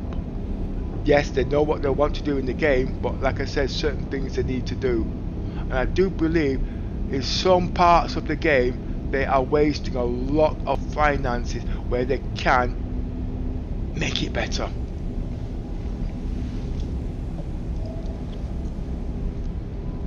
They need to bring back the old people, but they can't because they're being burned. People want to spend money on shits, but they don't, because obviously the salespeople are not sympathetic at the end. I know I've lost quite a lot of money in this game. That's why I don't spend money on ships, and I want to spend money on ships because I've got nothing better to do and spend my money on hardware. You know what I mean? But I'd rather spend my money on ships, because these ships we've got here, they are dated. But I'm not prepared to spend money because I thought I understood, but I do understand certain things. They change things without no notice, and then everything gets locked down, and you don't know until it's too damn late. And the person will say, why didn't you mention it sooner? I've got nearly 50 ships out there. You know what I mean? I don't know what's LTI, I don't know what's, you know what I mean? All I know is that I won't buy them packs because I know them packs are not right. But if I started in the beginning and I started in a £50 ship, that £50 ship could have got me a pack, and that pack could be worth thousands. You know what I mean? But I did it the other way around, because when I came into this game was an asset. What I mean by that, I was going to put my money into the game, and when I'm ready to come out, I will sell my ships. You know what I mean? When I want to, they say you can't do that. They ain't got no right to tell me what I can do with my money, because that it's for the backers. No idiot is going to spend 15, 40, 60,000 pounds and give it away just like. The world is not charity. They're not charity, but we all must move on.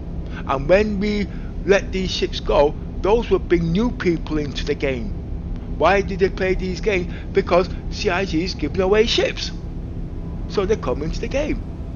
I spent £35,000, 15,000 in ships and 35,000 on hardware. But the 15,000 I spent on ships, that is multiplying.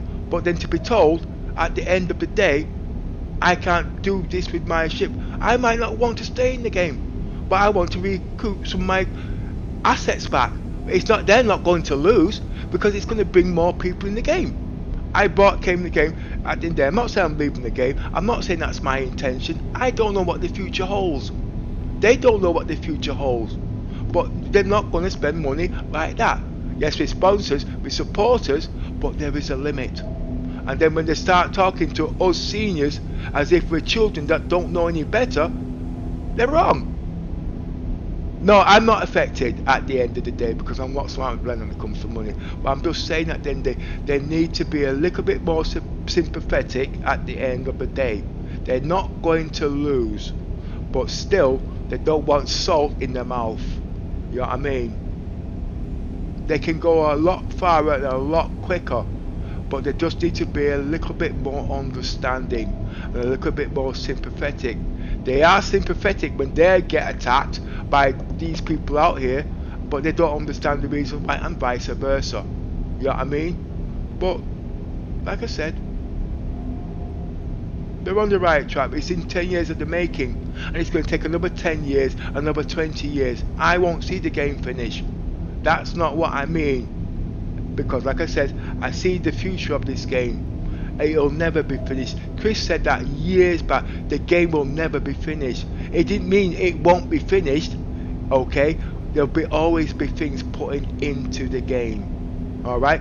He also made another statement. He says no ship will. He doesn't want no ship to be identical. He explained that wrong. If you've got different classes of ships, big, medium, and small, you can't put everything into a small ship. It doesn't work. But everything in that class, there's going to be different characteristics. You call it 60-40 split. Then you've got the class 2 ships. They're going to have a lot of the things in the class 1 ships, but different characteristics. But on its same level of upper ships, they're not going to be the same. Capital ships, they're going to have everything that the small ships got, the medium ships got. But when it comes to big ships, obviously they're not going to be identical. What do I mean by that? You've got the Javelin combat ship, you've got the Endeavour ship, a science ship, I know this one says it's a hospital ship, and so on, because that's in the top tier. But none is identical to each other. But as more ships come in, there will be more functions coming in. The ships that we got now are old ships. New ships are going to be coming in with new functionalities, okay? But at the end of the day, they won't be as good as the old ships, and the old ships won't be good as the new ships. But like I said, Chris didn't explain it properly so people understood. So when we say we want this in there, everybody says, well, Chris says no. No ships are going to have everything or not. That's not what Chris meant. Because if you've got a big 4,000 pound ship, okay, it's got to have things in there. So what all these little ships have got, them big ships will have it. But if you've got two different types of capital ship, what that capital ship's got, this upper capital ship might not. That's what they call the 60-40 split. And it comes to like you got the MISC, everything's 60-40 split. Its characteristics, shields, all sorts of things. That's what they mean by, at the end of the day, no ships will be identical. What they meant was, they should have said in that tier. Okay? I think they know what I mean by that now. Yes, now I've said it, they can find a way of rephrasing that. You remember when we first came in, they said there's only going to be 100 ships, 100 star systems. There's only got one star system. And I said no, it's going to go up. And then a few years later, it's now 130 star systems. You know what I mean? It's not stopped there. They also said it's going to be on a ratio of an 8-to-1. Okay, so basically if they've got 300 star systems, you times that by 8 of undiscovered. So it's not 180. I'm going to use easy figures. Say go back to 200. You're going to have 800 systems in there, and 700 of them will be undiscovered. You see where I'm coming from? There's going to be so much, and if it's not big enough, the star system will grow. If you look at other games like Elite Dangerous, okay, it's a basic game as far as I'm concerned. All right, look how many star systems and things they've got. They're multiplaying all the time. This is Star Citizens. They've got the technology. They've got the what they call it. Yes, the PCs, the technology is not there, but they've got the idea. But they can't do that now because obviously it's not going to work. When we first came in, they turned around and said the game's not going to be more than 100 gigabytes. It's going to be a heck of a lot more than that because they're using building blocks. But what do you mean by that? What I mean is at the end of the day, there's going to be a heck of a lot more in the game. There's lots and lots to go in the game. You know what I mean? There's things that they don't even know themselves. But what's happening, the old people are leaving and the new people are taking over. Okay? And they don't know the old system. They can sit down there and read the books like we do. It's not enough. They need to know the history of how the world was developed in the first place. Do you want to talk about the Wright brothers? Okay, how did they start? They weren't pilots. They were science people that have science before they became engineers. And then when they became engineers, they became pilots. How the computers evolved, all these things. I know it's all bullshit to them, but remember these youngsters at the end of the day, they don't know. They are willing to listen, but they'll only listen to the people that they're going to benefit from. You know what I mean? And who they don't understand, they're going to dog them down. Right, I just did a 5-minute break. Oh gosh, 1 minute. And everybody says Orison is, you can't go there. I've been sat here doing stress tests and it's not gone down below 94 watts. That's not enough for me. I have to turn things down, but I don't know where to turn it down. I don't want to turn it down on the graphics performance. I think I'll have to look in the NVIDIA settings. And to what I've seen today,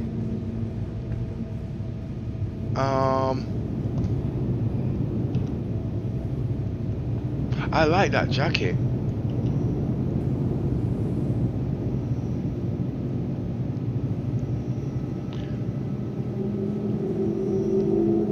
only reason I've kept my jacket on, because as far as I'm concerned, this ship is cold. It's all, there's no fabric in here. It's not that cold. It's a damn good ship, this.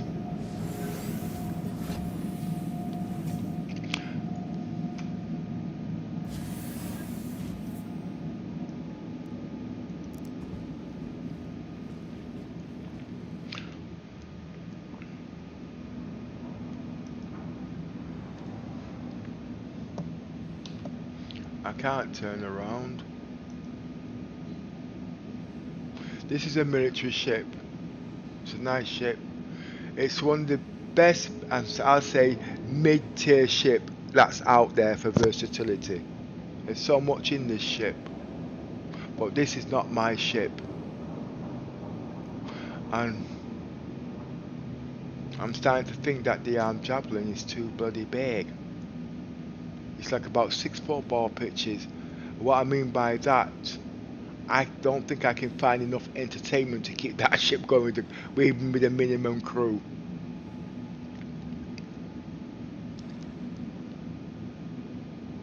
The Mercury's a nice ship, but it's got some very bad limitations.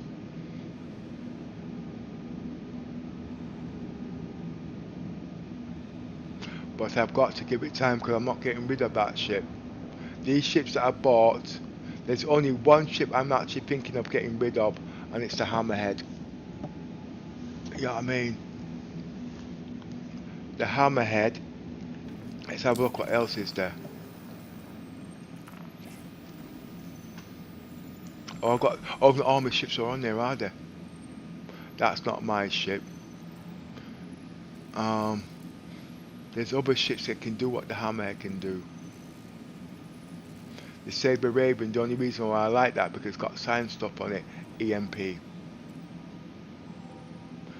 That's combat. Science ships can do more than that. These are for combat guys. That I bought for an upgrade many years back, and I've got 2. Oh, one is life, and the other one is just upgrade when I'm ready. Pisces, let's go with the Carrack. Carrack. Where's the other Carrack? Super Hornet, not my type of ship. That there's from the X. What happened to the X1? The Mole, that's from the Endeavour.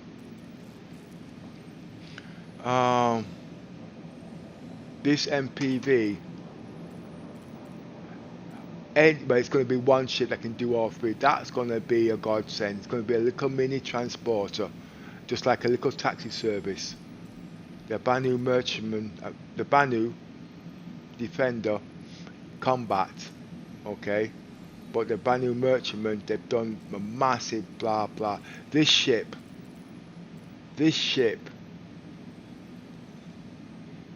whoever thought of this, they made the right choice. But like I says, you know what I mean, and it's only because of its speed. The Dustbin. Not a bad ship actually, but it's not my type of ship.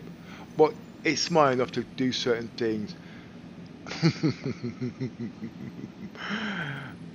Well, you know what I mean? When this ship, can you remember when we was in the other org and they came out with that? Everybody was going crazy over it. I wouldn't buy it. And then I went and bought the A2, is it? And within 6 months, that's where my mistake happened. Didn't want the ship anyway, but it made a lot of mistakes, and I won't be getting it again, because at the end of the day, as far as I'm concerned, this is the mini Icarus, okay? That's a mini Icarus. The Buccaneer Combat. Caterpillar is not my ship. That was a loaner. Can't remember for what though. The Cutlass Red, that was our inspiration, but as you know, we're not really into medic. Those are for specialist people in that field. This was our little fun ship. This was to see what mine's about. That always puts me to sleep. This is a test bed to know the limitation that, but anybody who flies that ship, they've got to be very, very careful. Very careful. Prospector mining ship. I want to know more about the Odyssey. Okay? But at the end of the day, the Orion. The Orion. We now know it can hover because of the javelin. So the Orion is not too bad. This ship. No, not this ship. The Mako, the newsreader. That will work well, but it can't fit on the Carrack. That ship there, I ain't getting rid of that ship unless there's the equivalent. Did somebody say no? There has to be an equivalent for this. That's a damn good small ship. You know what I mean? The next thing to this, I think it's the Carrack, but obviously the Carrack can be seen. This is like a spy ship. That the Starfarer, they're bringing the mechanics, but it's gonna cost them a heck of a lot of money. That ship's gonna die. They've got to bring in roleplay for people who's got this ship, because it's gonna cost too much to fill. And with them creepers out there and they spend their credits, it's not gonna go down well. They've got to bring in missions for that, or let them transport fuel. Make them sit down there for 3-4 hours, regenerating fuel to go and sell it back to the port stations to bring down the prices. They've got to bring something in for that. It's very, very important. That's why he said, I've got it, I want him to put fuel on it. You know what I mean? And if I do, it'll be in the PTU. But like I said, at the end of the day, that's going to be a specialised training on that. As simple as it is. These ships, they stand for what they are. The Aurora. They should advertise that ship more. Okay? It's a very strong, robust ship. Okay, it's cheap. That gets the beginners in to learn about the game. Not all these big massive ships. This ship here, in Arena Commander, everywhere you go, they should start up with something like that. It's cheap. This, yeah, in the early days it was good. They're doing a rework on that. I can't say much about that. I think yeah, these drive pretty okay. I mean.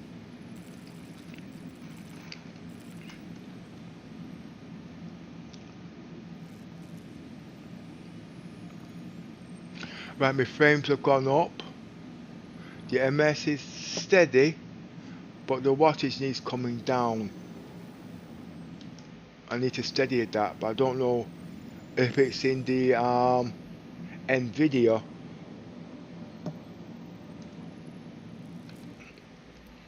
But at the moment, I've got this pumped out to max. Well, is it max? Yeah. Fair enough.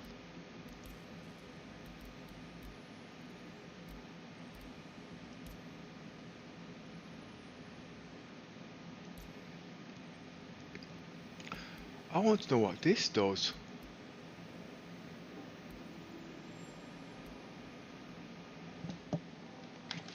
So is anything you want to say about the game? In your opinion? Give my mouth a rest, or are you going to say I've said it all? Go on. I need to find myself another commentator. Go on, carry on. I think the game is what people keep saying. There's nothing to do in the game. Well, everyone makes their own gameplay, I think. Yeah. Because if you want to do cargo runs, then there's plenty of cargo runs out there for you to do. Obviously, you've got to be very careful how you do things because of the crashes and what have you. Can I butt in? And I did, when you was away having your dinner, I did mention something about that we are at a big massive disadvantage. Yes, they've cleaned it up, but they need more science technology in there to balance the explorers when it comes to defense and strategy, because we're not all combat, you know what I mean, but we need things so we can stay alive, because it's not all about just blowing the hell out of each other, because that's why some people won't come in again, because of the violence. CI doesn't think that, because most of the people there, that's all they want to do. It's all military people that's in the game, etc, etc. I don't fault it at the end. That's one game of field, just like Flight Simulator. It's a one planet. You know what I mean? There's lots of things in the game. Yes, there's so much, but there's a new breed that's in the game there now, and they don't like combat. They play combat because there's nothing in the game or when things break, you know what I mean? But they just don't want to do 24/7s. They have to bring something to do with science in, like yesterday. They've had long enough now. There are things out there to do with science, okay? There's been other games like Star Trek, they've got that science things in there. You know what I mean? Laser beams, tachyons, all them kind of things, you know what I mean? They need to bring science in. You know what I mean? All those kind of things, you know what I mean? So yeah, I know where you're coming from. Yeah, carry on, Miss. So yeah, so there is cargo running. You've got exploration. There is the medical play is coming into the game more and more. But you've also got bounty hunting. You've got bunker missions. You've got all sorts. You've got cave mining coming in. You've got so much coming into game. But if you don't want to do any part of that, you can make your own, like doing races or whatever you want to do, like have VIP parties on the Okay, stop. Right, stop 1 minute. Let's pause. Okay, let's pause. All right, you've been in the game, what, 5 years now, okay? On a scale of 1 to 10, let's go into combat. You like to do your little shooty, all right? But you know, if I'm not on that ship, there's no way you can do your little shooty. You're gonna die because your skill level's not that high. Would you agree? Yes, I would agree. Okay, stop 1 second. Right.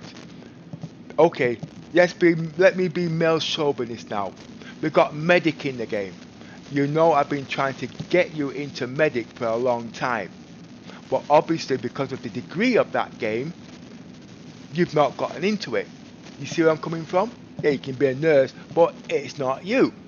Can you see where I'm coming from?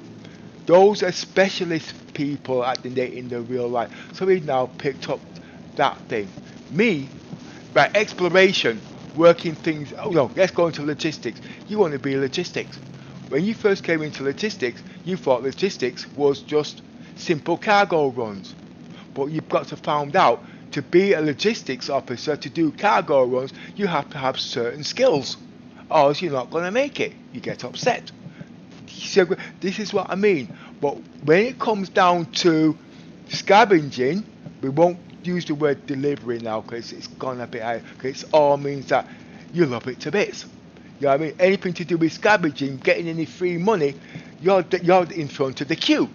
That's not looking bad because you know before scavenging came in, I already tipped you off 6 months beforehand. You know that. You saw it when people told you this and told you that. You know what I mean? And you know that's why you've got all that money.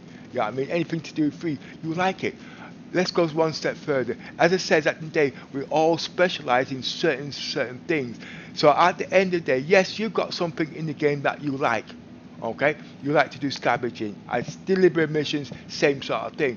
But certain things that you want to do, you can't do it without me because you need those skills because you haven't got those skills.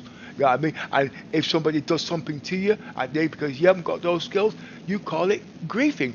But when you get to understand it, if you had those skills, you wouldn't call it griefing because you could be able to defeat them. That's what you call intelligence. You know what I mean? Now everybody's in the same field, but the people that are coming in are people that only know combat. If that was the only thing that was in the game, I would learn combat, and I would be pretty damn good at combat. Why am I not doing combat? Because I don't really agree of the violence. Because really, when it comes to space, that's not what it's all about. It's not about combat at the end of the day, because remember, we don't know the future about space, but space at the end of the day isn't about combat because the superior beings out there will be eliminated. Let's talk about litter, dropping things in space, you know what I mean, mining, you know what I mean, space dust, all them kind of things. You know what I mean? That's a misinterpretation because these guys don't know, they come in and they wreck things. You know what I mean? This game is a serious game. It's understanding. But when you want to play these games, you want to play the game at your skill level. Expand on your skill level.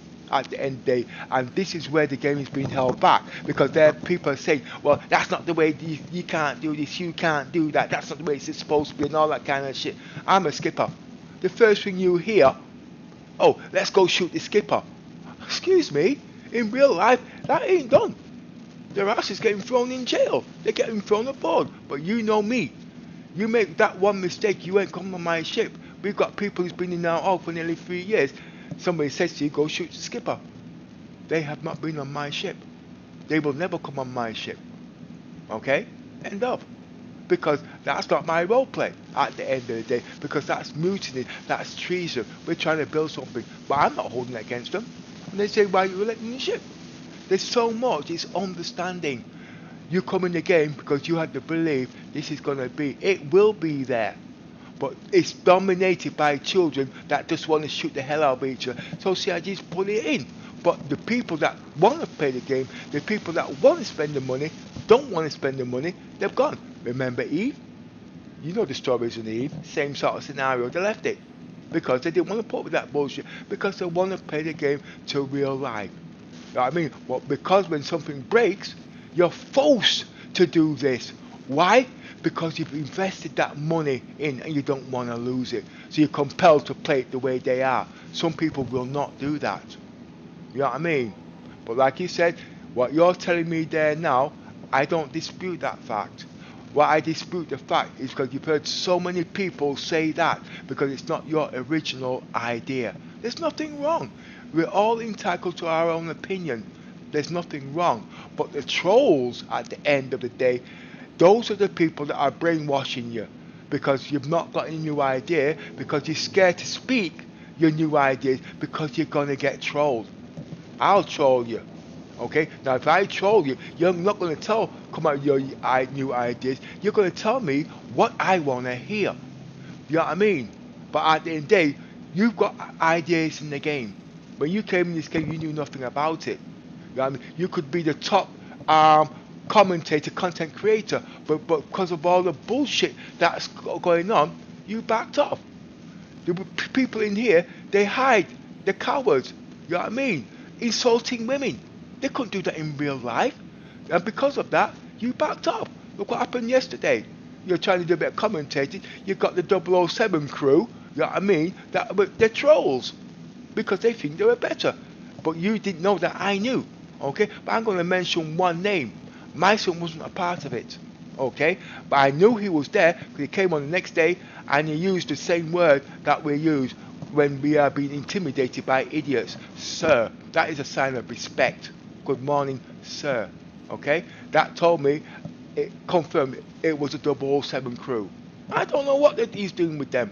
Because at the end of the day, he's not that sort of person. But he wants to play the game. Okay? But because the game was so limited, or certain things was taken away from him, he was forced into that situation. You know what I mean? So he now become and adapt, and he's playing that because it's what he knows. That almost became like, I was almost like that. I'm not combat. But I almost become combat. And I refused, so I became defense and strategy. Because people turn around and they destroy what you want to be in the game. Okay? And like I say, don't go play this, you know, you've been there. You know what I mean? Don't go do this, go do that. And it's not you. And then when you sit down and think about it, you spent all this money, and what you spend on, it's not what you want to do.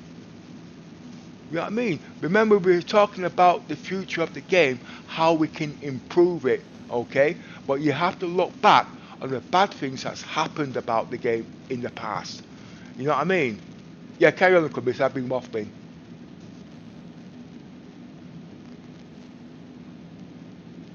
I said there is so much to do in the game.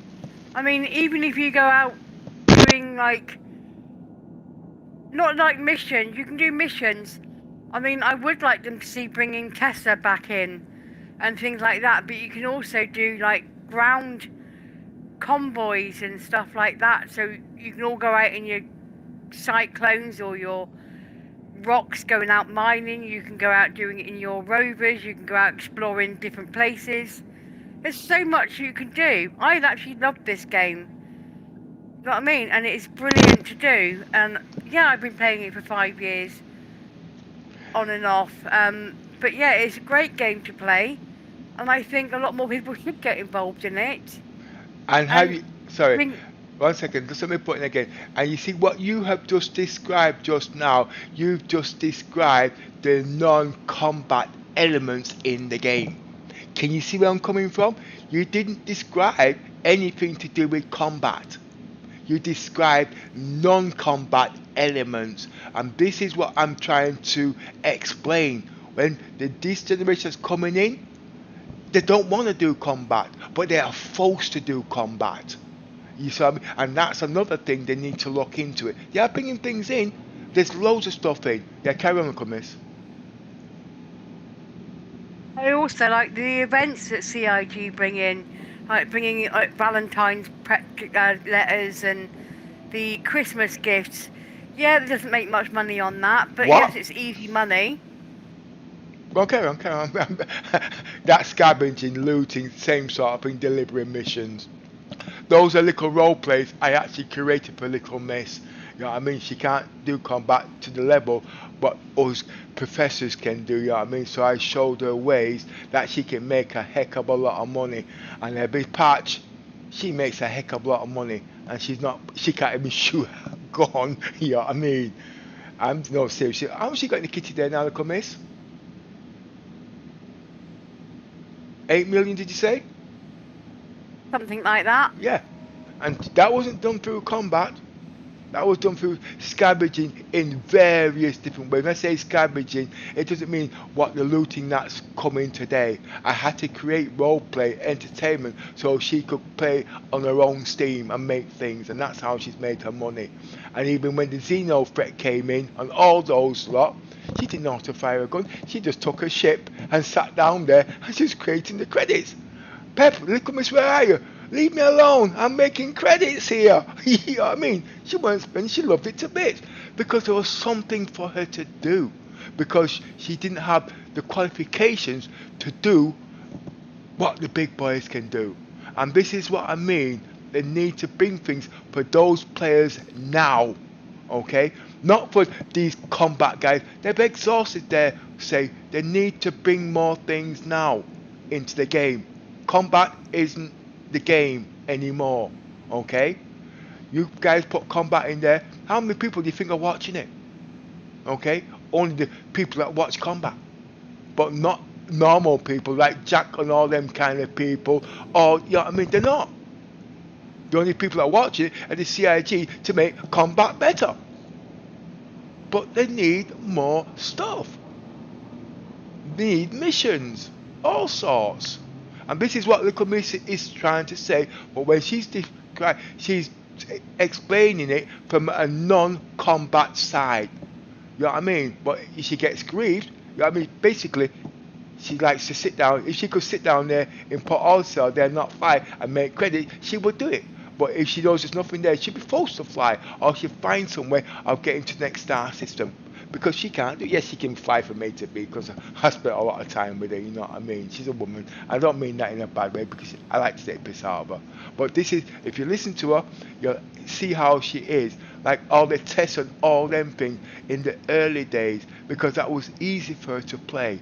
You know what I mean? Yes, she died quite a few times, but she had a lot of supporters there because she was practically the only woman there, you know what I mean, at that particular time. There's loads there now, but still, as I said, things have happened in the game, and you see these guys, they are cowards, they hide behind things, but I know who they are, and like I said, I'm going to start mentioning their names because they've got no respect for women. Look at Miss thought they was attacking me. They can't attack me, because at the end of the day, I don't give a shit, because I am in the game for another reason.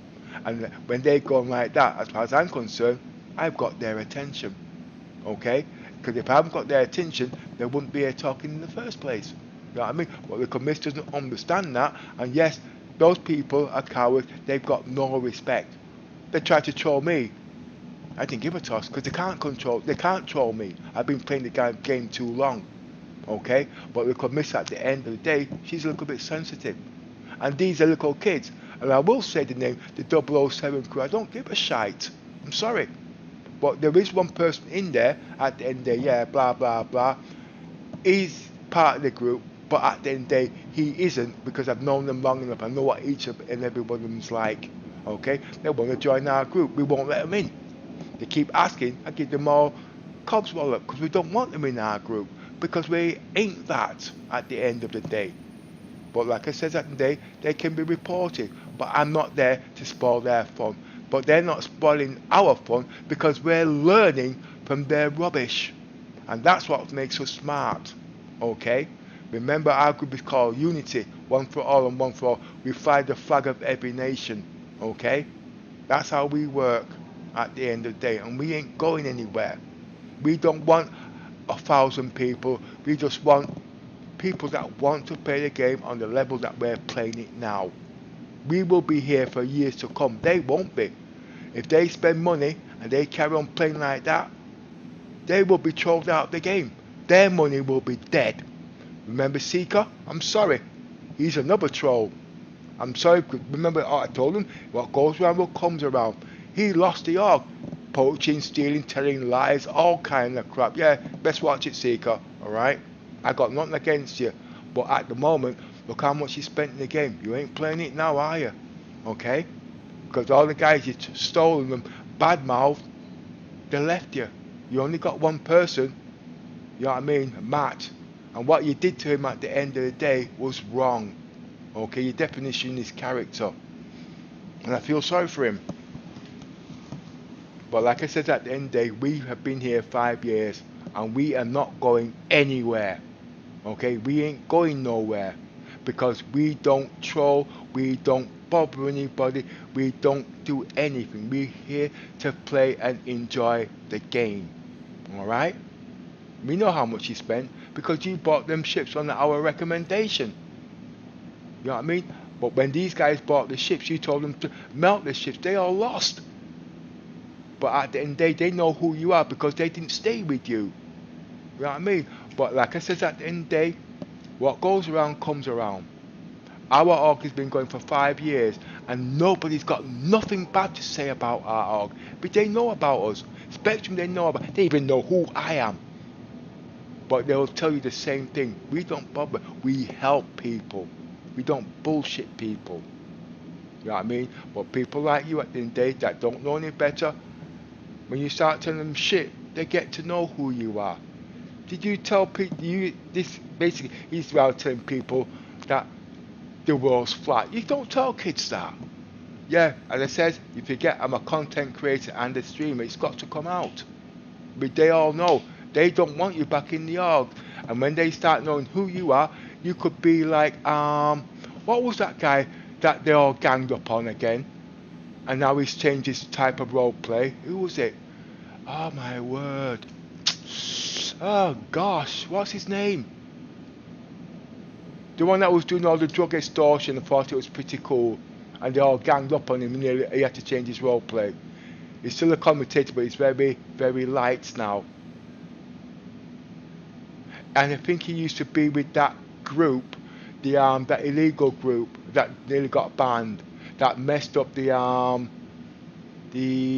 Meccano rally. What's that game rally called again, Cummins?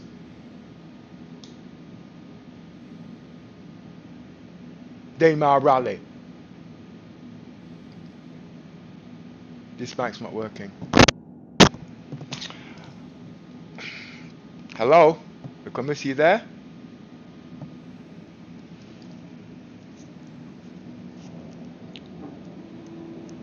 I think something's gone wrong with the mic.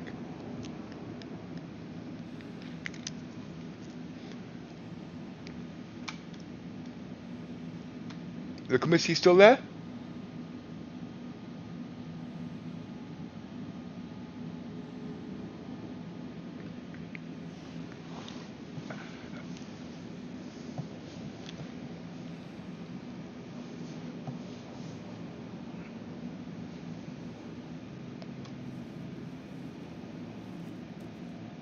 Is my mic working?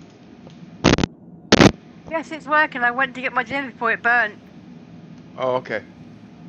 I can't remember what they call it now, because like I said at the end of the day, We're telling it as how it is. We've been here long enough, and we played the game the way it's supposed to be played.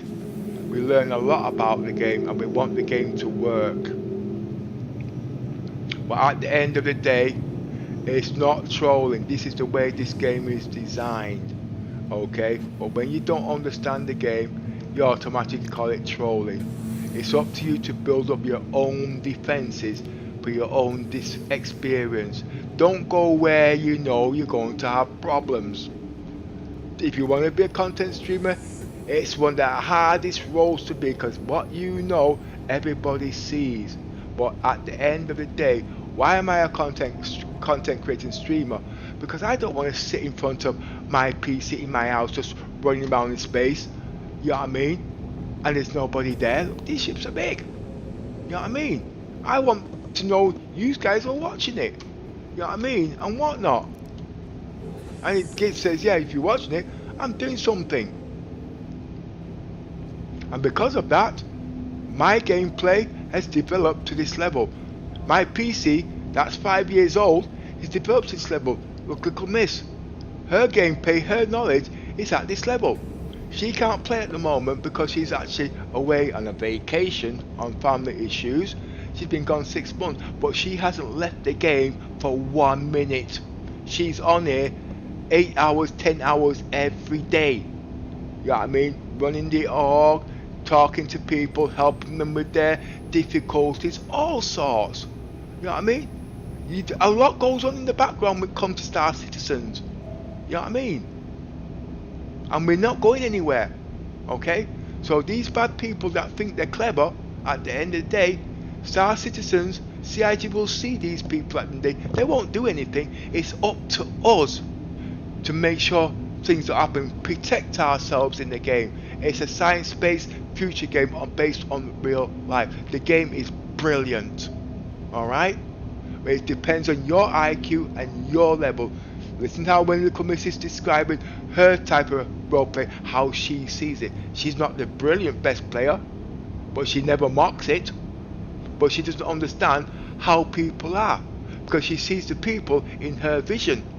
Nothing wrong with that until somebody does what they did yesterday. You know what I mean? She was upset, and I had to sit down and explain to her what the hell was going on. She didn't know I fabricated all of this. What I mean is, right, I wanted to see what was going on in the game. Is there stream sniping still going on, whatnot, and how was they able to do things out a server of what, say 50 or 500 servers, like looking for a needle in a haystack.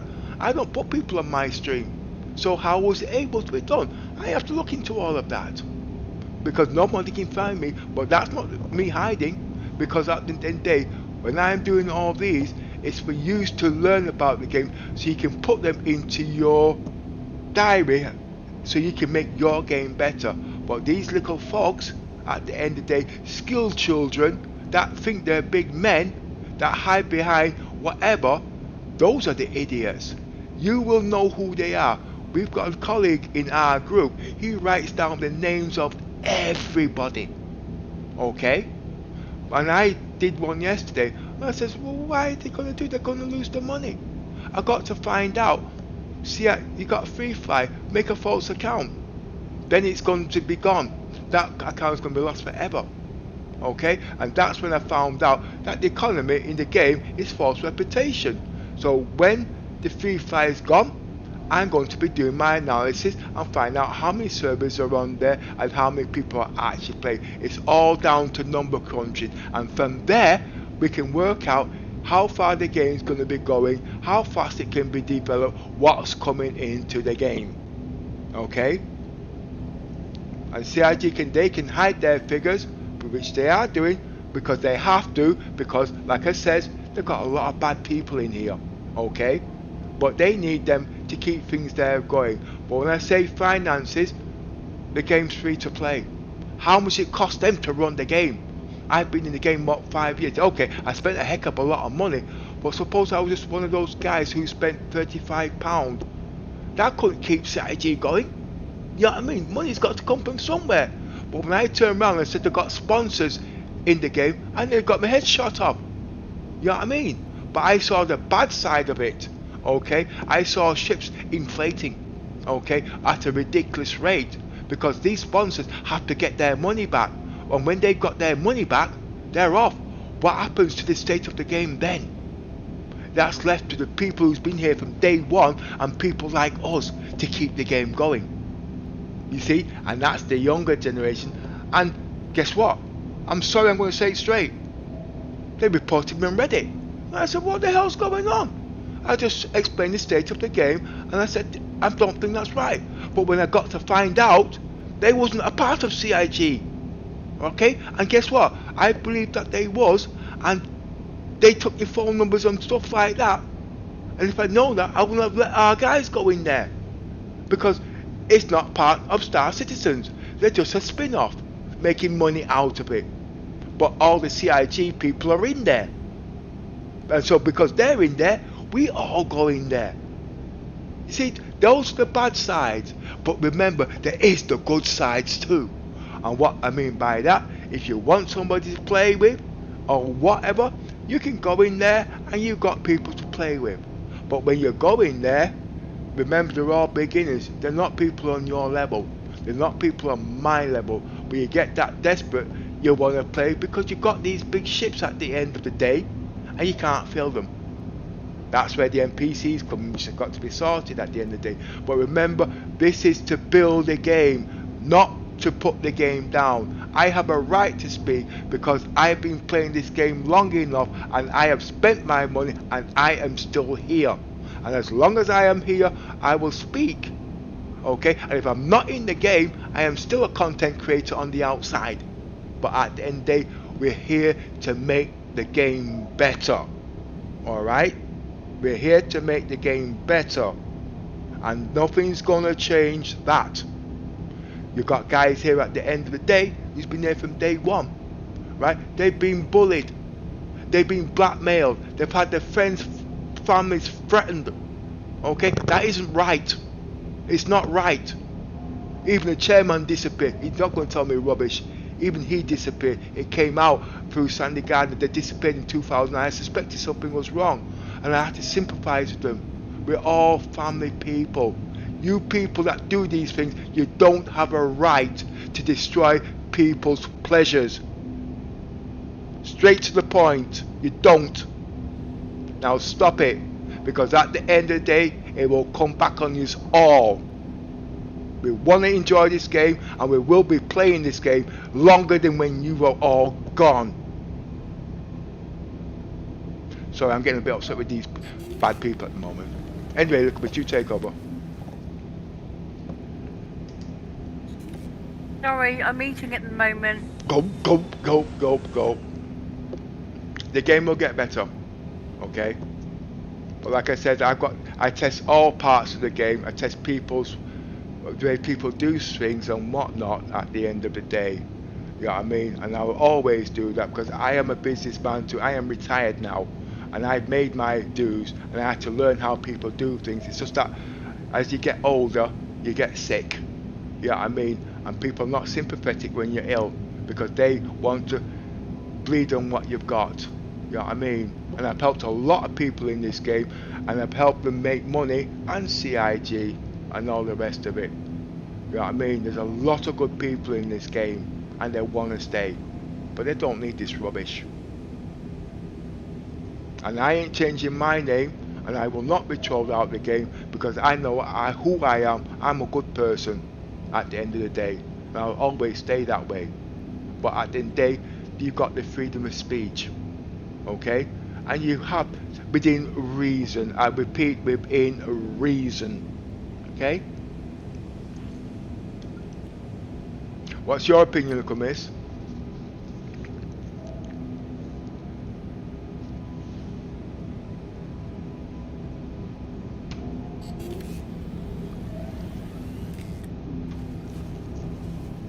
At the end of the day, the griefing, trolling, it doesn't make ends meet.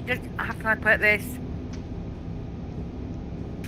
It's bad for the person it's being done to, and it's not nice. And basically, at the end of the day, it's going to come to an end. And the way I believe it, karma turns around. Karma does get around and karma fights back.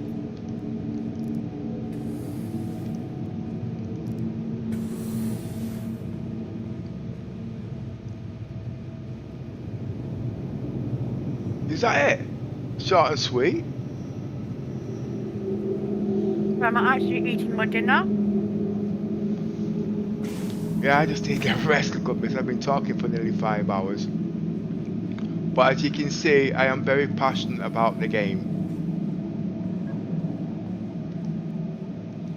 And so is a lot of people in our org. They're very, very passionate about the game. The people that are not passionate, we don't keep them very long.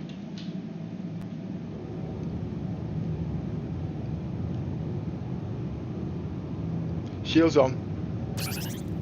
Shields online. Full power to the shields.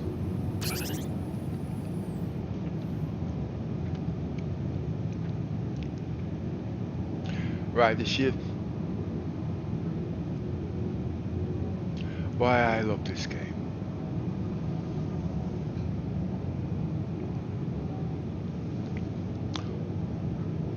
What's the expo saying today, little miss? It's still the trade ships as far as I know. Yeah. I do want to buy ships. But at the moment, yeah, I mean, everybody's struggling, but I'm not struggling, you know what I mean? But still, external view.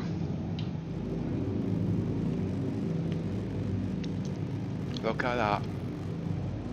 Raised landing gear.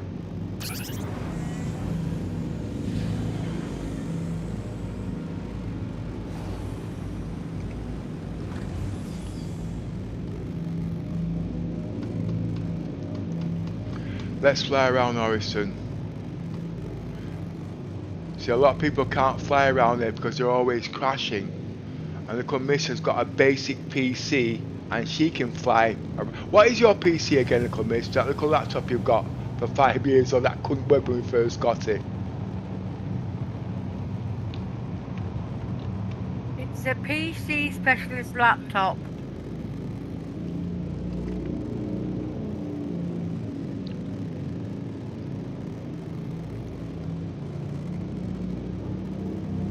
Well, while I'm playing, you can just do a bit of commentating. That's alright with you, you know what I mean? Because I can't fly and commentate at the same time. That's okay with you.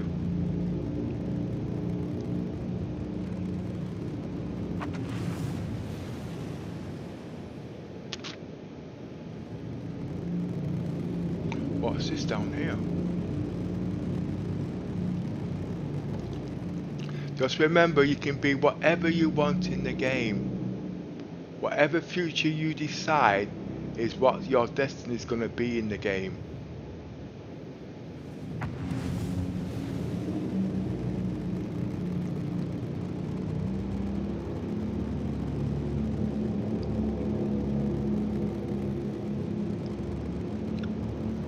This game is so beautiful.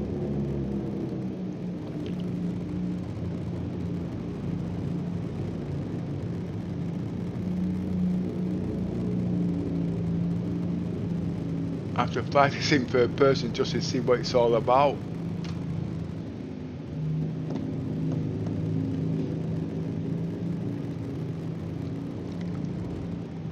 This is my B ship, not the main Carrack.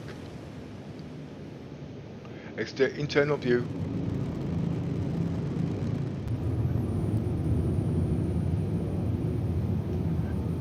Full power to the shields. Full power to the engines.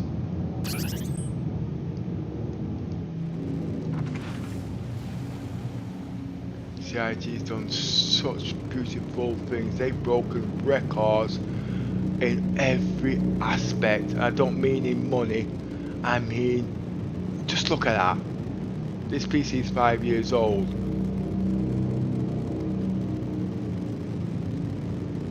And look at the graphics it's got.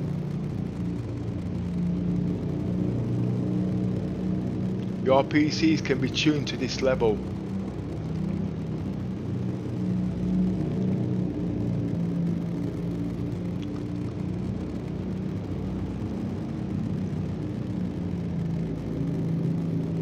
I'm flying like I'm Russian again. See, I know this has got a gravitational pull, I've got to be careful, you see. 83 watts, frames 23 seconds, milliseconds 29. It's about steady average. With everything I got running in the kitchen sink.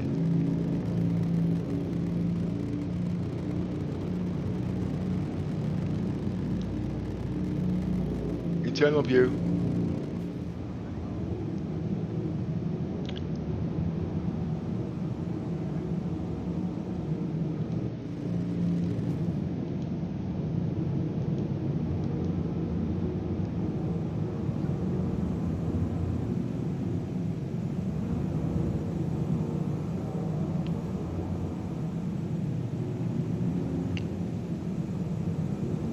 This is how you're supposed to fly the ship. I just want to see everything.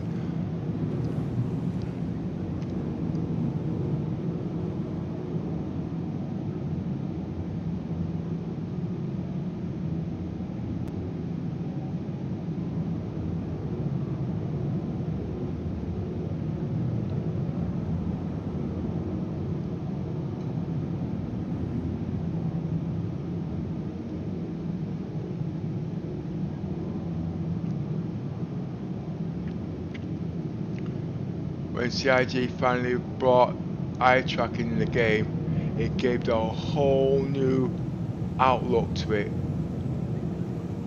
VR's coming in, but it will be in its basic form. And it's up to us guys to show the beauty of it for it to develop even further.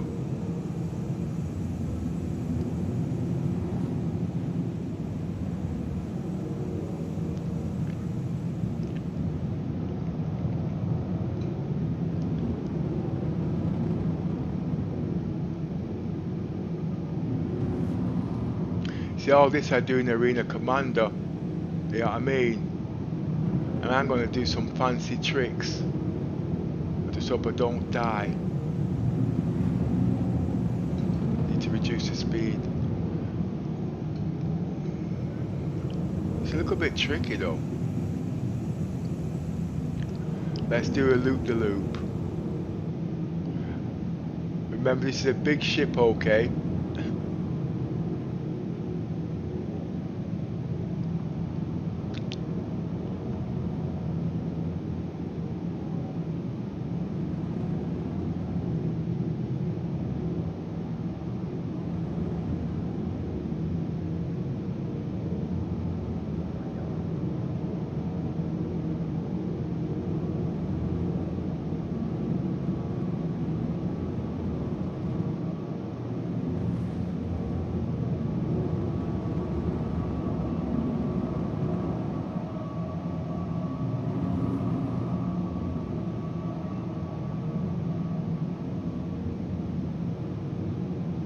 A bit janky. Wait a minute, I'm down underneath. So okay. So remember, I'm not in my atmosphere. So I've got to compensate.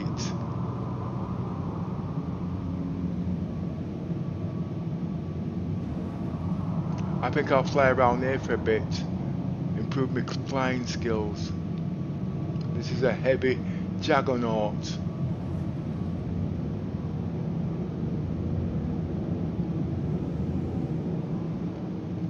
Am I underneath?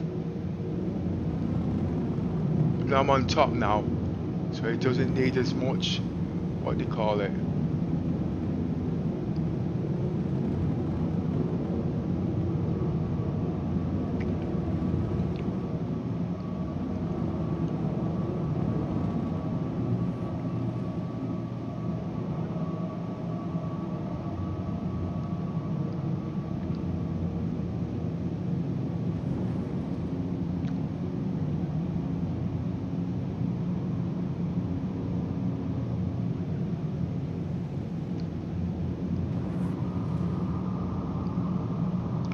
This is worse than balancing.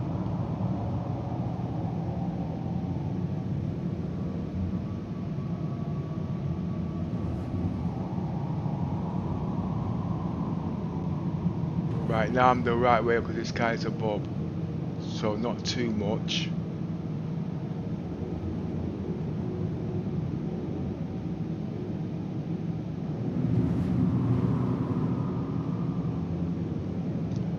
I think I'll do this more here than in Arena Commander.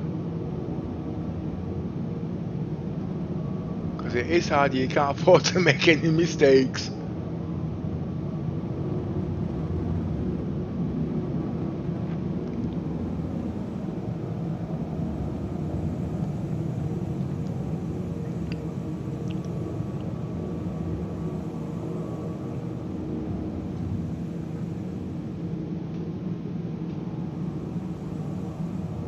You see, it looks like I'm being pulled down.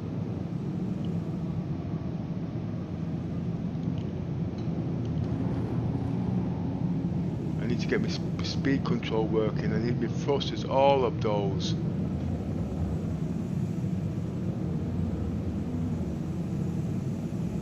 There's no way you could do this properly without eye tracking.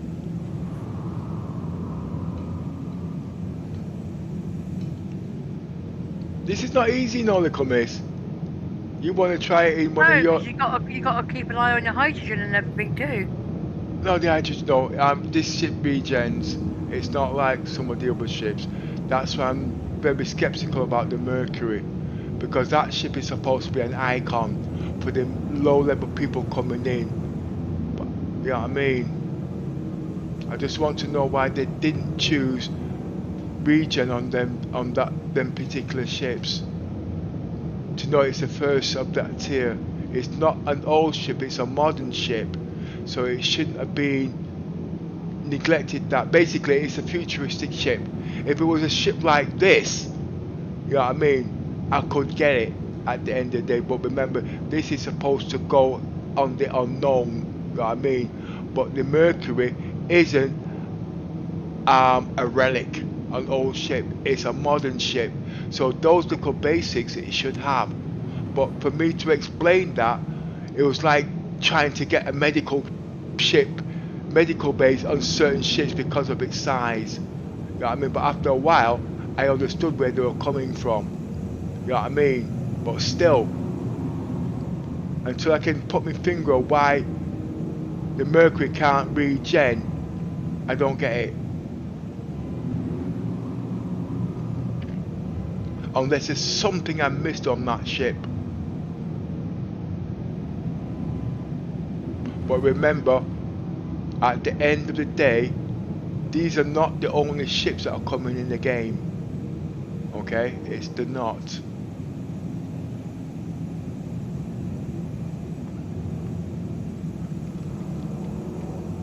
This is what will keep the game going for years to come.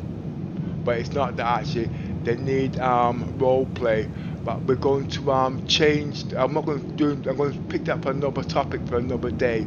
Why our missions are so important, and this is the future of Star Citizens, to make money, not the ships. But like I said, there's times when I will discuss all that, but not today. I've done too much on the what's name. Remember, you know what I mean. But I'm just enjoying doing this flying here at the moment. You regening atmosphere then? Yes, it looks like it, because you can see for yourself, but not all ships can do that. You know, I mean, the reason why you can regen in atmosphere, because obviously there's condensation. Condensation is H2O. H2O is water. Water is hydrogen. You know what I mean? But I just don't understand where they're coming from with the Crusader ships. You know what I mean? Yes, they can regen at different rates. You know what I mean? But the Mercury should have it. Why? I don't know. But that's me, okay? CIG's got the reasons why they haven't got it, but if they was to look into it, you know what I mean? It's one of the lowest tier ships of its kind that everybody wants. It's got no firepower, it's not got this, it's not got that. Yeah, we're okay with that, because we're getting used to it. We're working ways around it. But it's a modern ship. It's not an old ship. So I just want to know why it hasn't got it. You know what I mean? And the older ships, that shouldn't have, because the technology wasn't in there at that time, has got it.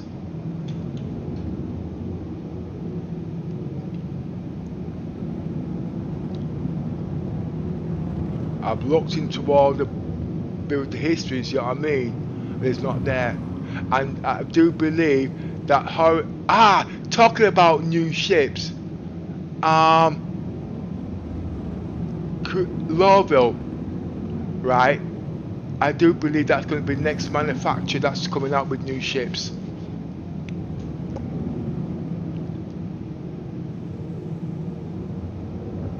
You see, after flying around there for a few minutes, how you see how my flying is getting more settled now. Yeah, I can. Yeah. It's like flying around Port Oyster, you know what I mean? Like a madman. But the whole idea now is to fly and not die. You know what I mean? Just like driving a real car, you see.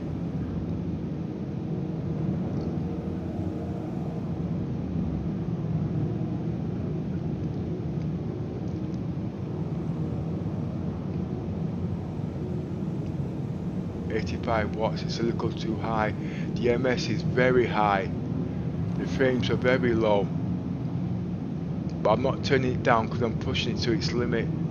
Well, I'm not quite pushing it to its limit. But with the stuff I've got running, it's to its limit.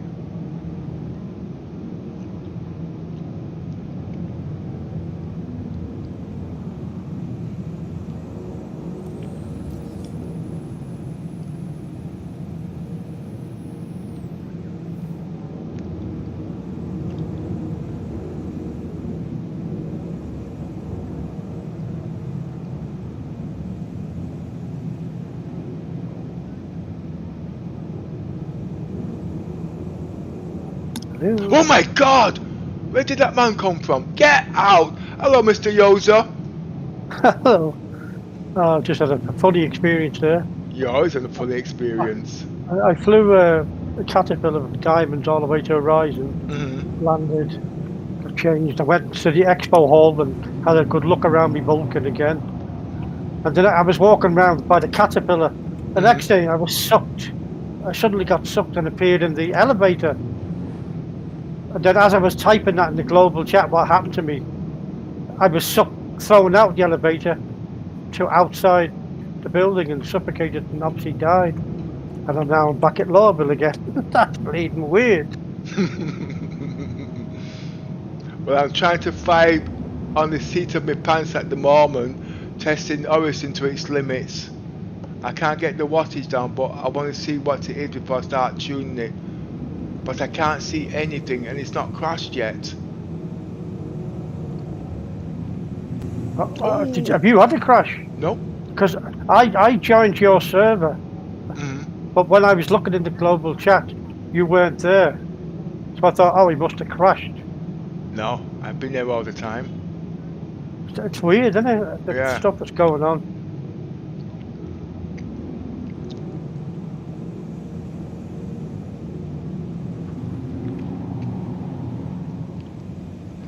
But this HDR, it's really hurting my eyes, the brightness. It's putting me to sleep, but I feel a lot better though at the moment.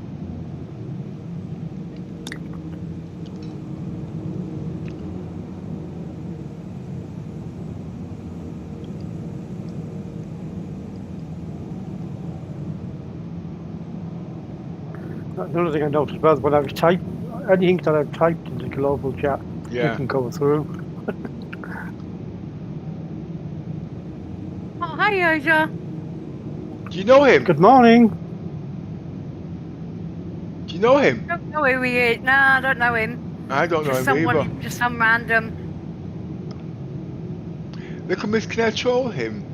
Nah, I'm taking a piss. He doesn't know what's been going on. We've been having, what do you call it again? Documentary about Star Citizen life and how we see it. Yours is a So are you still streaming? Yeah. It's the same stream that's been going on for hours. Stress testing.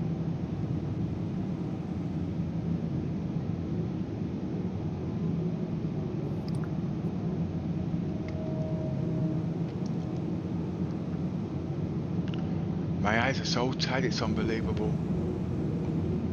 But I just don't want to miss all these graphics. I need to pop out some of these colours a bit. Because they look a bit washed out. I don't know what they look like to you, little miss. No, the colours look okay to me. Because my eyes are now fixed and they're tuned into this TV there now, you know what I mean? It just tires it out.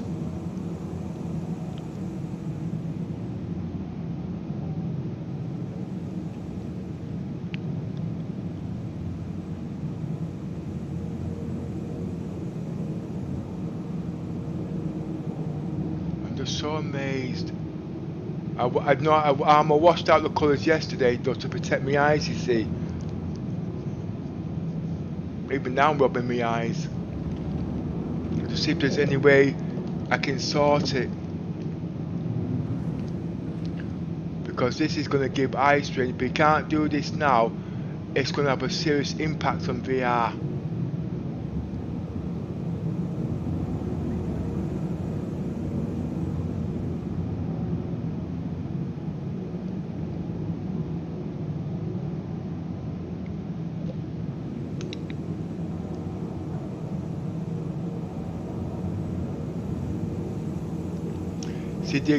I'm almost sure, or it should be, the gravity should be pulling me down, but it's not. I'm going to test that right now. See, it's not.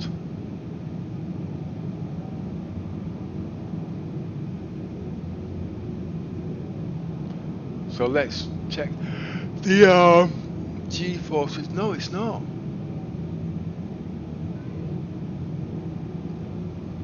There's a big gravity, it's gravity, it should be pushing us down, and we have to compensate. I've got my hands off everything, but it seemed like he was doing it before because I had trouble steering the ship. Or is it just takes a little longer to respond on the way down?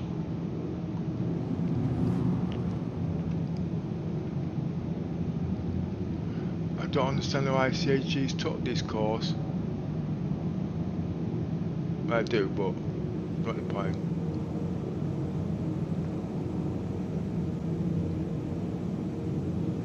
Because we used to fly with brakes to stop it from sinking, but here's it hurting me at the moment. I'm not too scared to fly around here now.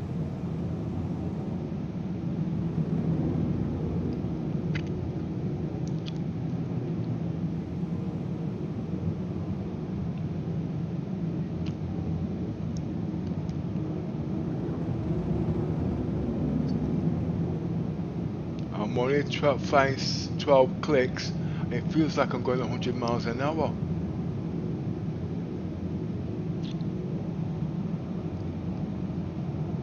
And showing them how good the Adobe tracking is. And don't get my monitor's 3 meters away, you know what I mean?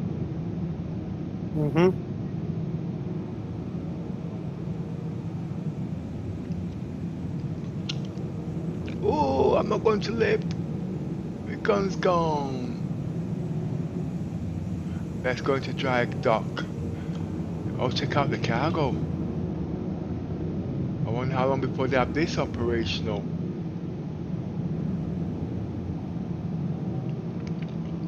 Let's take it easy, nice and slow. Let's line up.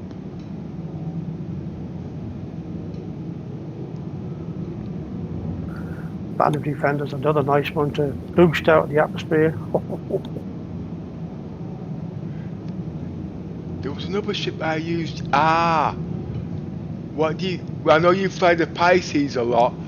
What do you think about that? What's your opinion? I was impressed yesterday. With what? The Pisces in Orison. Cheaper. You never flown the Pisces? Well, not for a while, like. It can take it to Microtech. But what I want to do, but I was using standard, what they call it, but but I want to use the military ones to see if it, no, it won't make the distance. External view.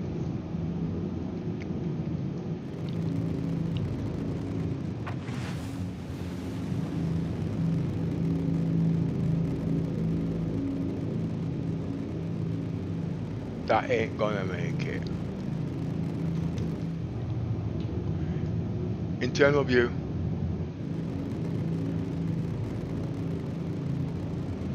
Oh, I know it's supposed to be some kind of a cargo dispatch. And this is all for the whole them big ships, so we can see they've got the cargo.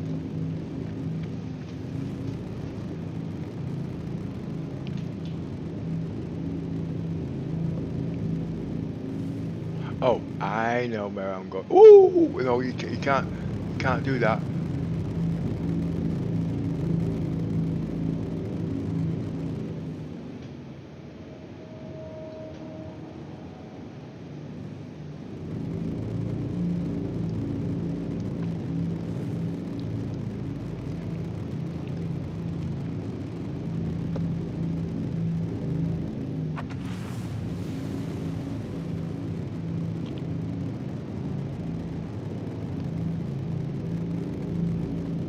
I want to fly this big bird in some difficult places.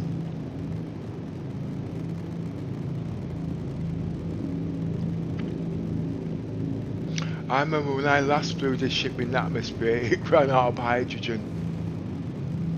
And this was actually microtech, where there was a heck of a lot of water. Hydrogen, I mean.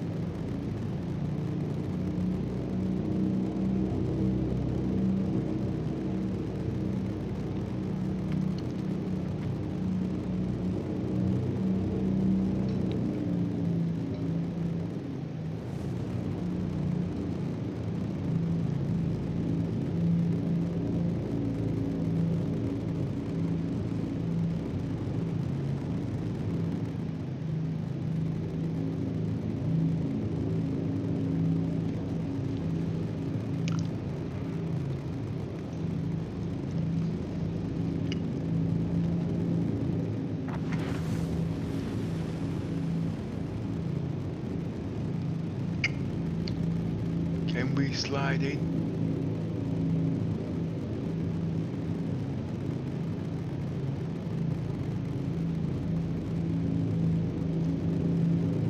Oh no, it's too big. Alright, we can't slide in.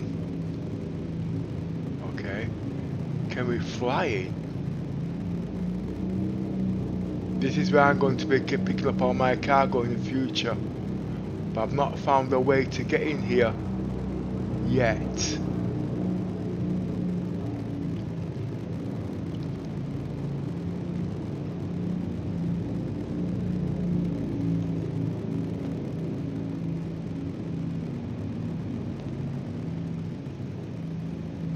Check out all those goodies, man.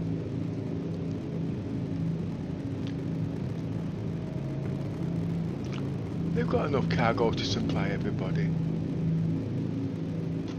But CIG won't let us have it.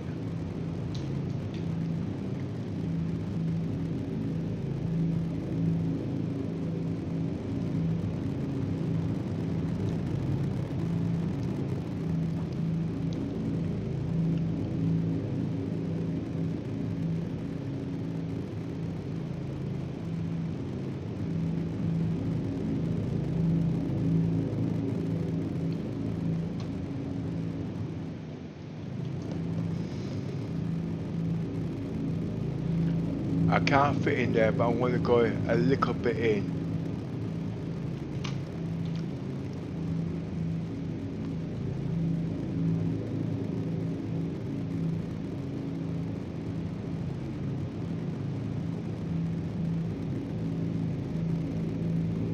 Have I got my nose in yet? Not quite.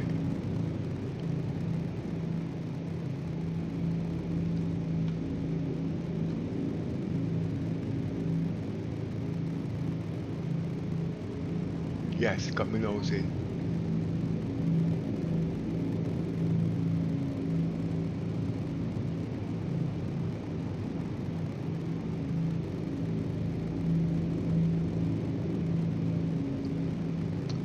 all about how fast you can fly, it's about position.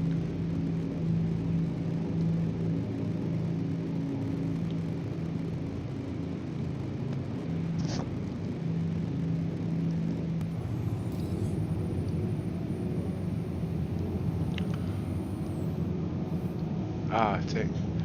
Right. The frames have dropped and the MS is high.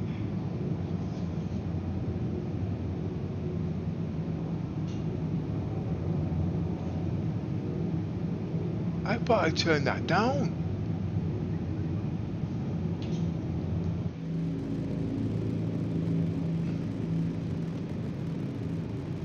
Let's push it in a tiny bit more. We know it can't because the wings won't go in. It's got a little bit of shimmer in the physics grid.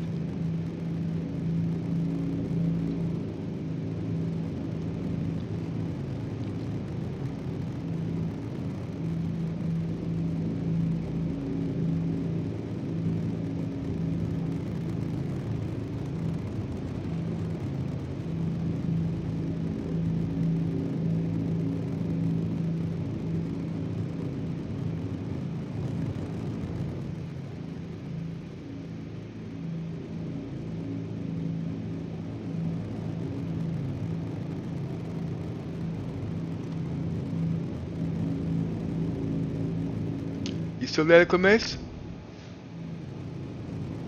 Yes. Well, while I'm doing it, I can't fly and commentate at the same time because you can see I'm finding it difficult. What you've gone all quiet all of a sudden, and so does that mean I'm going to need to switch off then?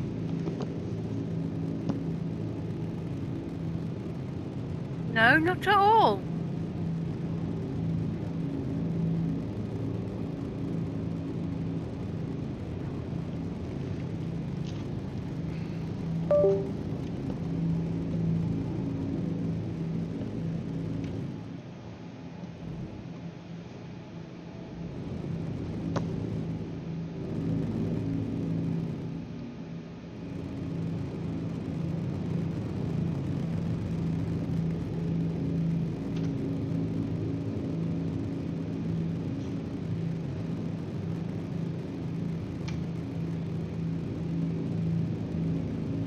All I can say is what Pepper is trying to do right now is fly in between the structures and actually show you how well you can actually fly a bigger ship, not just a small one. So as you can see, he's doing intricate flying between the structures. And it's not that little miss. I had some chips just now with my spices. I didn't wash my hands after and I rubbed my bloody eyes. I can't see shit. And my eyes are streaming like nobody's business. That's why you see the bloody things all over the place. I gotta get up for a sec. I've been noticing for 5 minutes I've been all over the place. I really can't see dick. Basically I made myself some chips and blah blah. You know, I used to put spices on there like peppers and whatnot. You know, and I was eating them chips with my fingers. You know what I mean? Didn't wash my hands after. And I went, my eyes was the TV is so bright, and my eyes got tired. So I rubbed my eyes, and I got the peppers on my hands still, and it's now messing my eyes up. So I got to wait until my eyes dilute.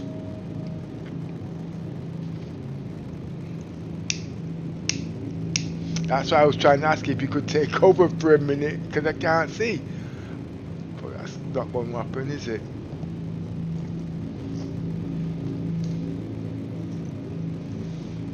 So I'm going to have to switch off. I'll come back on later. Is my microphone?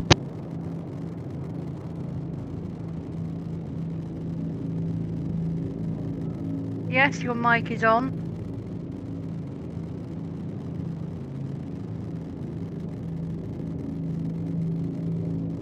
Well, just talk about the years you've been in Star Citizens, anything that, you know what I mean? just so I can I can get to open my eyes again and find the ships. I'm really, really struggling here, look on this. I mean, my eyes have been taken away, so there's no point in me. Oh my god.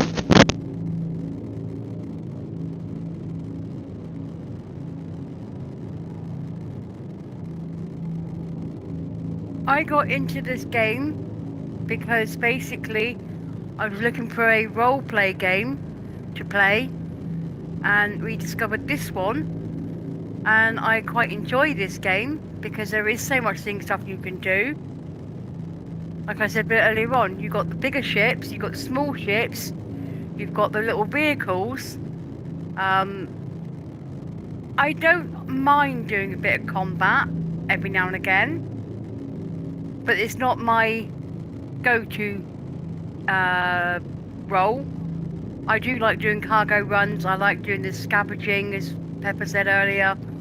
Basically, if he goes out and doing a cargo run or whatever he's doing, I'll go to the boxes and go and do what I do there. So there is a lot to do with this game. So, but yeah, I've been in it for about 5 years now.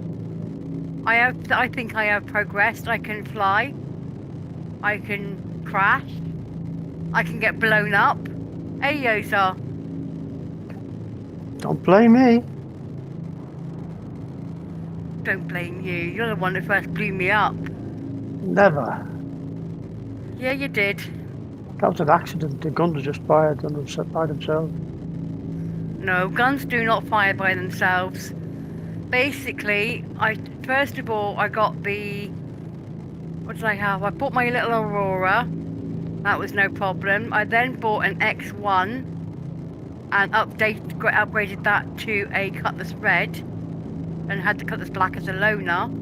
I then upgraded my Cutlass Red to the Taurus, and as the Taurus wasn't out yet, I had an Andromeda. The very first day I've had my Andromeda out, Yosa decided to come along and blow me up. Lucky enough, I had no cargo on board. In my beautiful Phoenix, I think it was. Huh? I can't remember what ship you were on, but yeah, you blew me up, and I was quite upset on that. I think I actually went away and cried for a little while. What? Yeah, because that was my first time flying my ship and I got blown up. Yosa, that's not quite true. You want to hear the grief she gave me. Pepper, do something, do something. Do what? I just ought to go do one. No, I had to find a defense strategy to keep her safe so she could stop giving me grief. And next year, he accused me of killing them when really the what you call it, the buggy.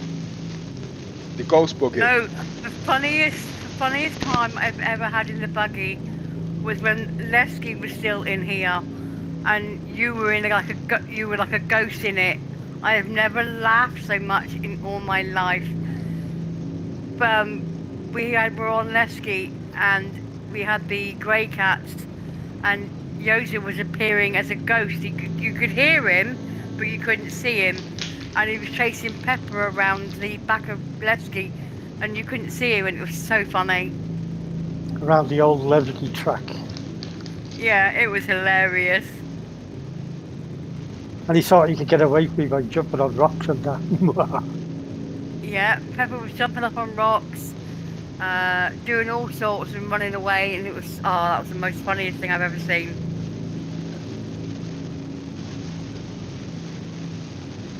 And we've done treks in the rovers or the cyclones out of the Lesky atmosphere and the Lesky, what's it called? Armistice zone over the hills and far away, and we've done loads of stuff. But you have to be careful with Yosa because he's like a little speed freak. Yeah, there's been mention of brigs and all that for me to visit on board ships, but that's not going to happen. Are you sure about that? It's something that can keep you alive. You have to catch me first.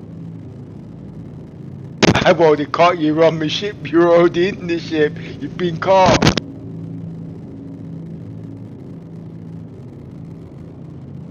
I've just had to go wash my eyes in water upstairs in the bathroom to dilute it. I wasn't toilet water.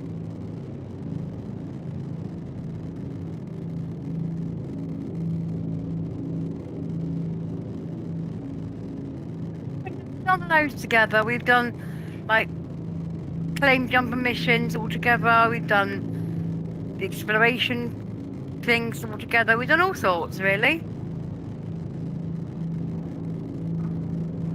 Another one we did was we were on the Starfarer and we had to spend the night. Do you remember that, Yoza?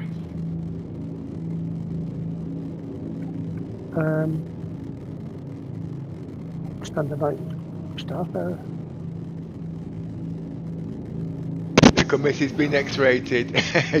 I'm joking, I'm joking. I was not. No, I was trying to take the piss. You said you spent the night on the X, what they call it. You also tried to dismiss it, so I tried to push him in the right direction, you know what I mean? Anyway, let me just sort my eyes out.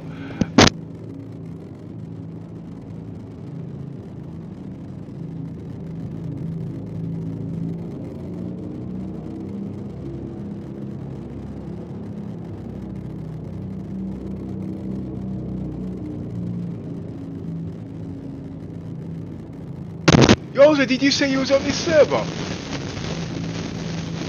Yeah. Still don't see you. I'll fly back. But when I'm in my ship and I look at the contacts, like it has you there with, you know, that kind of that symbol and it's lit up. Like in anybody else, like that I have as a friend, it's not lit up, meaning that they're not obviously the server. But yeah, but you won't be able to see me because I've turned down my emissions. If you're more than, yeah, I'm not actually. I'm at Orison, but I'm more than 15 kilometers from the spawn point. You know what I mean? Basically, 'cause I've been doing a bit of testing today and whatnot. If you tell me what ship you are, what ship are you in? no, I've landed at the port again now. I was in my Banu Defender number 2. Whiz back here. Scan all ships in the area. But now I'm in the hospital going to register. Well, the nearest ship to me is 11 kilometers away. And I presume he's going to the spaceport and he should be able to just, well, you should see, but I'm not turning my shields off. I'm 10 kilometers away, but as I turn my shields off, he wouldn't see me at all. And if I was combat, he would have been one dead duck.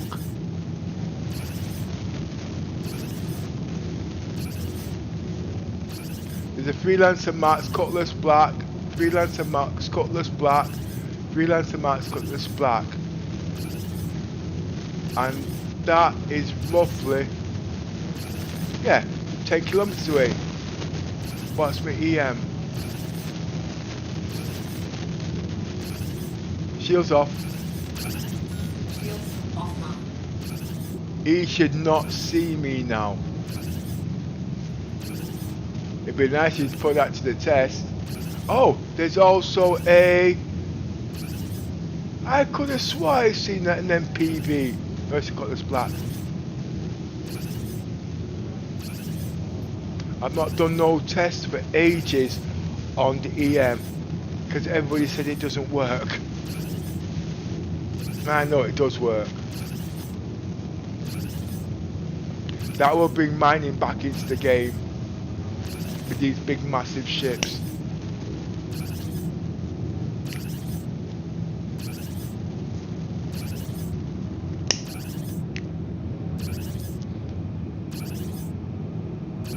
Do you remember them tests we used to do in the early days, Yoza?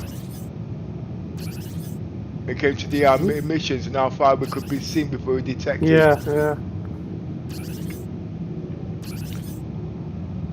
I did it with the javelin today. The javelin was thrown at about 100 blah blah, and I was able to detect him right up to 90 kilometers.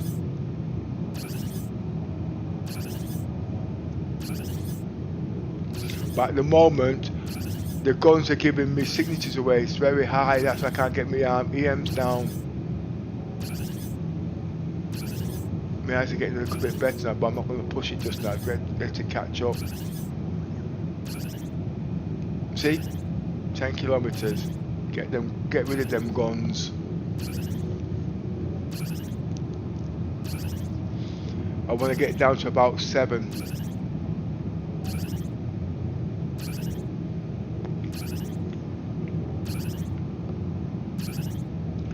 You see, the problem is if I take the guns off now, then somebody wants to come on the ship. There's no roleplay for them, and I won't be going back to space in these ships when I get things almost sorted, you know what I mean?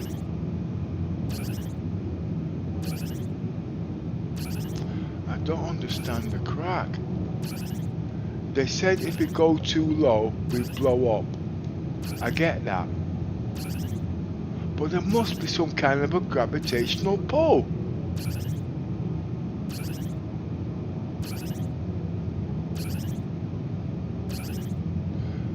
I know they'll turn around and say that the thrusters are automatic to compensate for this, but is it?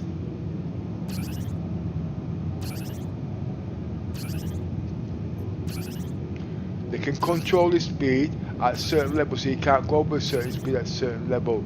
There has to be that's down to G-forces, but there should be a pull coming down. Okay, I'm going to find out. Turn the ship upside down.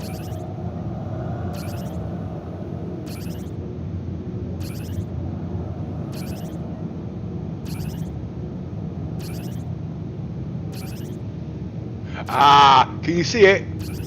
There is. There is. The thrusters are compensating. I knew there was.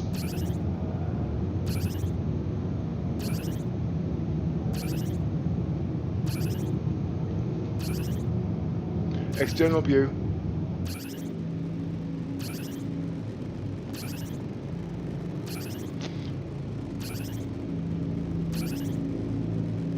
Yes. So when I'm pulling up, it's taking too long. But anyway, CIG, oh, what's his name? Gerard said that yesterday. The thrusters are not to fly the ship, it's to stabilize it. Them things are what flies the ship. Those. Activate cruise control.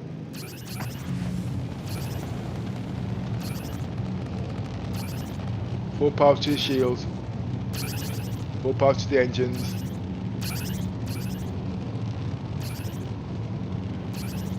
Go for full burn.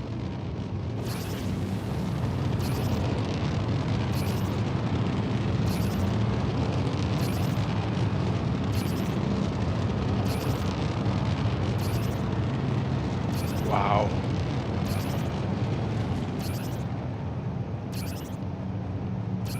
Full power to the engines.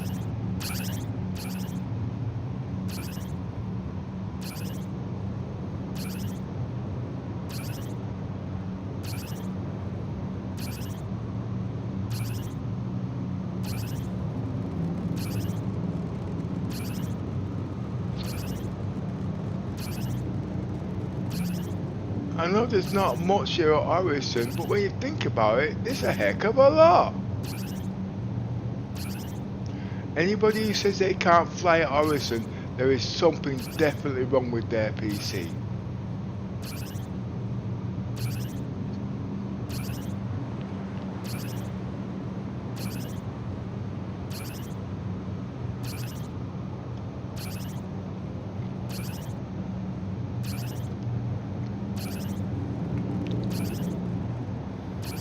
Stop scan.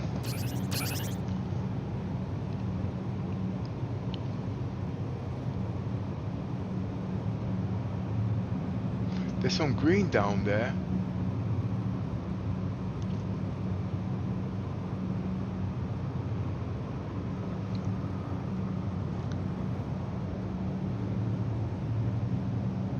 I don't have a problem flying at Orison, I just have a problem trying to find the landing base.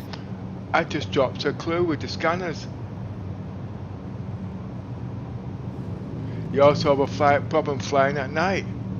Drops a clue with the scanners.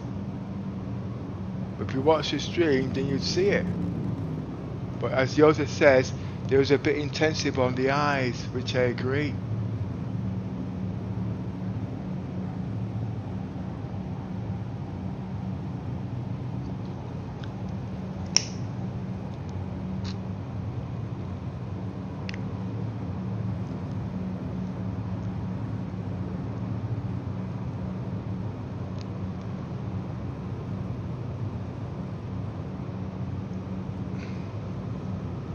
There's something over there.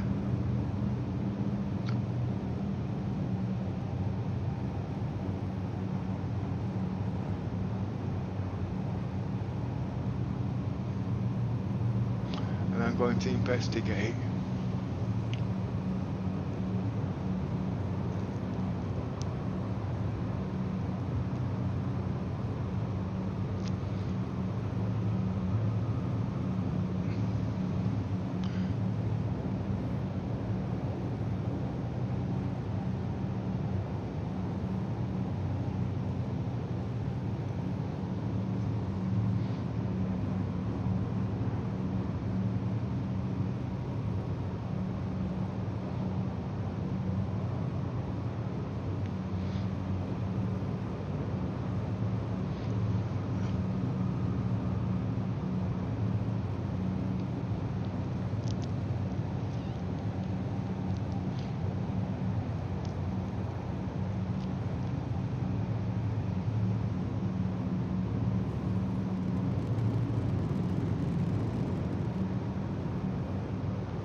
There's some green down there, but I'll investigate the green when I see what that planet is, or that structure.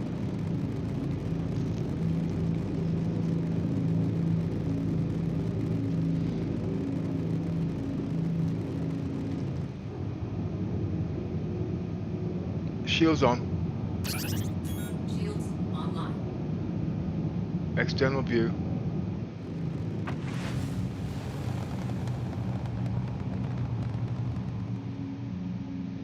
It's very taxing on the eyes though.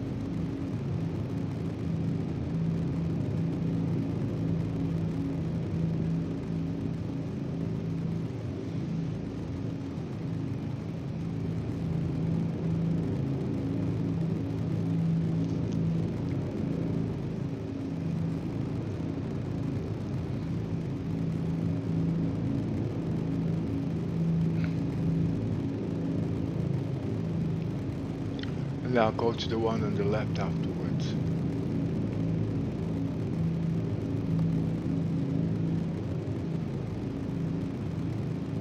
I can't see that one. There it is. I don't want to miss that one. And on that side. No. Yeah, yeah.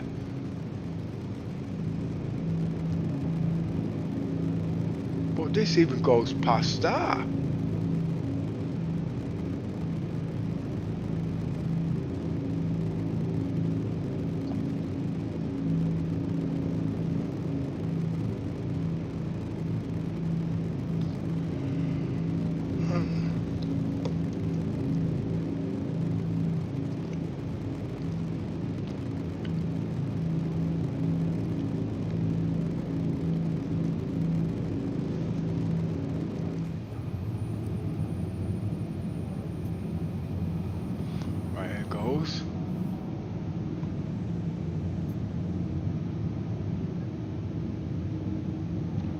Full power to your shields.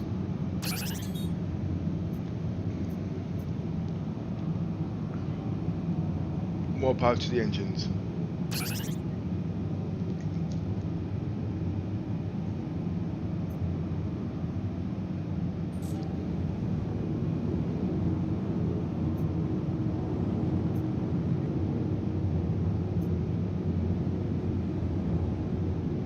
The If I can't land here for a rest, I'm gonna go take it into orbit.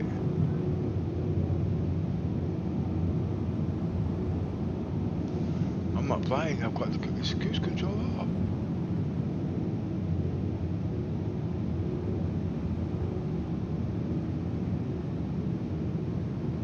It's going down for some unknown reason.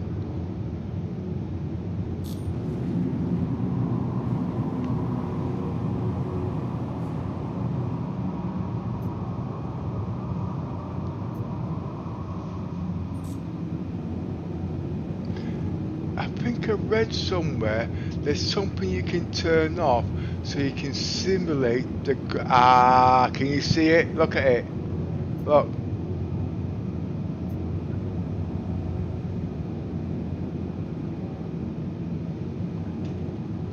Compensate.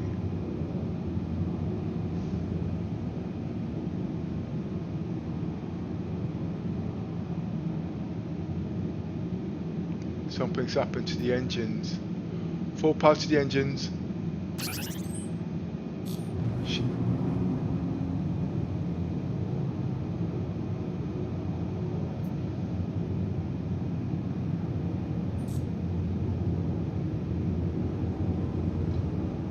Shields off. Shields offline.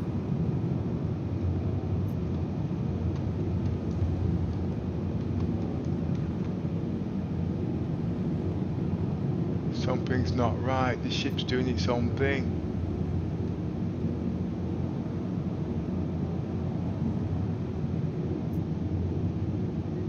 What's happening here now?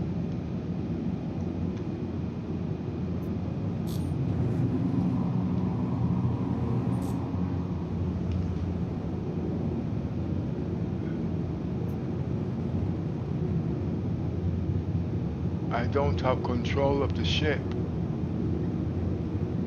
I'm in trouble. Oh. Why is it going down? Yeah.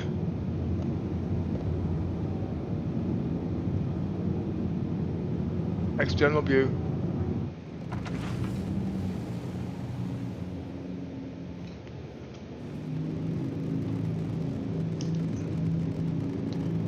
Go for full burn.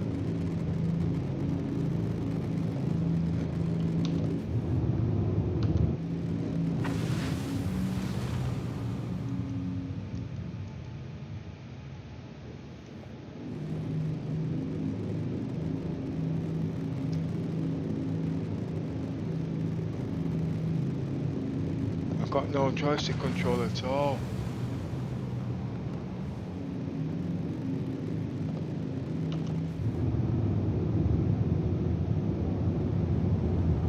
And it's still sinking.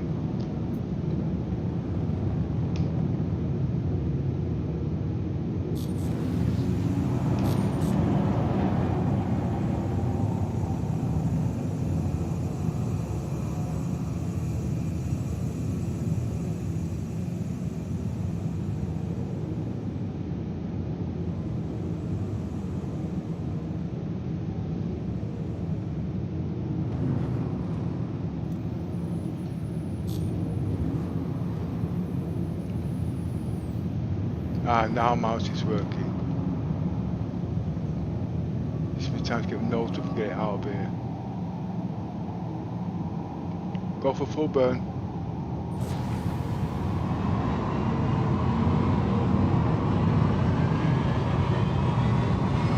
Oh, it's close.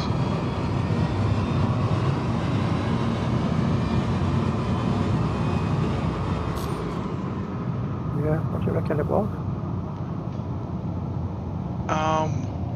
It sounds like what happens on Lawville when you go somewhere and you're not permitted to go there. Oh, so it took control. Yeah. Right. But as you can see, I've got certain things to override that, you know what I mean? But I've just got to wait until it settles in. But I didn't know it could do that in here. The only thing I said, look, there's a gravitational pull. It should pull you down into the center of the Earth, but it's not doing that. It does something totally different. Go for full burn.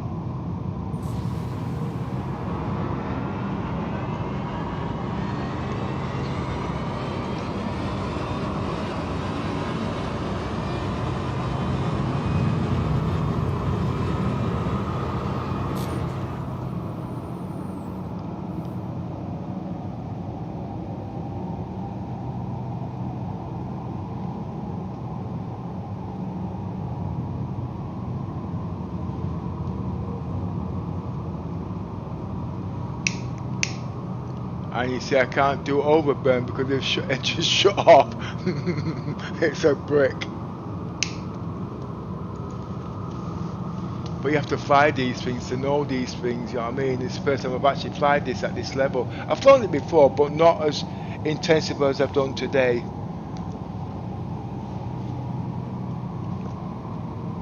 Go for full burn.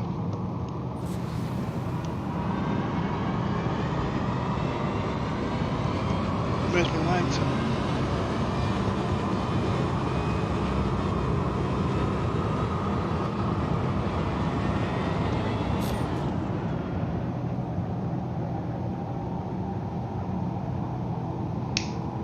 I'm safe now.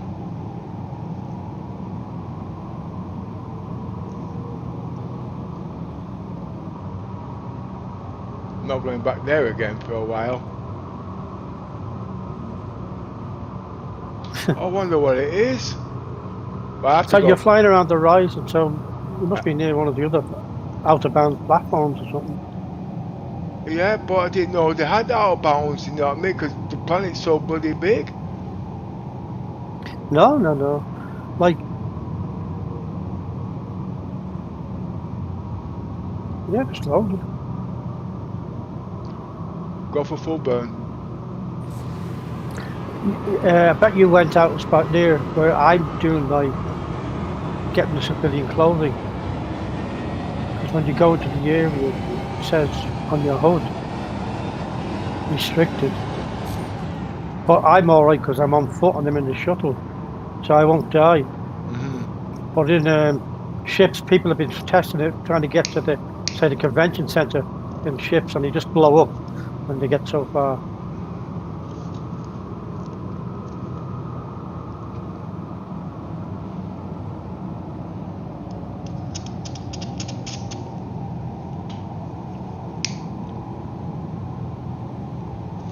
Go for full burn.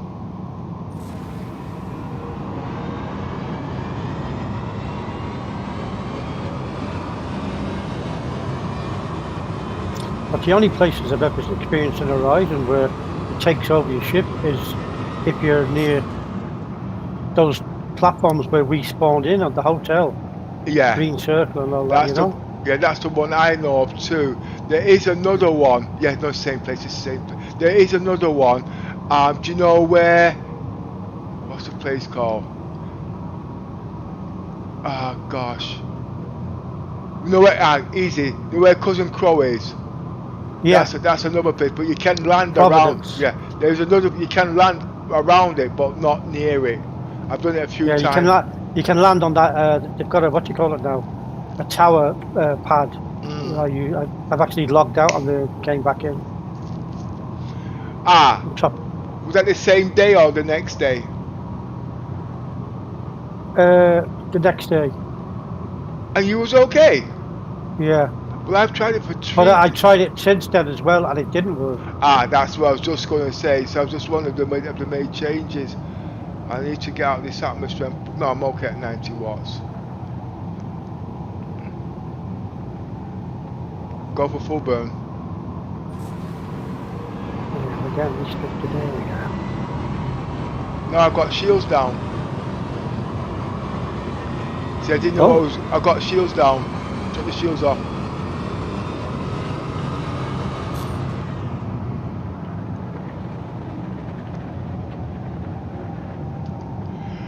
See, the bright light really hurts my eyes. But I can turn it off, but it's just too damn beautiful. And with the eye tracking again, external view, you see, that's a bit confused. Okay, I got it. You see, look at that. Look at that.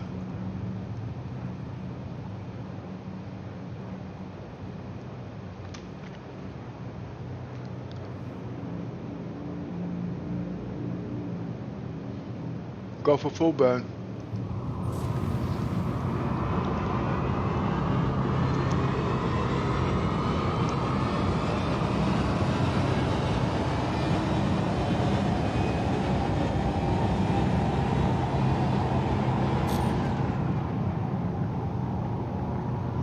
see, my eyes are affecting me again.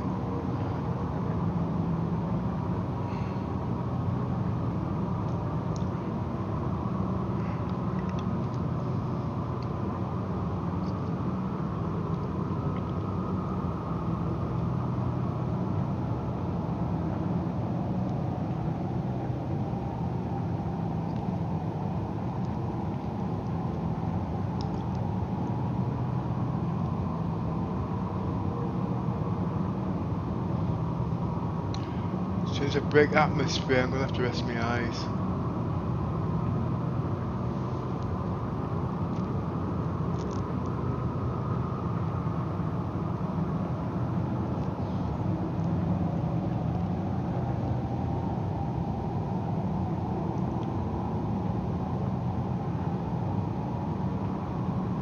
Go for full burn.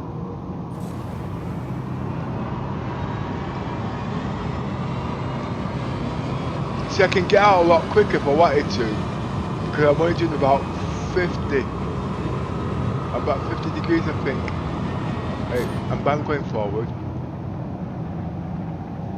See, I'm not even that high.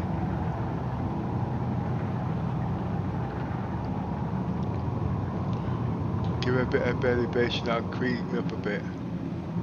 That's better.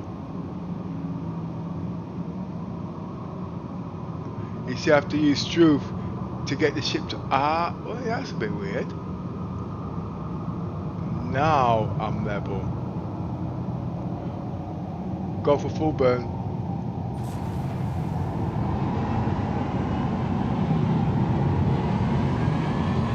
I have to fly with Struve. Oh, look at that sky. Let's see what's underneath. Oh! Now the red affects my eyes, the blue doesn't now. That's what you call sky blue.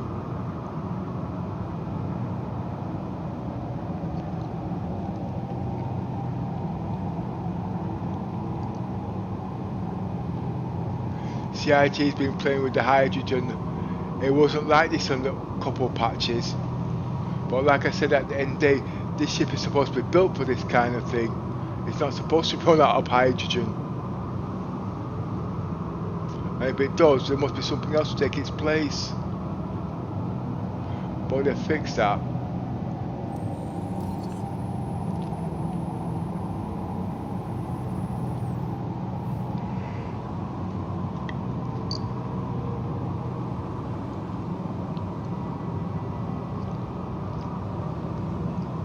But to tell you the truth, I wish they didn't fix it, because it gives us another flight experience on how to use these ships properly, so the faint-hearted don't take part.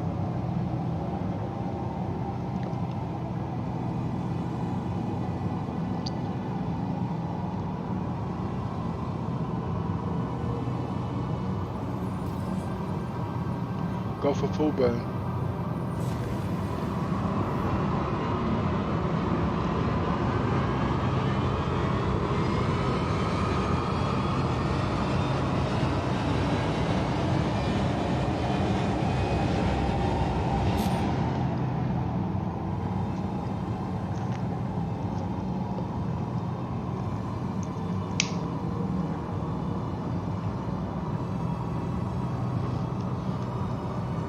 Harrison's not too bad.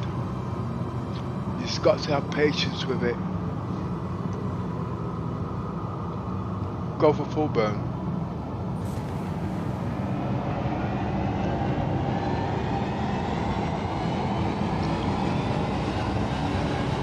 Don't cut.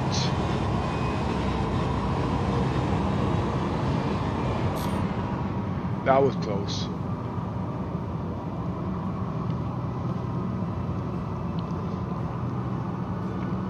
So the question is now, we know we're in heavy atmosphere, it didn't burn hydrogen.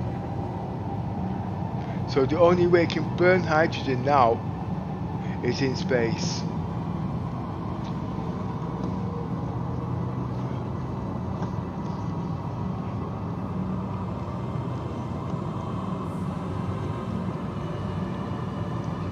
Go for full burn. Point of interest.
Oh, no jump drive.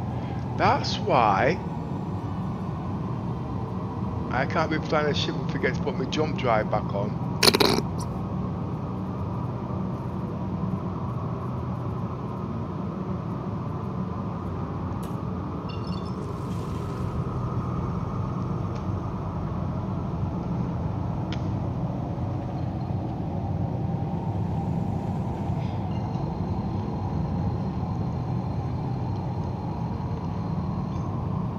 Frames a little low at the moment.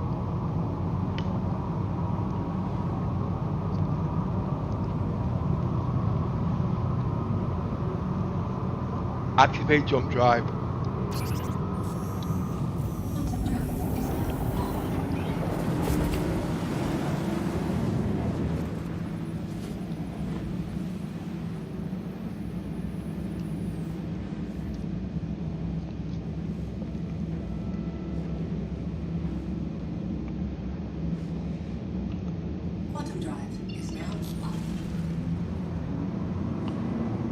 That's better.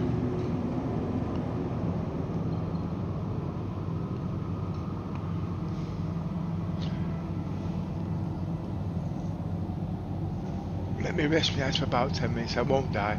Let's check my water. Look, miss.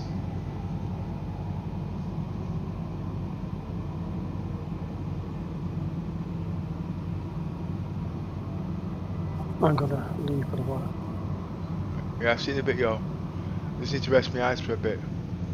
I'm not going anywhere really. I mean, if I look, 80 watts in space, plenty of redundancy.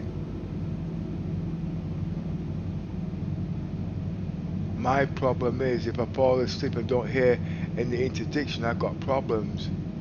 Full power to the shields. Shields on. Shields online.